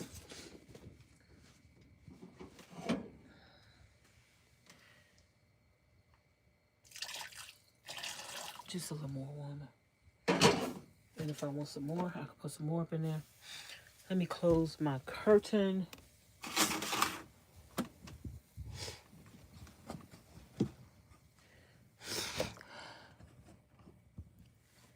And I'm just going to wash my face and then wash my hand. Get some of this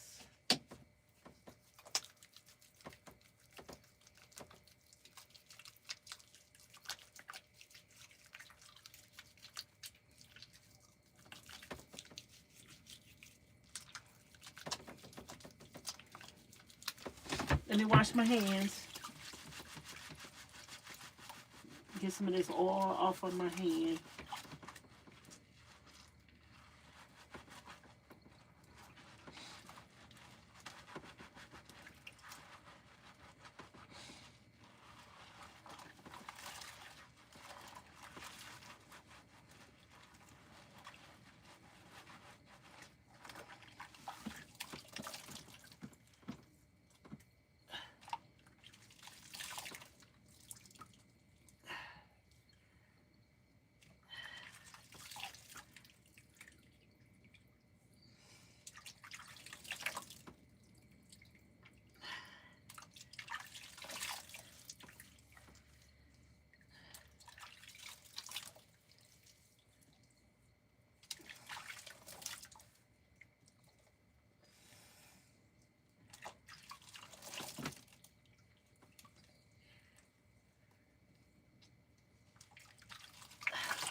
Okay.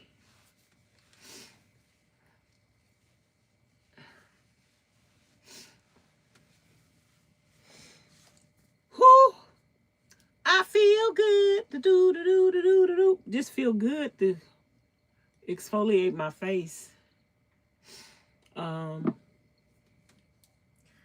I'm gonna put a little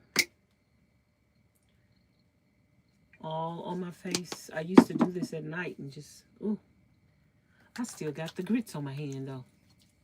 I just want to put some oil on my face as a moisturizer. And this walnut oil is good to help you rest and sleep. It has a natural melatonin in it.